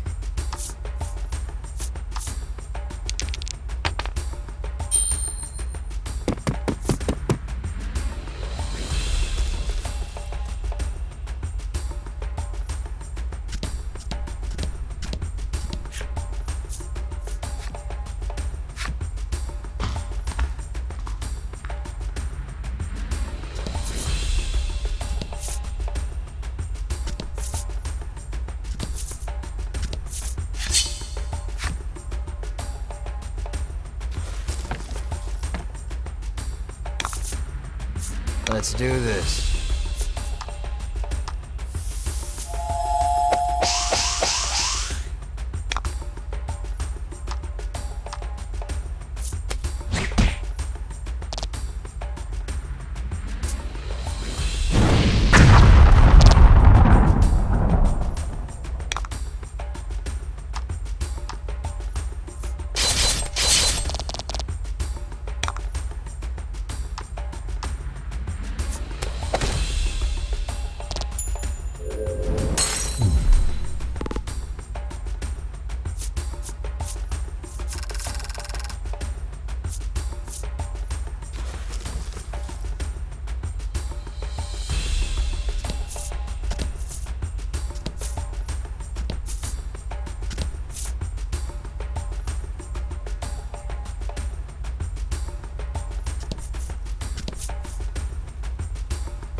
And fact.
Take your time. There's no need to rush yet.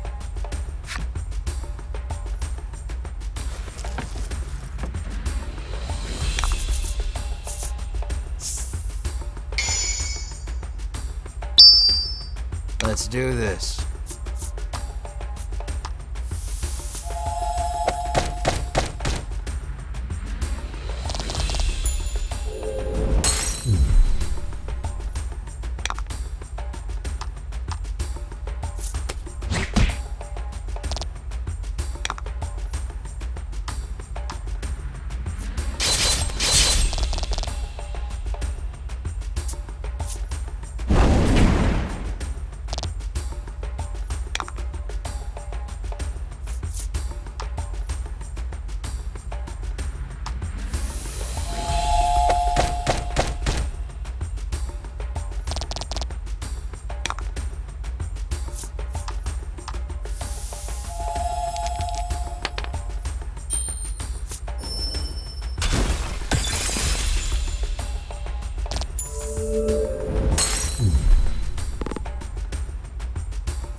Nice work.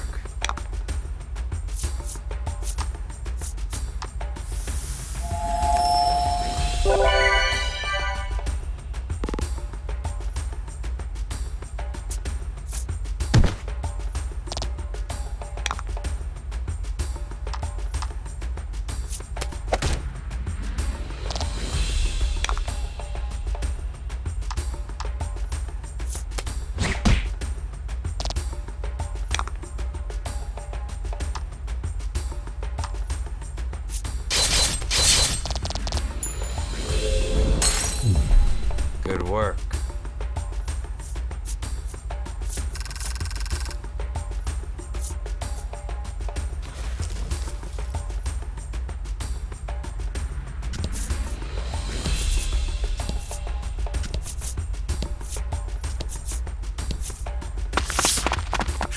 You're nearly out. The relief of knowing you may yet outrun the encroaching lava is immense. And short-lived, as monsters burst forth from the lava, blocking your escape.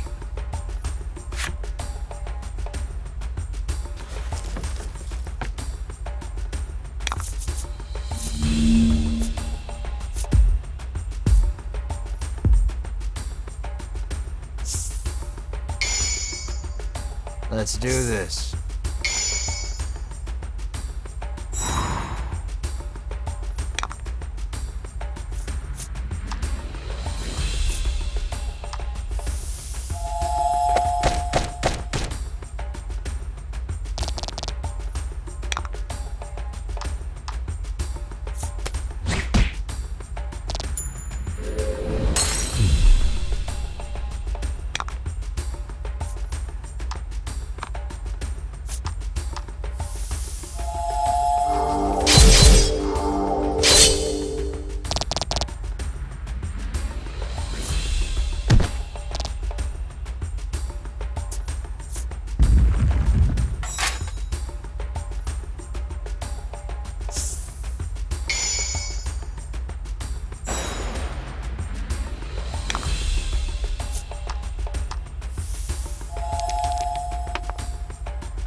That was lucky.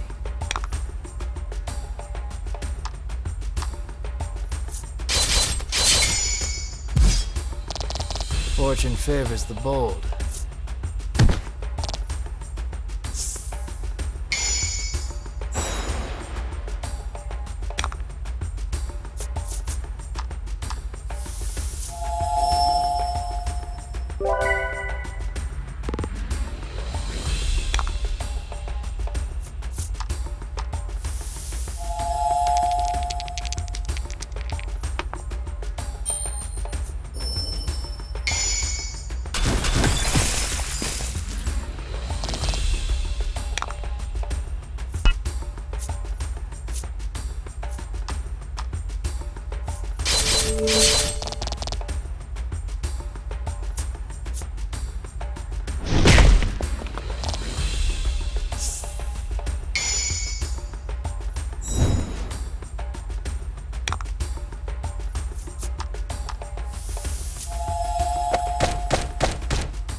You race out of the volcano, the monsters scarcely having hit the ground behind you.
After your narrow escape from the volcano, you mull over what you learned at the summit.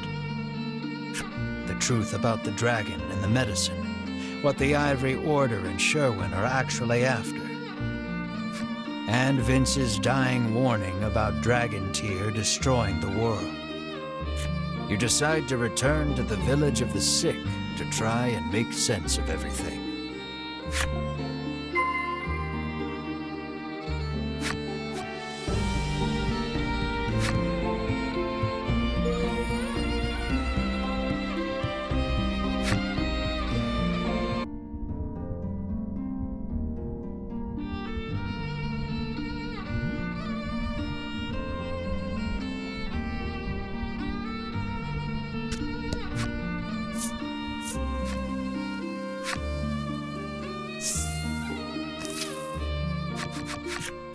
I'm exhausted, says Ridis. She certainly looks it. Bruno is silent and looks deep in thought. As you head into the village after your friends, another headache splits your skull. This place. Something about it is triggering a memory that feels like it's trying to claw its way out of your brain. Let's rest up at the inn, suggests Melanie, taking in everyone's state.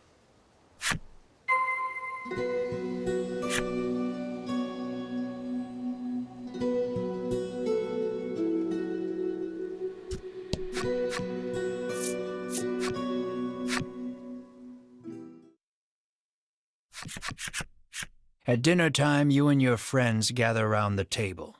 For a while, it's quiet, but then Melanie speaks up.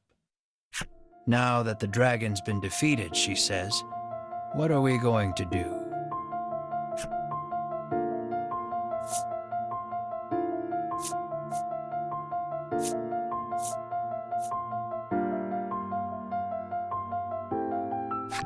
I want to learn a little more about this island, you say. Bruno agrees with you. They call this place Mount Medica. Something tells me there are still secrets to uncover. In truth, the Ivory Order wanted to capture the dragon alive, but Sherwin killed him. You can't help feeling the Ivory Order is still hiding something about this island, the dragon and the medicine.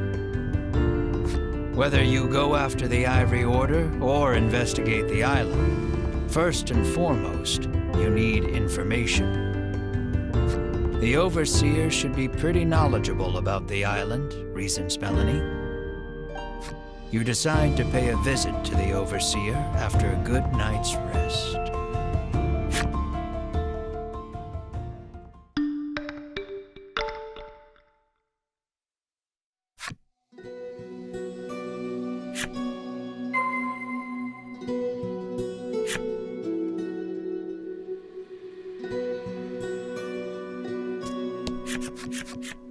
Selfor, the village headman come overseer, comes out to welcome you. After detailing what happened atop the volcano, you ask him to tell you everything he knows about this island. So, the dragon's tears are the medicine's main ingredient, he muses.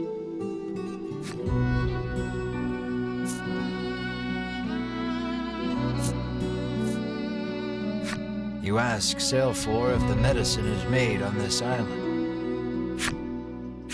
After a moment, he begins speaking in a quiet voice. He tells you about the medicine factory here on the island that the Ivory Order oversees, and that this village was founded in order to provide a steady supply of human test subjects for their new medicine. Now that you know the truth about the island and the village, you turn to Selfor and pose further questions.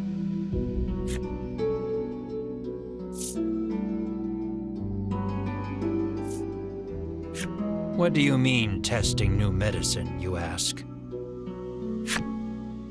Selfor explains that before the Ivory Order sends any of its medicines out to the greater world, they test them here first. With all the new medicines they're constantly prescribed, the villagers here suffer strange side effects. All except Selfor, who says he's exempt from the tests on account of being in charge of the village on the Order's behalf.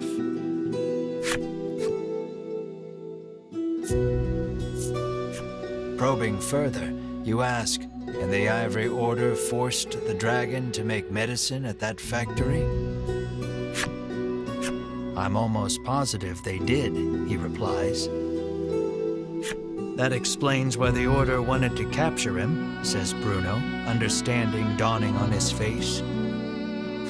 But if that's the case, why did Sherwin flout the Order and kill the dragon? You're still missing the final piece of this puzzle. Sometimes we get people who try to escape, he says, his gaze dropping. The Order always catches them. This is horrible, says Melanie, a harrowed look on her face. You know the abandoned house at the western edge of the village? Well, once upon a time, a family of 4 lived there. As Selfor speaks, you feel all the blood drain from your body. There's something I'd like to see for myself at that house, you say, your brow creased. At the uncharacteristically somber look on your face, Melanie, Riddis, and Bruno give silent nods.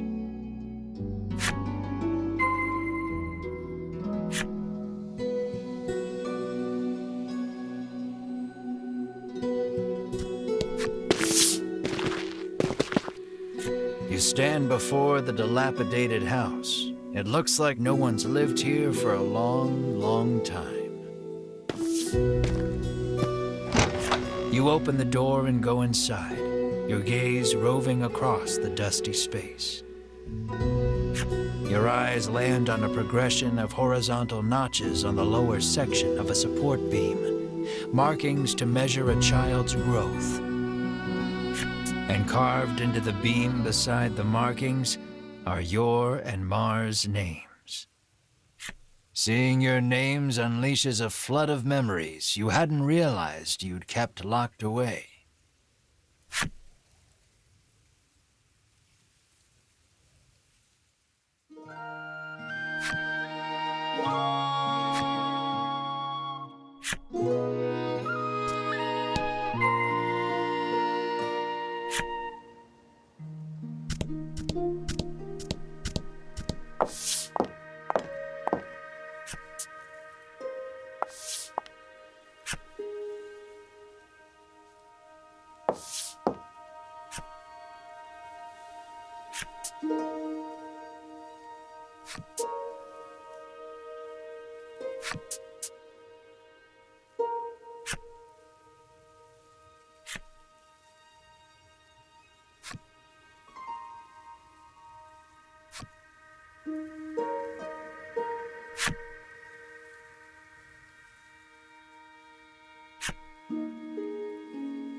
The trauma of what happened, combined with the effects of the medicine, spurred the loss of your memories.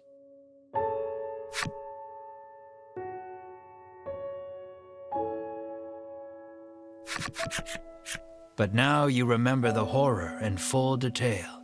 Sobbing, you gather Mar in your arms. Melanie, Riddis, and Bruno just stand there in silence, absorbing the truth of your origins. Melanie, who knows all too well the pain of losing your parents, turns to you with tears on her cheeks. We have a lot in common, you and I.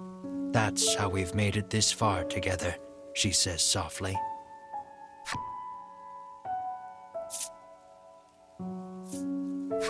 Moved by her kindness, you give her a silent nod. But I've still got farther to go, you say, scrubbing your face dry. As painful as those memories are, something the Ivory Order disciples said gave you hope. If you can get your hands on an undiluted solution of dragon tear, you can restore Mar to her human form. And what was that about the place they called the mausoleum? That's probably a good enough place as any to start looking for dragon tear. Melanie doesn't miss the determination that blooms on your face. Whatever it is you need to do, she says, I'm with you.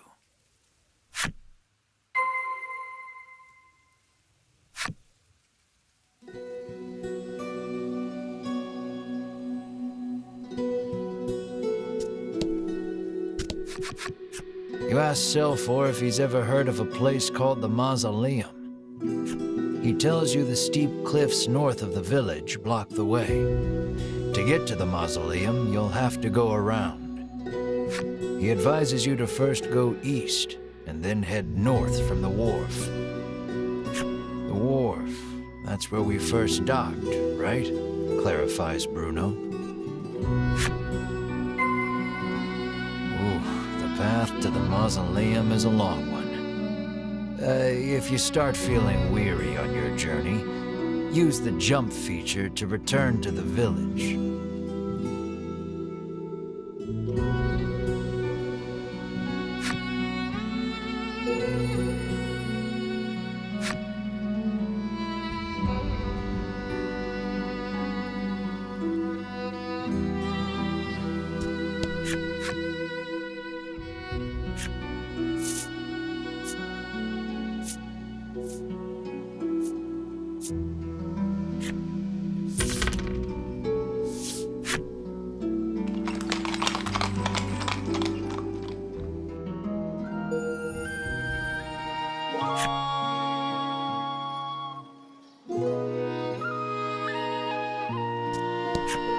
You turn the magical key in the lock, and the door opens. You sense a presence behind you, and turn to see a guard. He starts talking to you like your old friends. He tells you this is where Queen Nilla used to store the royal treasure, but not anymore. So you see, you won't find anything of value in there. He finishes and walks away. There's a scrap of paper on the ground where the guard was standing. You pick it up and read it.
The moment the knight senses your presence, he speaks.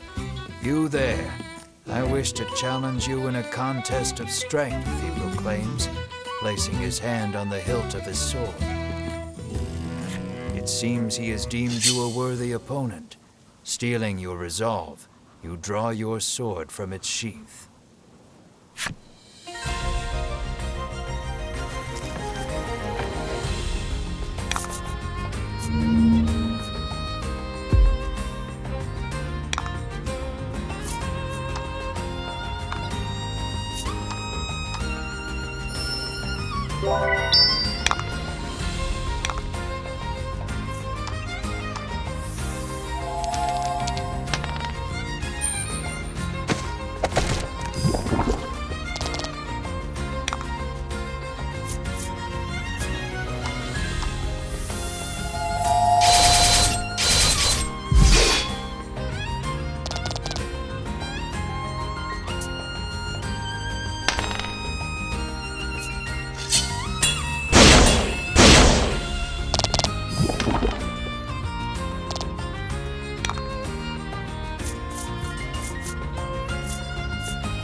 Nice work.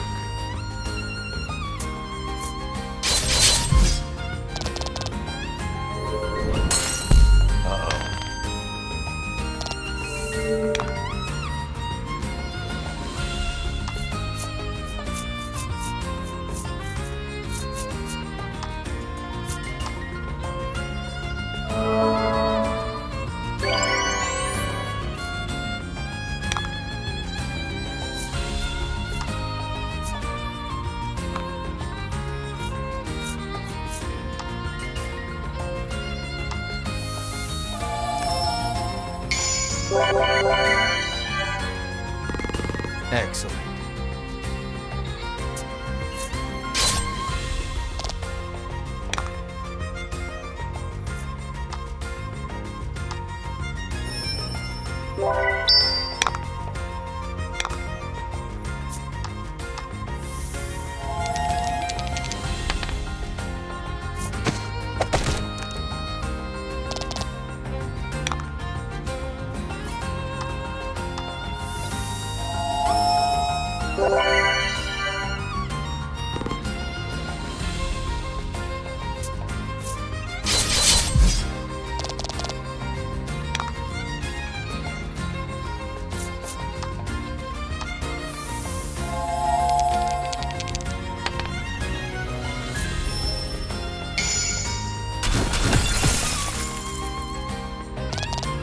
That was lucky.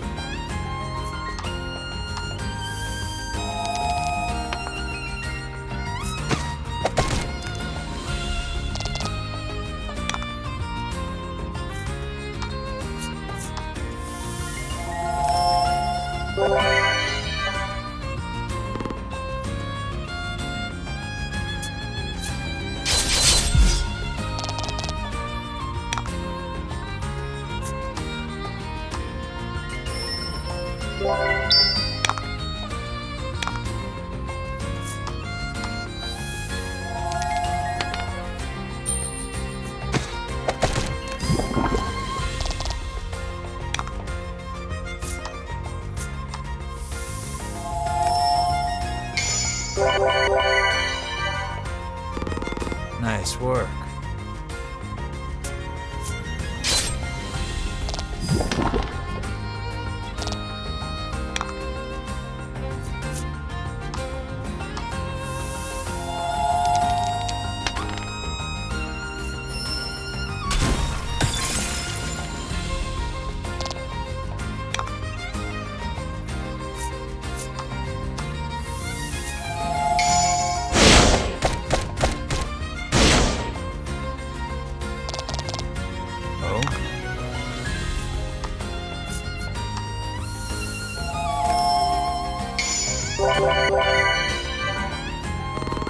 Nice work.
Warrior, this is far more befitting of you, he says, entrusting you with his armor.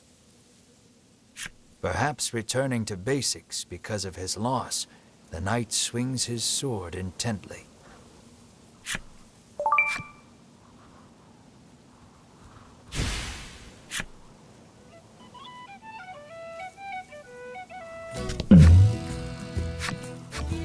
You journey onward, only to see a suspicious-looking elder appear before you, a bottle of medicine dangling from his waist.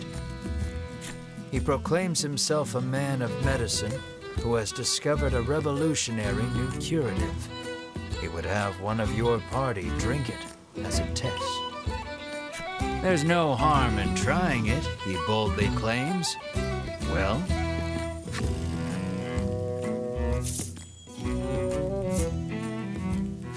you take the stranger at his word and drink one of the bottles dry. You gradually begin to feel quite ill. The world spins. You feel yourself coming unmoored. The doctor of sorts eyes the now empty bottle. Well now, drinking it all at once is a fine way to poison yourself, he tells you. Should have led with that, you try to say, but it comes out sounding more like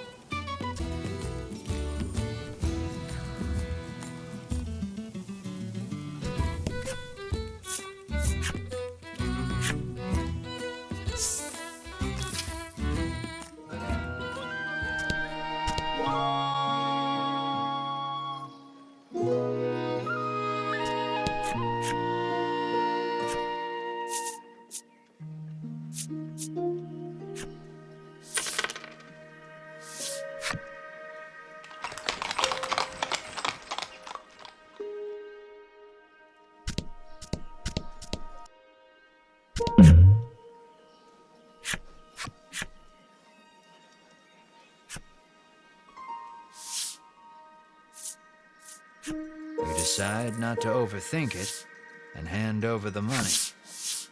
Anyone asks, you didn't buy it here, he says, repeating the last part ad nauseum as he hands it to you. Of course, he was on the black market.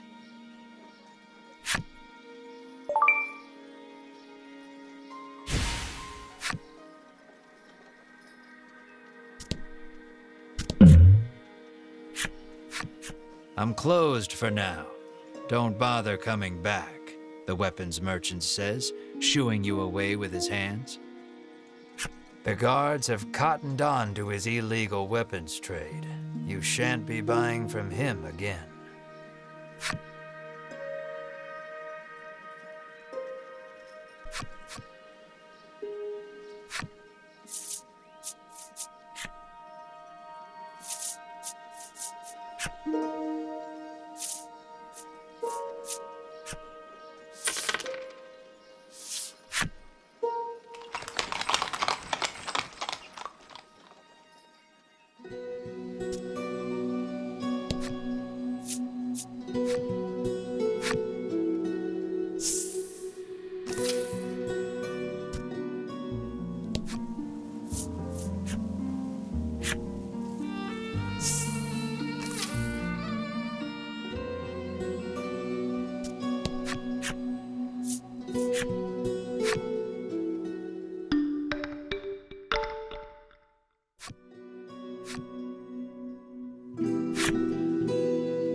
giant boulder impedes the path.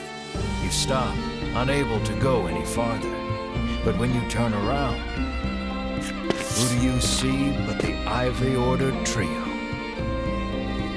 In a flash, you draw your weapons, but Headwind calls out, "Wait."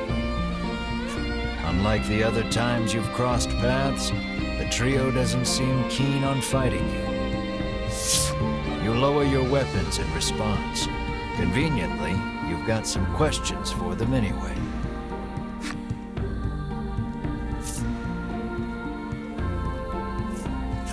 You demand to know if what Cell foretold you about this island and the village of the sick is true. There's no reason to hide it any longer, begins Headwind. He tells you of the immense fortune the Order amassed by selling the medicine they forced the dragon to make on this island. And he confirms recapturing the dragon was the Order's true goal. The dragon's imprisonment on this island was a secret only the upper echelons of the Order were privy to. Even Queen Nilla didn't know.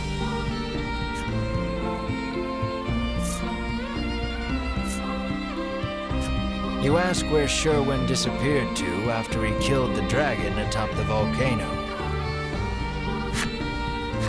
We too seek Sherwin, says Winifred. Atop the volcano, Sherwin swore to destroy that place. Headwind says he was talking about the mausoleum. Winifred ponders the question of why Sherwin would betray the Order and kill the dragon.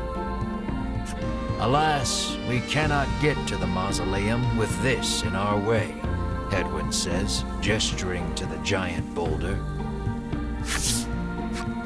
Upon closer examination of the boulder, you see fissures spidering along its surface. Perhaps it was weakened by the earthquake caused by the volcano erupting. With the right approach, you might be able to force your way through after all.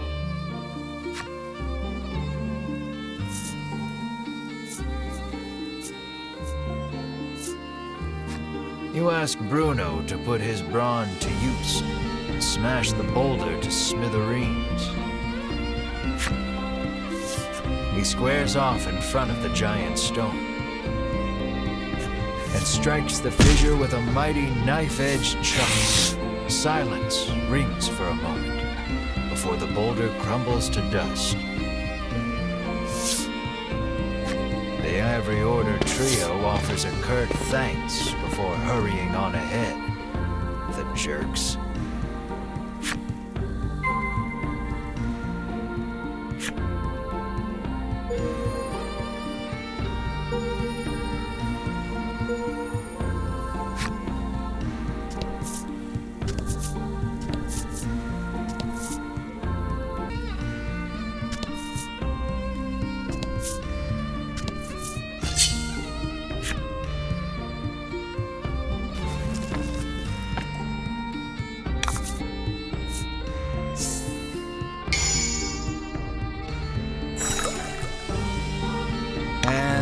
Fight.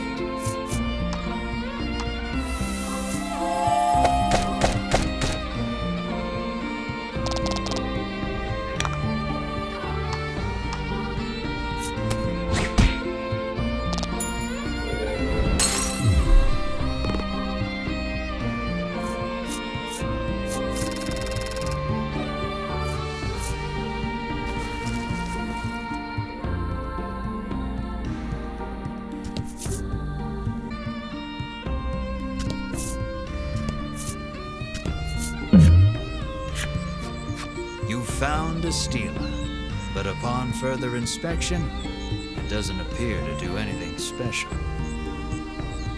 But surely, it's not simply stood here for the sake of it. You make note of it in case you're told to seek out another stela later.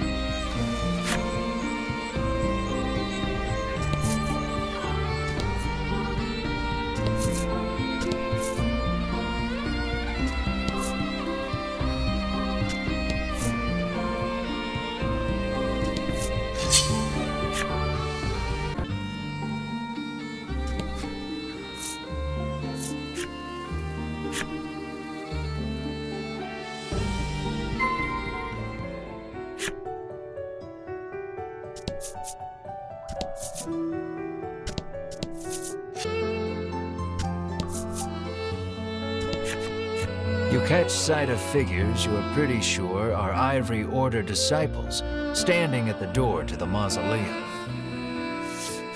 Let us through, you say, but something isn't right.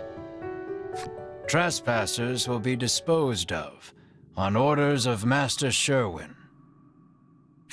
Kill, they murmur dispassionately, and then attack.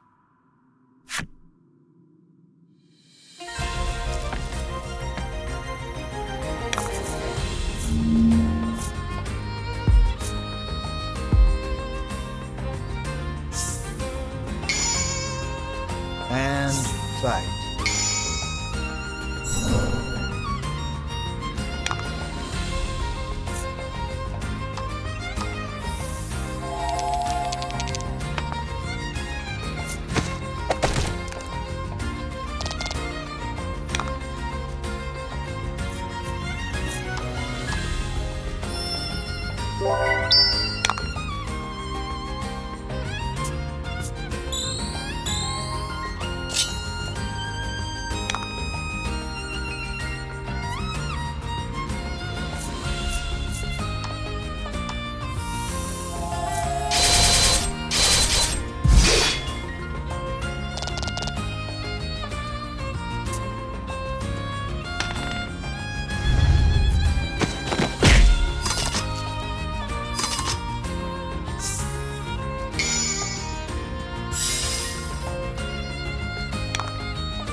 Nice work.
It seems the Ivory Order disciples have come back to themselves.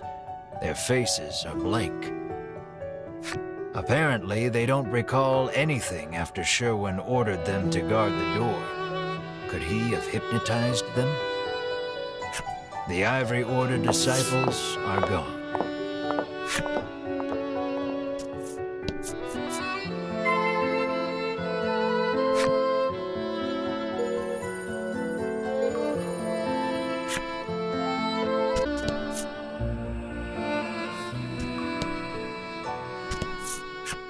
You shall not pass. Die.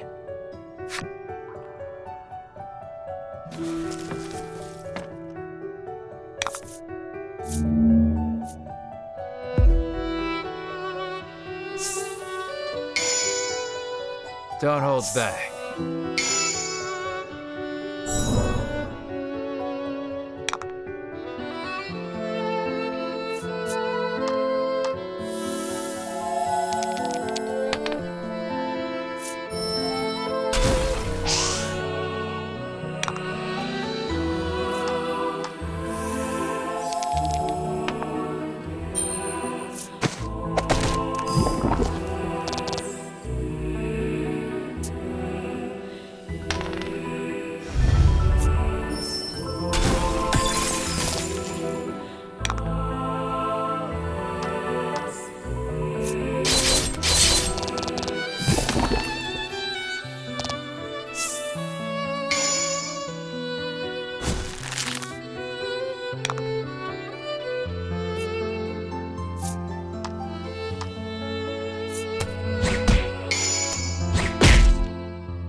Excellent.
And fight.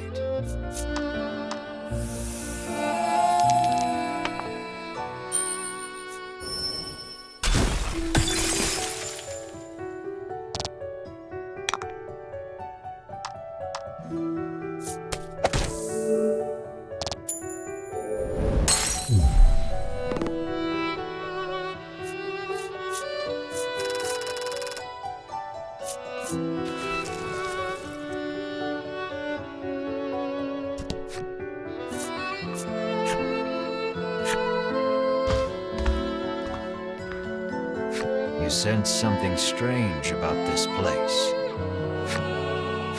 You can hardly make out your surroundings in the dim. You'd best watch your step.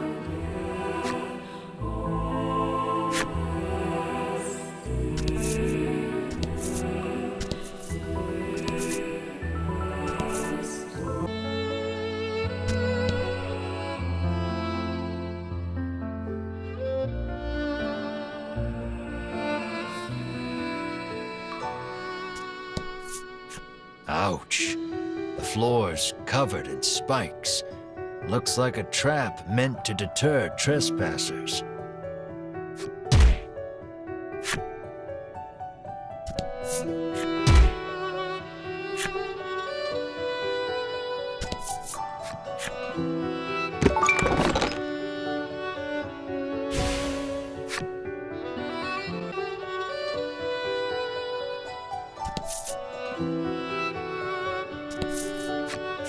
An Ivory Order order disciple stands in your way. Something strange about this one, too.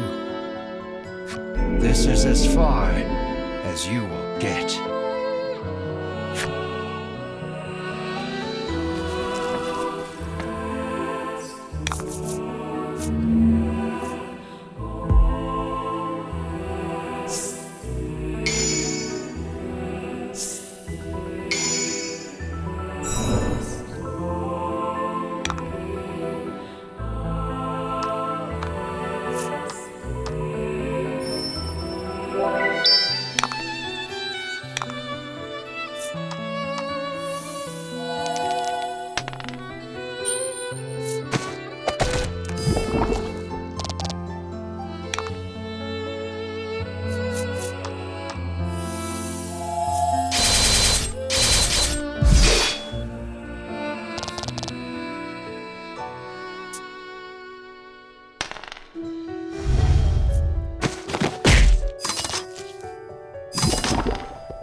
Unlike the lower level, the lights are lit.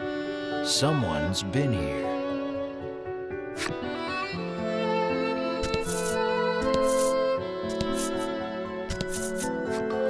Another Ivory Order disciple blocks your path. Trespassers will be disposed of.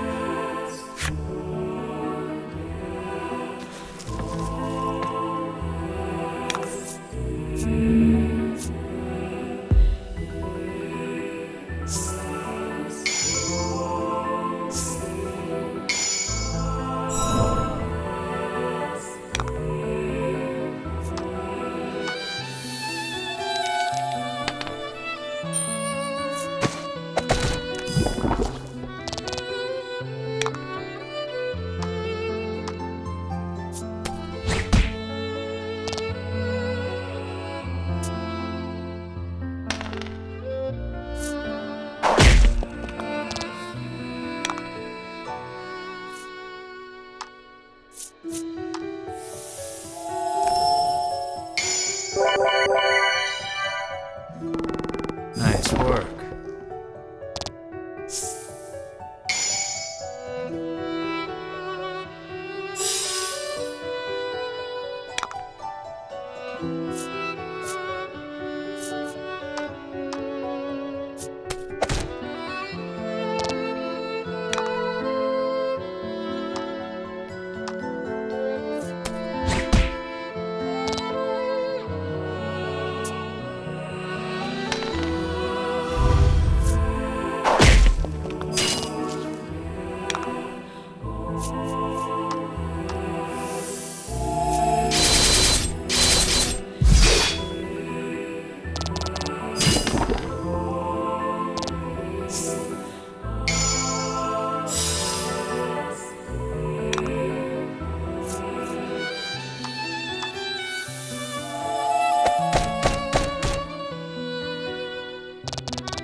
Yet another ivory impasse.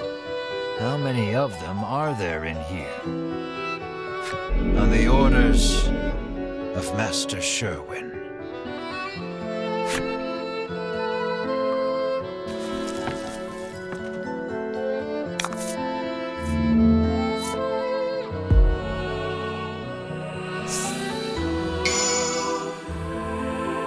Don't hold back.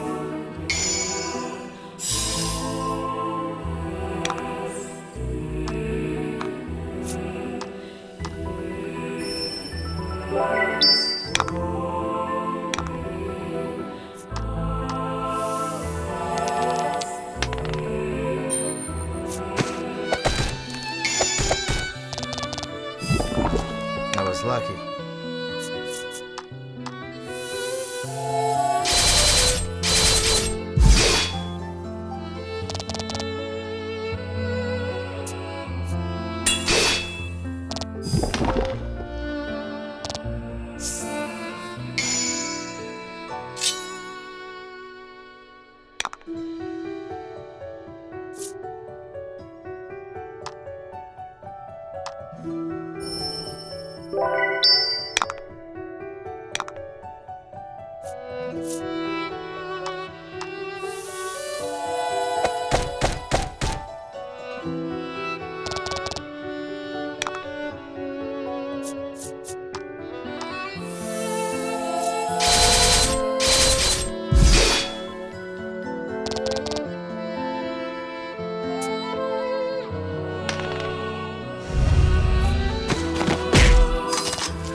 Felt like that night wanted to stop you from going any further.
Fortune favors the bold.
The sign reads, "There is more here than meets the eye."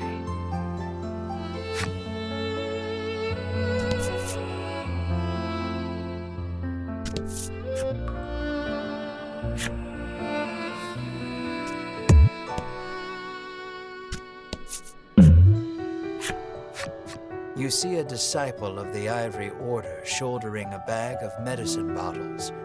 "Would you like to buy some salves for your journey?" she asks. You ask her to show you her wares. She lines up several medicines before you.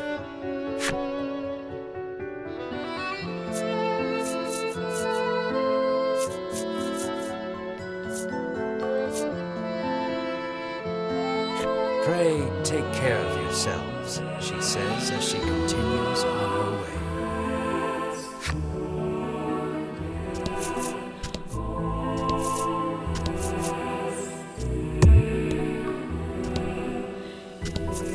Why not check the wall around here?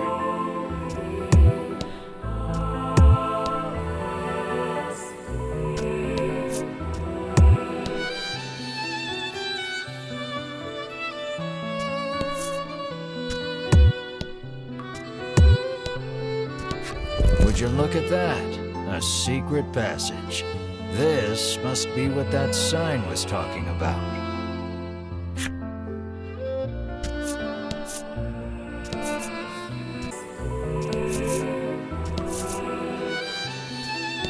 Psst, there may be something on the wall nearby. Another secret passage. This is definitely what that sign was hinting at. Be sure to keep an eye out in case there are more.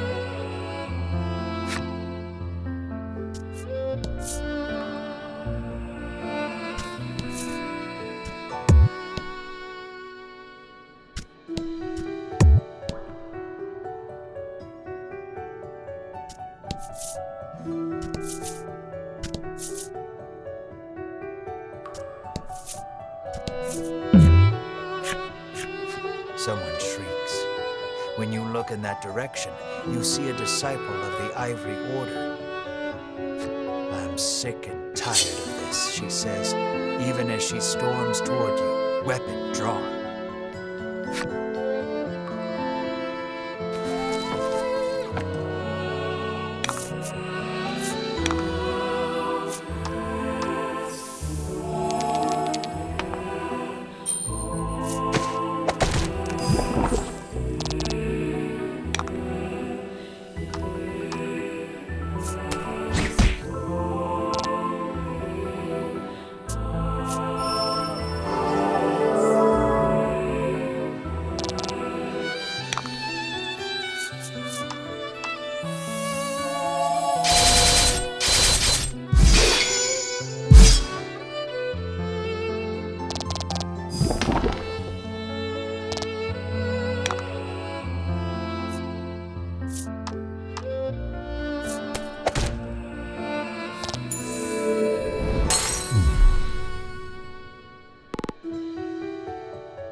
Trembling all over, the Ivory Order disciple stumbles away on unsteady legs.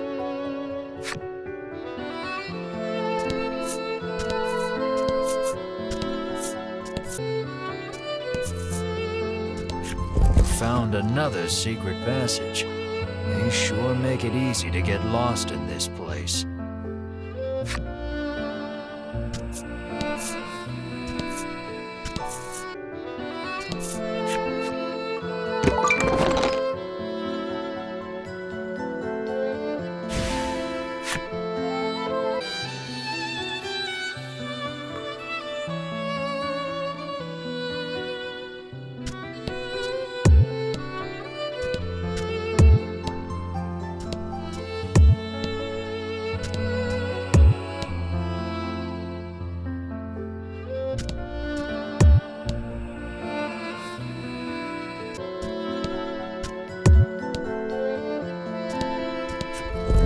another secret passage. How many of these things are there?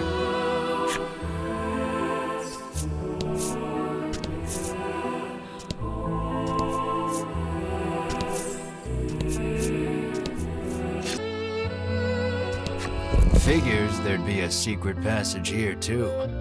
Go on and see where it leads.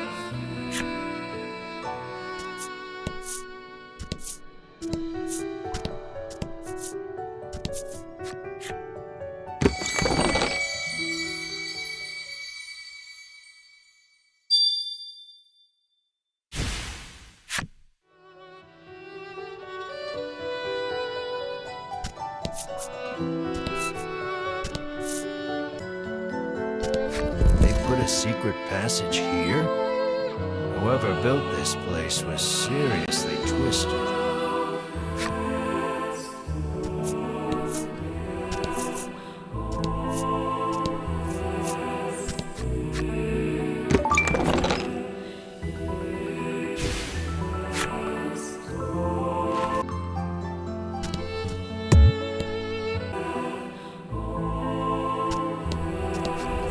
Another secret passage. I've lost count of how many you've found, but hopefully, this is the last of them.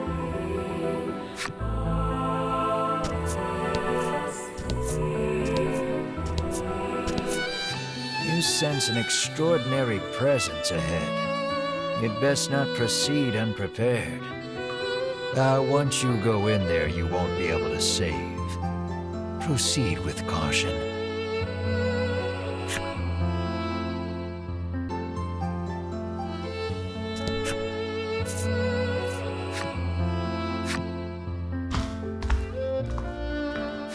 You sense an immense power enshrouding the whole of this floor.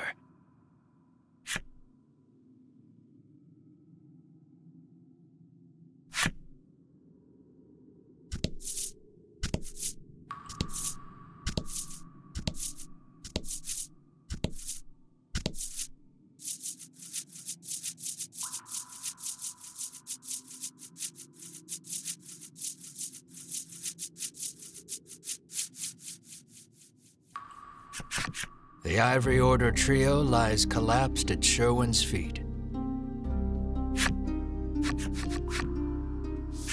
Sherwin glances your way as he notices your presence. You again.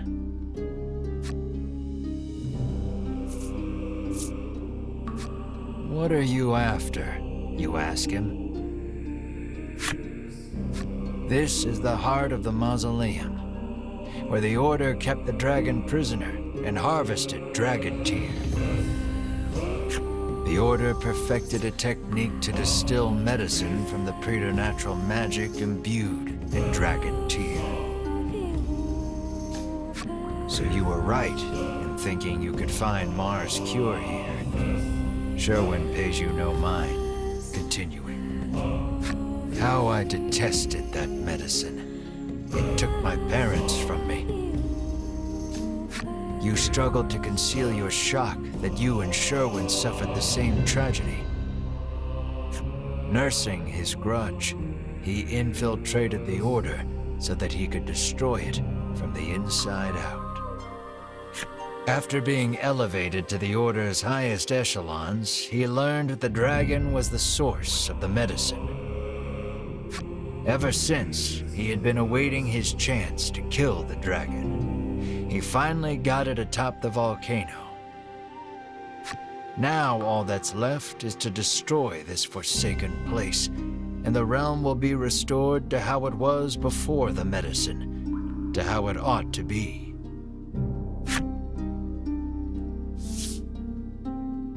Sherwin stands before the altar and begins mumbling an incantation. It looks like he's gearing up to perform some sort of rite.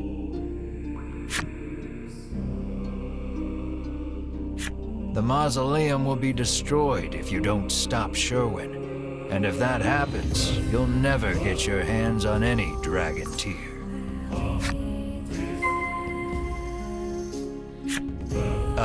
Prepare yourself. The Ivory Order trio are still alive, but don't have the strength to get up.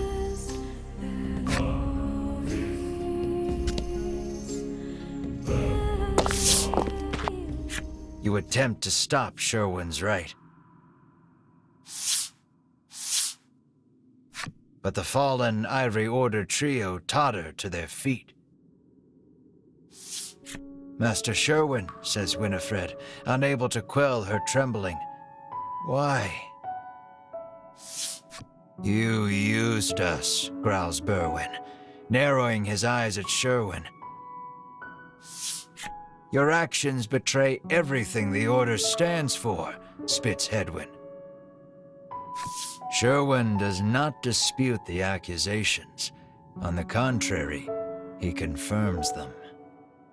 Everything I've done, including using you, is to purge this world of that medicine.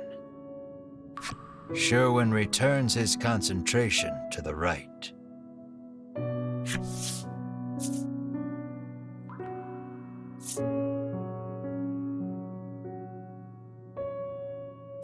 You race toward Sherwin to stop the right, but then Winifred blocks your way.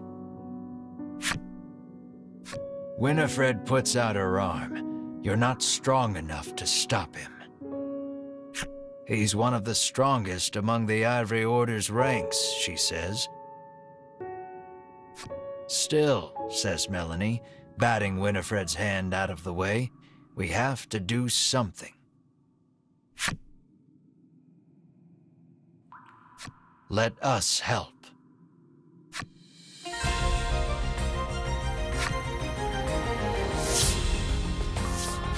Sherwin pivots to face you, snarling. I will crush any who dare stand in my way. Sherwin attacks.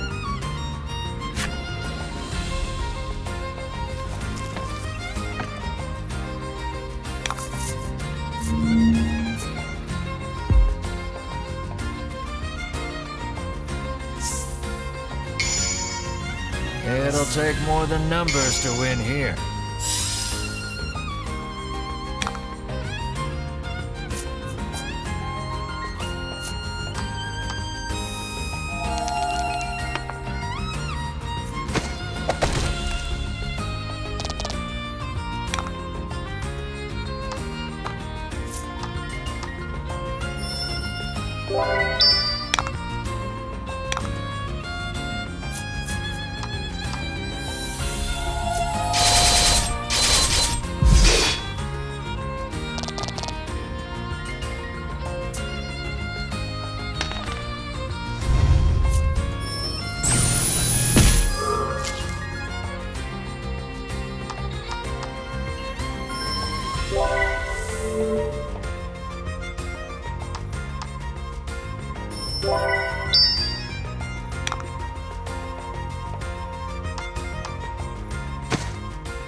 the altar was destroyed in the fight.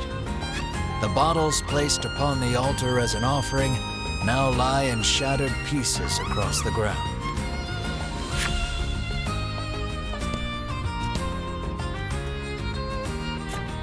Sherwin, bloodied and beaten, lies sprawled across the ground. Give up already, you say? Then, from the folds of his cloak, Sherwin withdraws a vial of dragon tear. So it has come to this, he murmurs, before gulping it down. Sherwin's body begins morphing into something grotesque.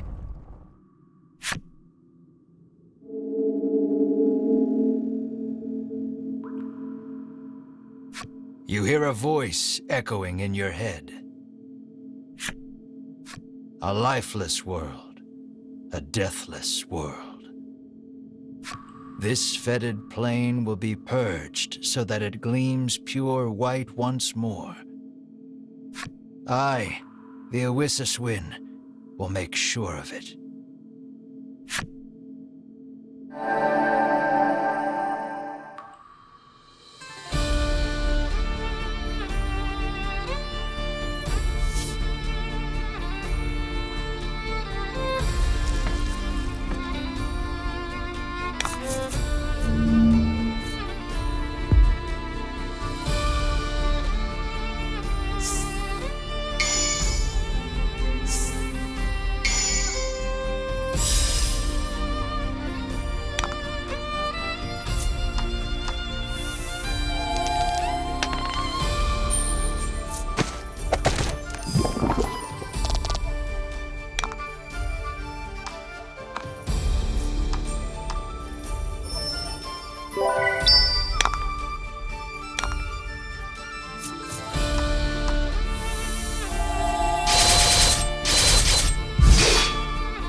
Some of the blame for allowing this to happen.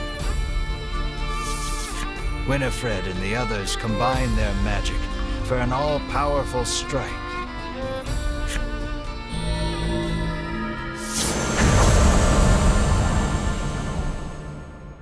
The brunt of the blow renders the Owisiswin motionless. but in your head echoes a familiar voice. There is no denying me. This world will fall, as will you. The Oishus wind stirs, stretching his humongous wings.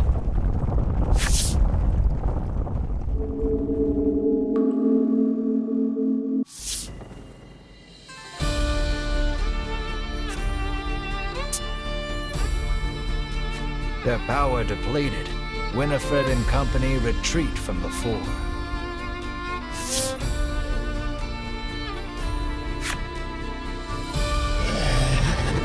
The Oishus wind screeches a bloodthirsty shriek as he bears down on you once again.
Foul creatures, be cleansed by my power. The Oishus Wind's power inhibits your actions.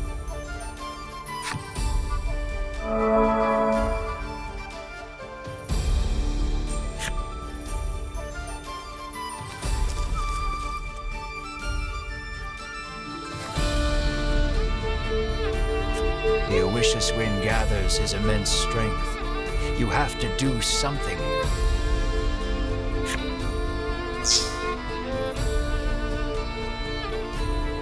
But the Oishus Wind's power binds you.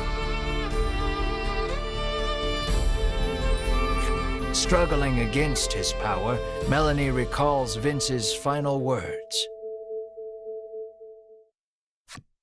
Your spell can make this world a better place. Through everything, realization strikes her. The only way out of this is to use forbidden magic. I offer myself, body and soul, as payment. Melanie recites the spell, then turns to you. I'm sorry, she says, her voice faint. You'll have to finish what you started without me. Melanie's powerful magic has bound the Oishus Wind. That same power, though, has also bound her.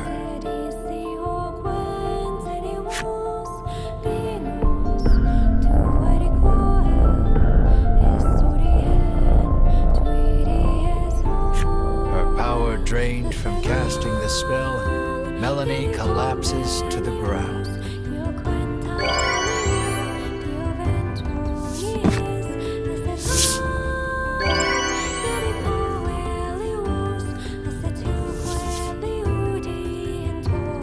Her spell breaks the power binding you. You can move freely again and feel your strength return. The spell has bound the Oishus Wind. Now's your chance to end this.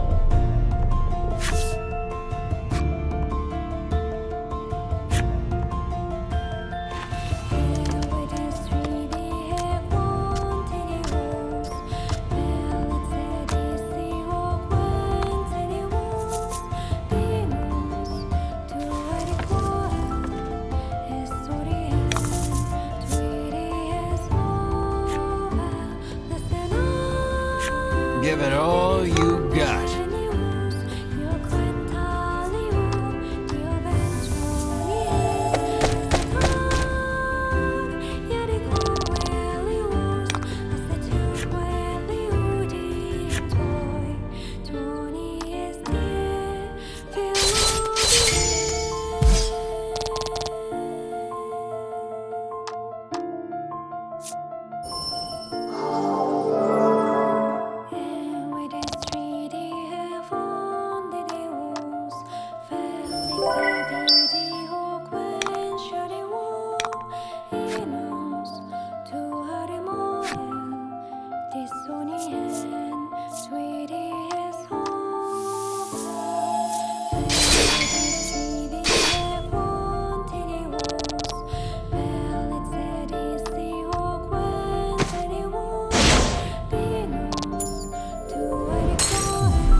You defeated the Oishus Wind.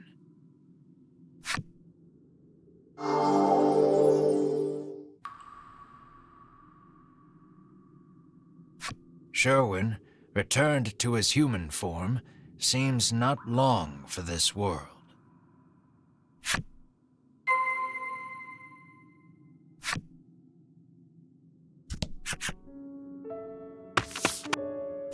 You rush to Melanie's side. The moment you reach her, you notice something strange.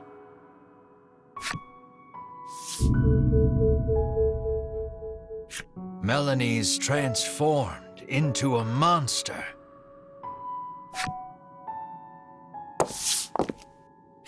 Just then, Winifred and the others return from their search of the area.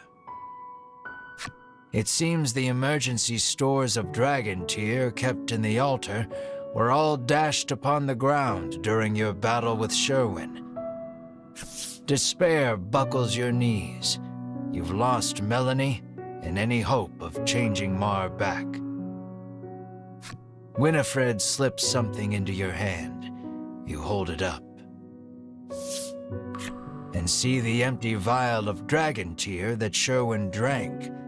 But if you squint, you can make out one last drop in the bottom. You got a vial of dragon tear from Winifred.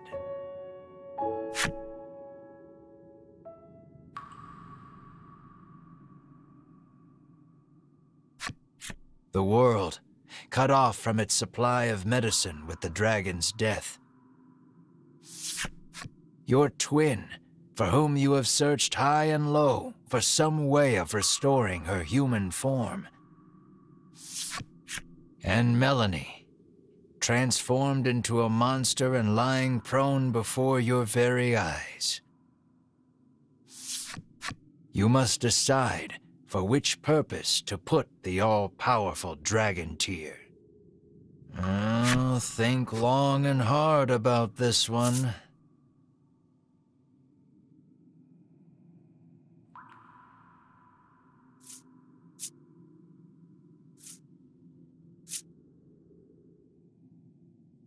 As though you were trying to cling to something, you offer up every supplication to the dragon tear. And then...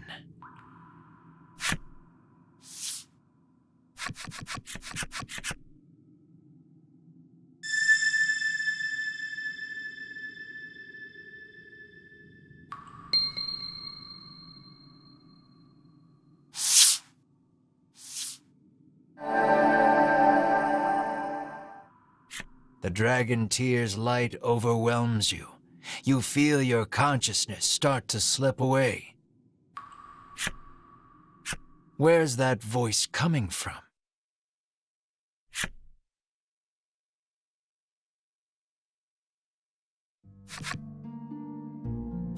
Wake up, screams Ridis, shaking you ungently.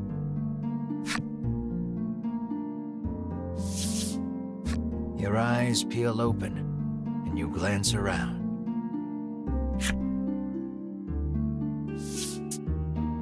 You're alive, says Melanie through flowing tears. You let go of a heavy sigh of relief to see she's human again. Bruno says you collapsed after the dragon tears started shining with fierce light, and that you've been unconscious ever since. That's when you realize Mar is nowhere to be seen.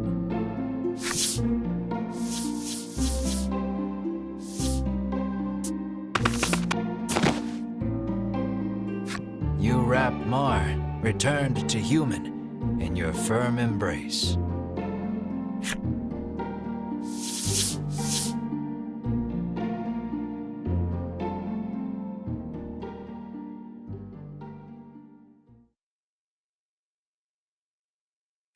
Thus your journey drew to its conclusion. As for the story afterward, you return to Advent Castle and make your report of the events to Queen Nilla. She rewards you handsomely for telling her the truth about the dragon, but it's barely enough to cover the cost of repairs to Ridis's home. Bruno returns to the coastal village he calls home, still squabbling with Oreo. The dragon agrees to continue providing dragon tear for the kingdom, so long as he can live the rest of his life in peace and quiet. Queen Nilla denounces the Ivory Order for their cruelty and seizes control of medicinal production. She does all she can to ensure a more ethical manufacturing process. Winifred, Hedwyn, and Berwyn leave the Ivory Order, establishing a new organization to help the needy. And what of you, Mar and Melanie? Queen Nilla asks you to serve in her court, but that's not really something the three of you are cut out for. You decline to set off for new adventures. And to this day, the incessant bickering of the bounty-hunting twins and the Black Witch can be heard in various far-flung corners the world over. This is a story of long, long ago and long, long from now.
Thank you for playing.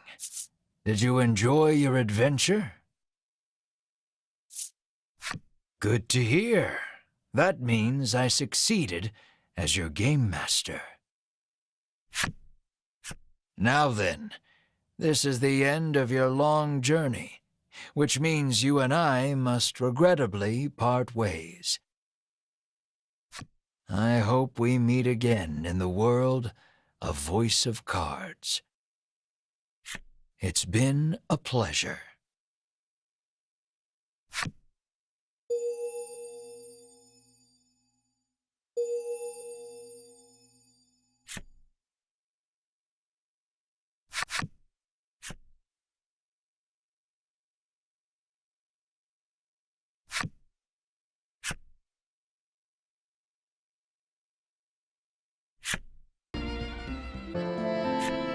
An old man totters along in front of you. With an eerie smile, he pauses and whispers, "Another eye of the dragon opens." Suddenly, the ground begins to quake so hard, you are nearly knocked off your feet. It stops as quickly as it came, and you let out a sigh of relief. The old man continues on his way, repeating to himself, "The eye has opened."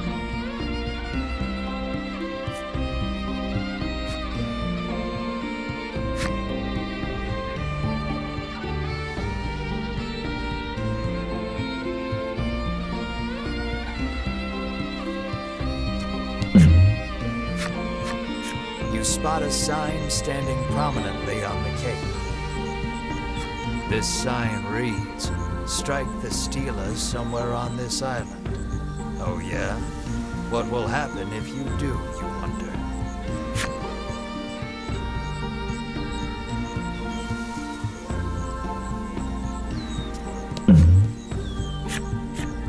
You've found a Steeler. You try gently knocking on it, as if to test its solidity. You swear you feel a rumble coming from the east.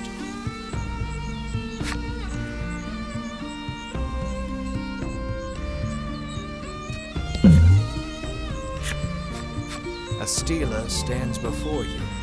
Wasn't this a sign just a moment ago? Great, now you're seeing things. There's a message engraved on the Steeler. It reads, "Those who would cross must strike me true." You see another island across the sea. Why striking a Steeler would allow you to cross, you haven't a clue.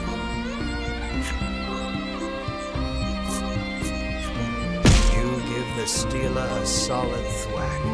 Not a moment later, the entire party begins to levitate.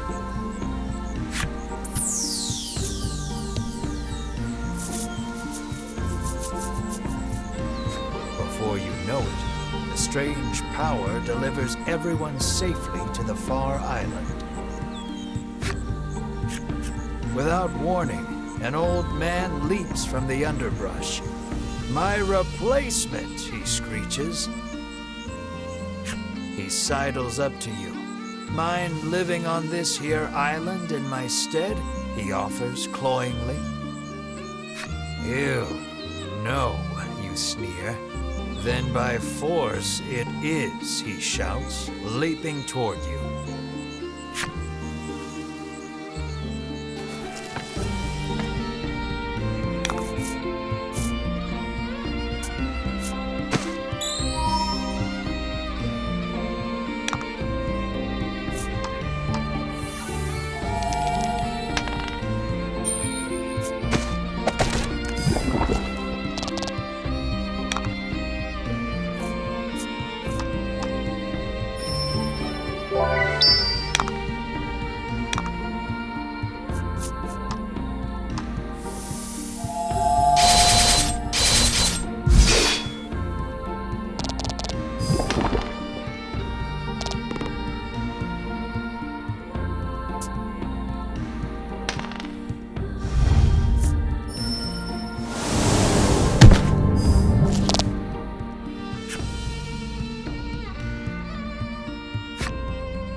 This island is cursed, the hermit explains, and he along with it, doomed to spend eternity here unless he finds someone to take his place. Defeated, the old hermit sinks wordlessly to his knees. A lone tear tumbles down his weathered cheek. Monsters suddenly appear from who knows where. They surround the dejected old man and let out bitter cries of lament. Come to console me, have you? He says sweetly, petting each of them gently. He quietly nods, rises to his feet, and makes his way to you. The island gets as lonely as I do. Someone's got to keep her company. You had better leave, the hermit says softly, handing you a garment that glows with an almost divine light.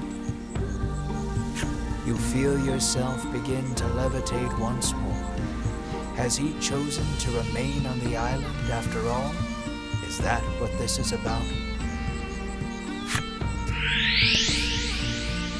The party finds themselves back on the cape. The stela that once rose from the sand is nowhere to be found. You turn your gaze toward the hazy, solitary island in the distance. Farewell, you say quietly into the wind.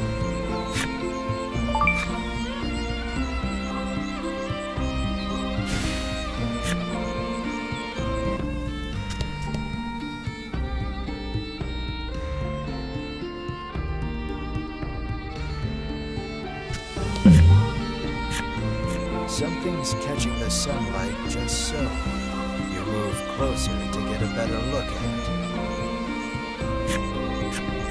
You find a chest lodged in the hollow of a tree. Something about this feels familiar. You fish a note out of your... Sure enough, this is the location those thieves mentioned when you were eavesdropping. Quite convinced you've found their stash, you open the chest with a self-satisfied smirk on your face.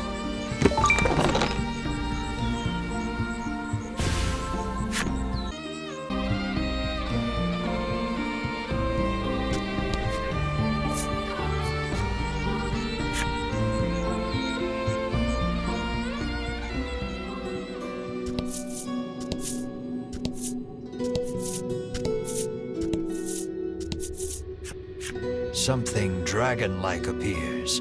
It's cloaked in an ominous aura. Please, someone, kill me. Could it be the lingering hatred of the dragon you fought at the volcano? Detestable humans. Detestable world. If you do not kill me, I will end it all.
thank you.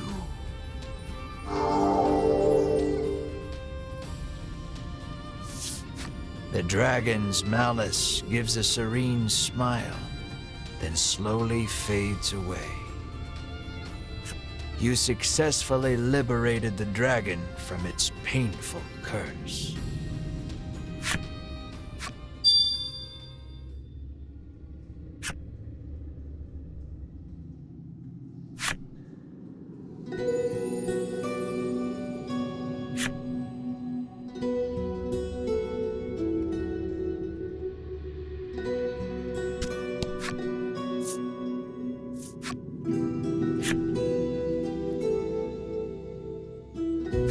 The lingering malice was stronger than the dragon itself.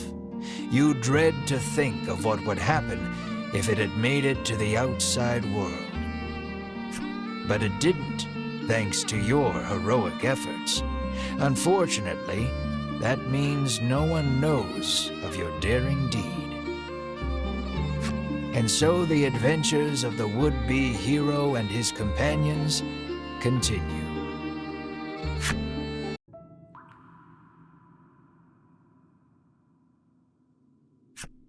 The world, cut off from its supply of medicine with the dragon's death.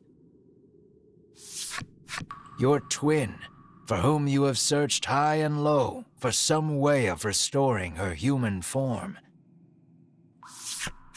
And Melanie, transformed into a monster and lying prone before your very eyes.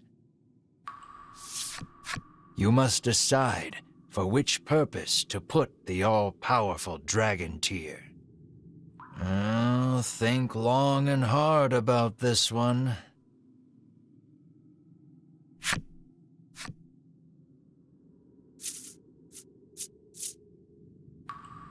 Wishing for the dragon's revival, you head toward the volcano.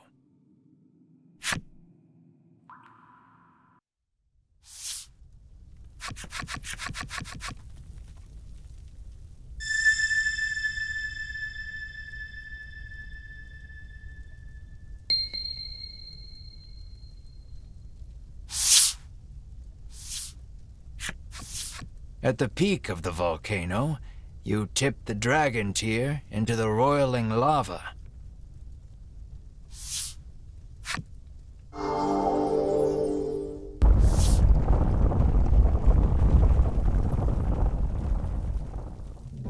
The dragon comes back to life. You sacrificed your own kin and comrades to help me? He asks softly. Foolish human. He launches into the sky. You watch him fly away into the distance.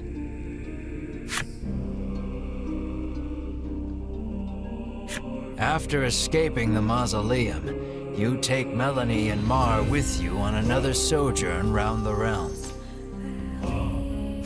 You hope, one day, to find more dragon tier and turn them both human again. Afterwards, your reputation grows, not as a bounty hunter, but as a monster whisperer, thanks to your two companions. It's not exactly how you envisioned getting famous. But that is a tale for another time.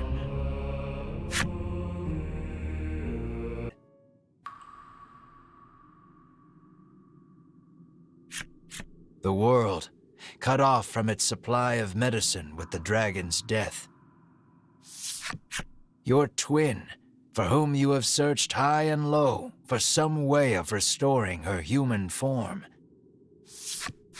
And Melanie, transformed into a monster and lying prone before your very eyes. You must decide for which purpose to put the all-powerful dragon tier.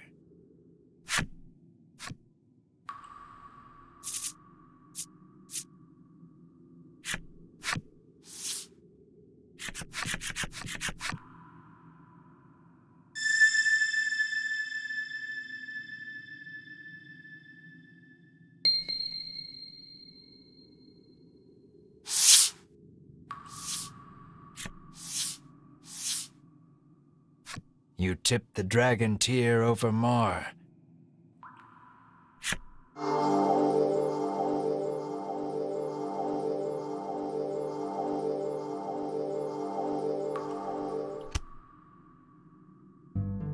Mar turns back into a human. You rush to her side and give her the biggest bear hug in the history of bear hugs. The monstrous Melanie looks on with a vacant stare.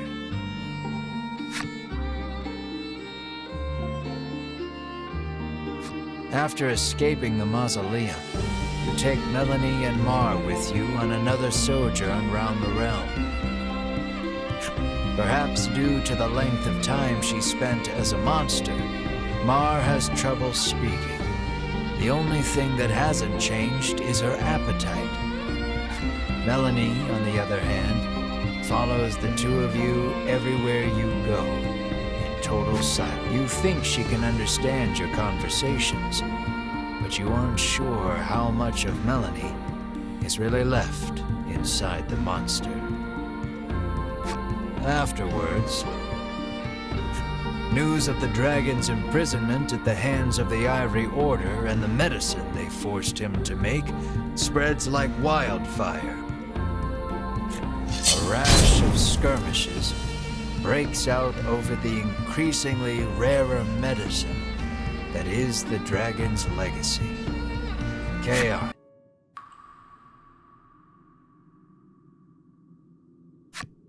The world, cut off from its supply of medicine with the dragon's death. Your twin, for whom you have searched high and low for some way of restoring her human form. And Melanie, transformed into a monster and lying prone before your very eyes. You must decide for which purpose to put the all-powerful dragon tear. Think long and hard about this one.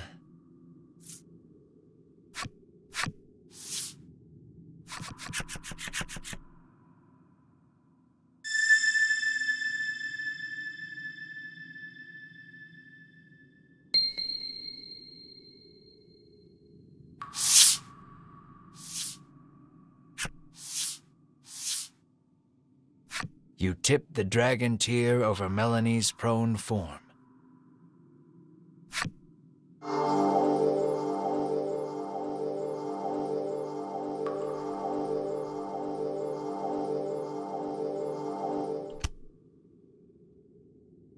Melanie turns back into a human.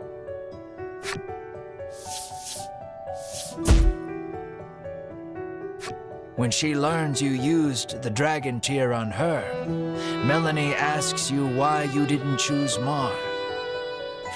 You shouldn't have used the last dragon tear on me, she sobs.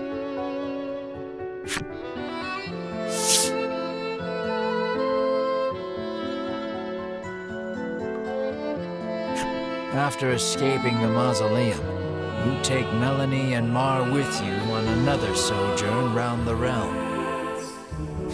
Melanie is as unforgiving toward you as always, but grows especially tender in taking care of Mar.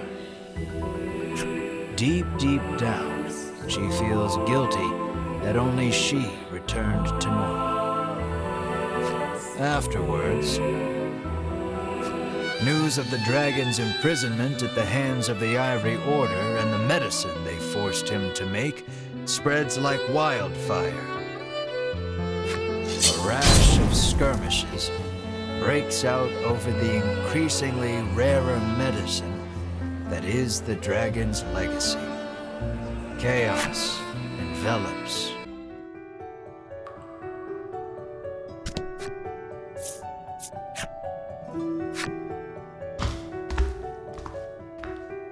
You sense an immense power enshrouding the whole of this floor.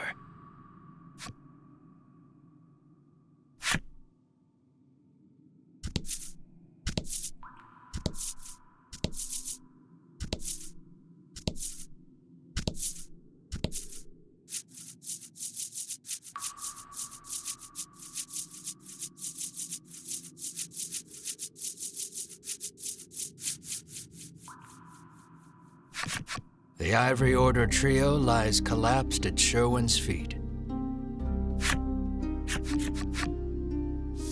Sherwin glances your way as he notices your presence. You again.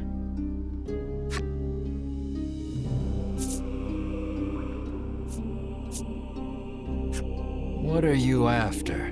You ask him. This is the heart of the mausoleum, where the Order kept the dragon prisoner and harvested dragon tear.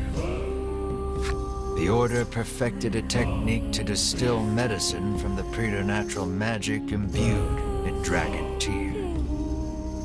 So you were right in thinking you could find Mars' cure here. Sherwin pays you no mind, continuing.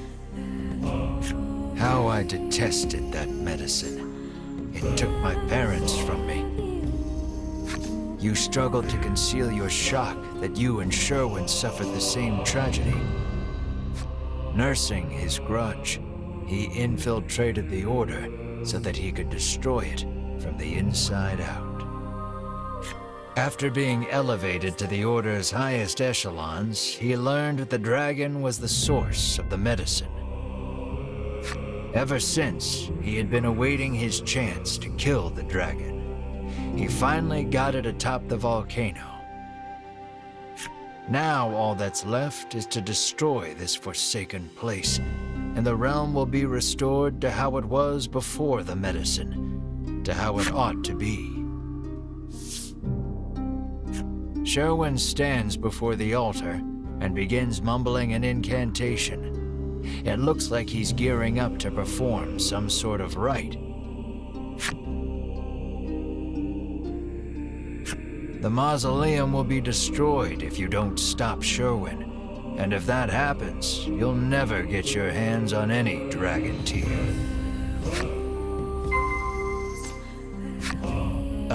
Prepare yourself.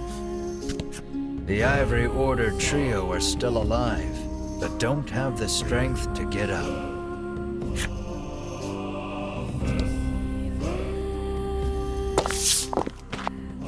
You attempt to stop Sherwin's rite. But the fallen Ivory Order trio totter to their feet. Master Sherwin, says Winifred, unable to quell her trembling. Why?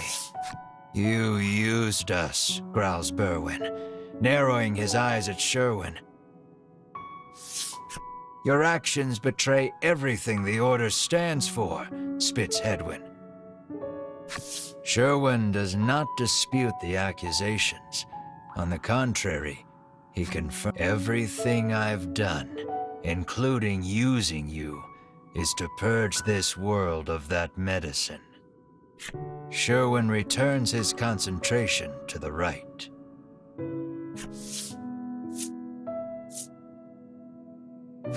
Whatever Sherwin is doing, it isn't good, but you just stand there watching him.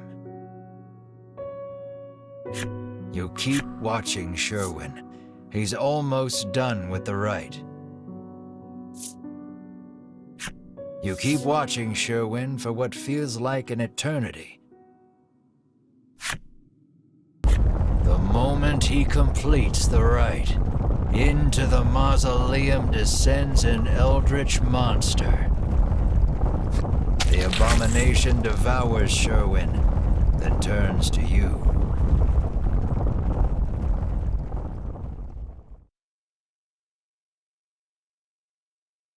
Sadly, this is where your adventure ends.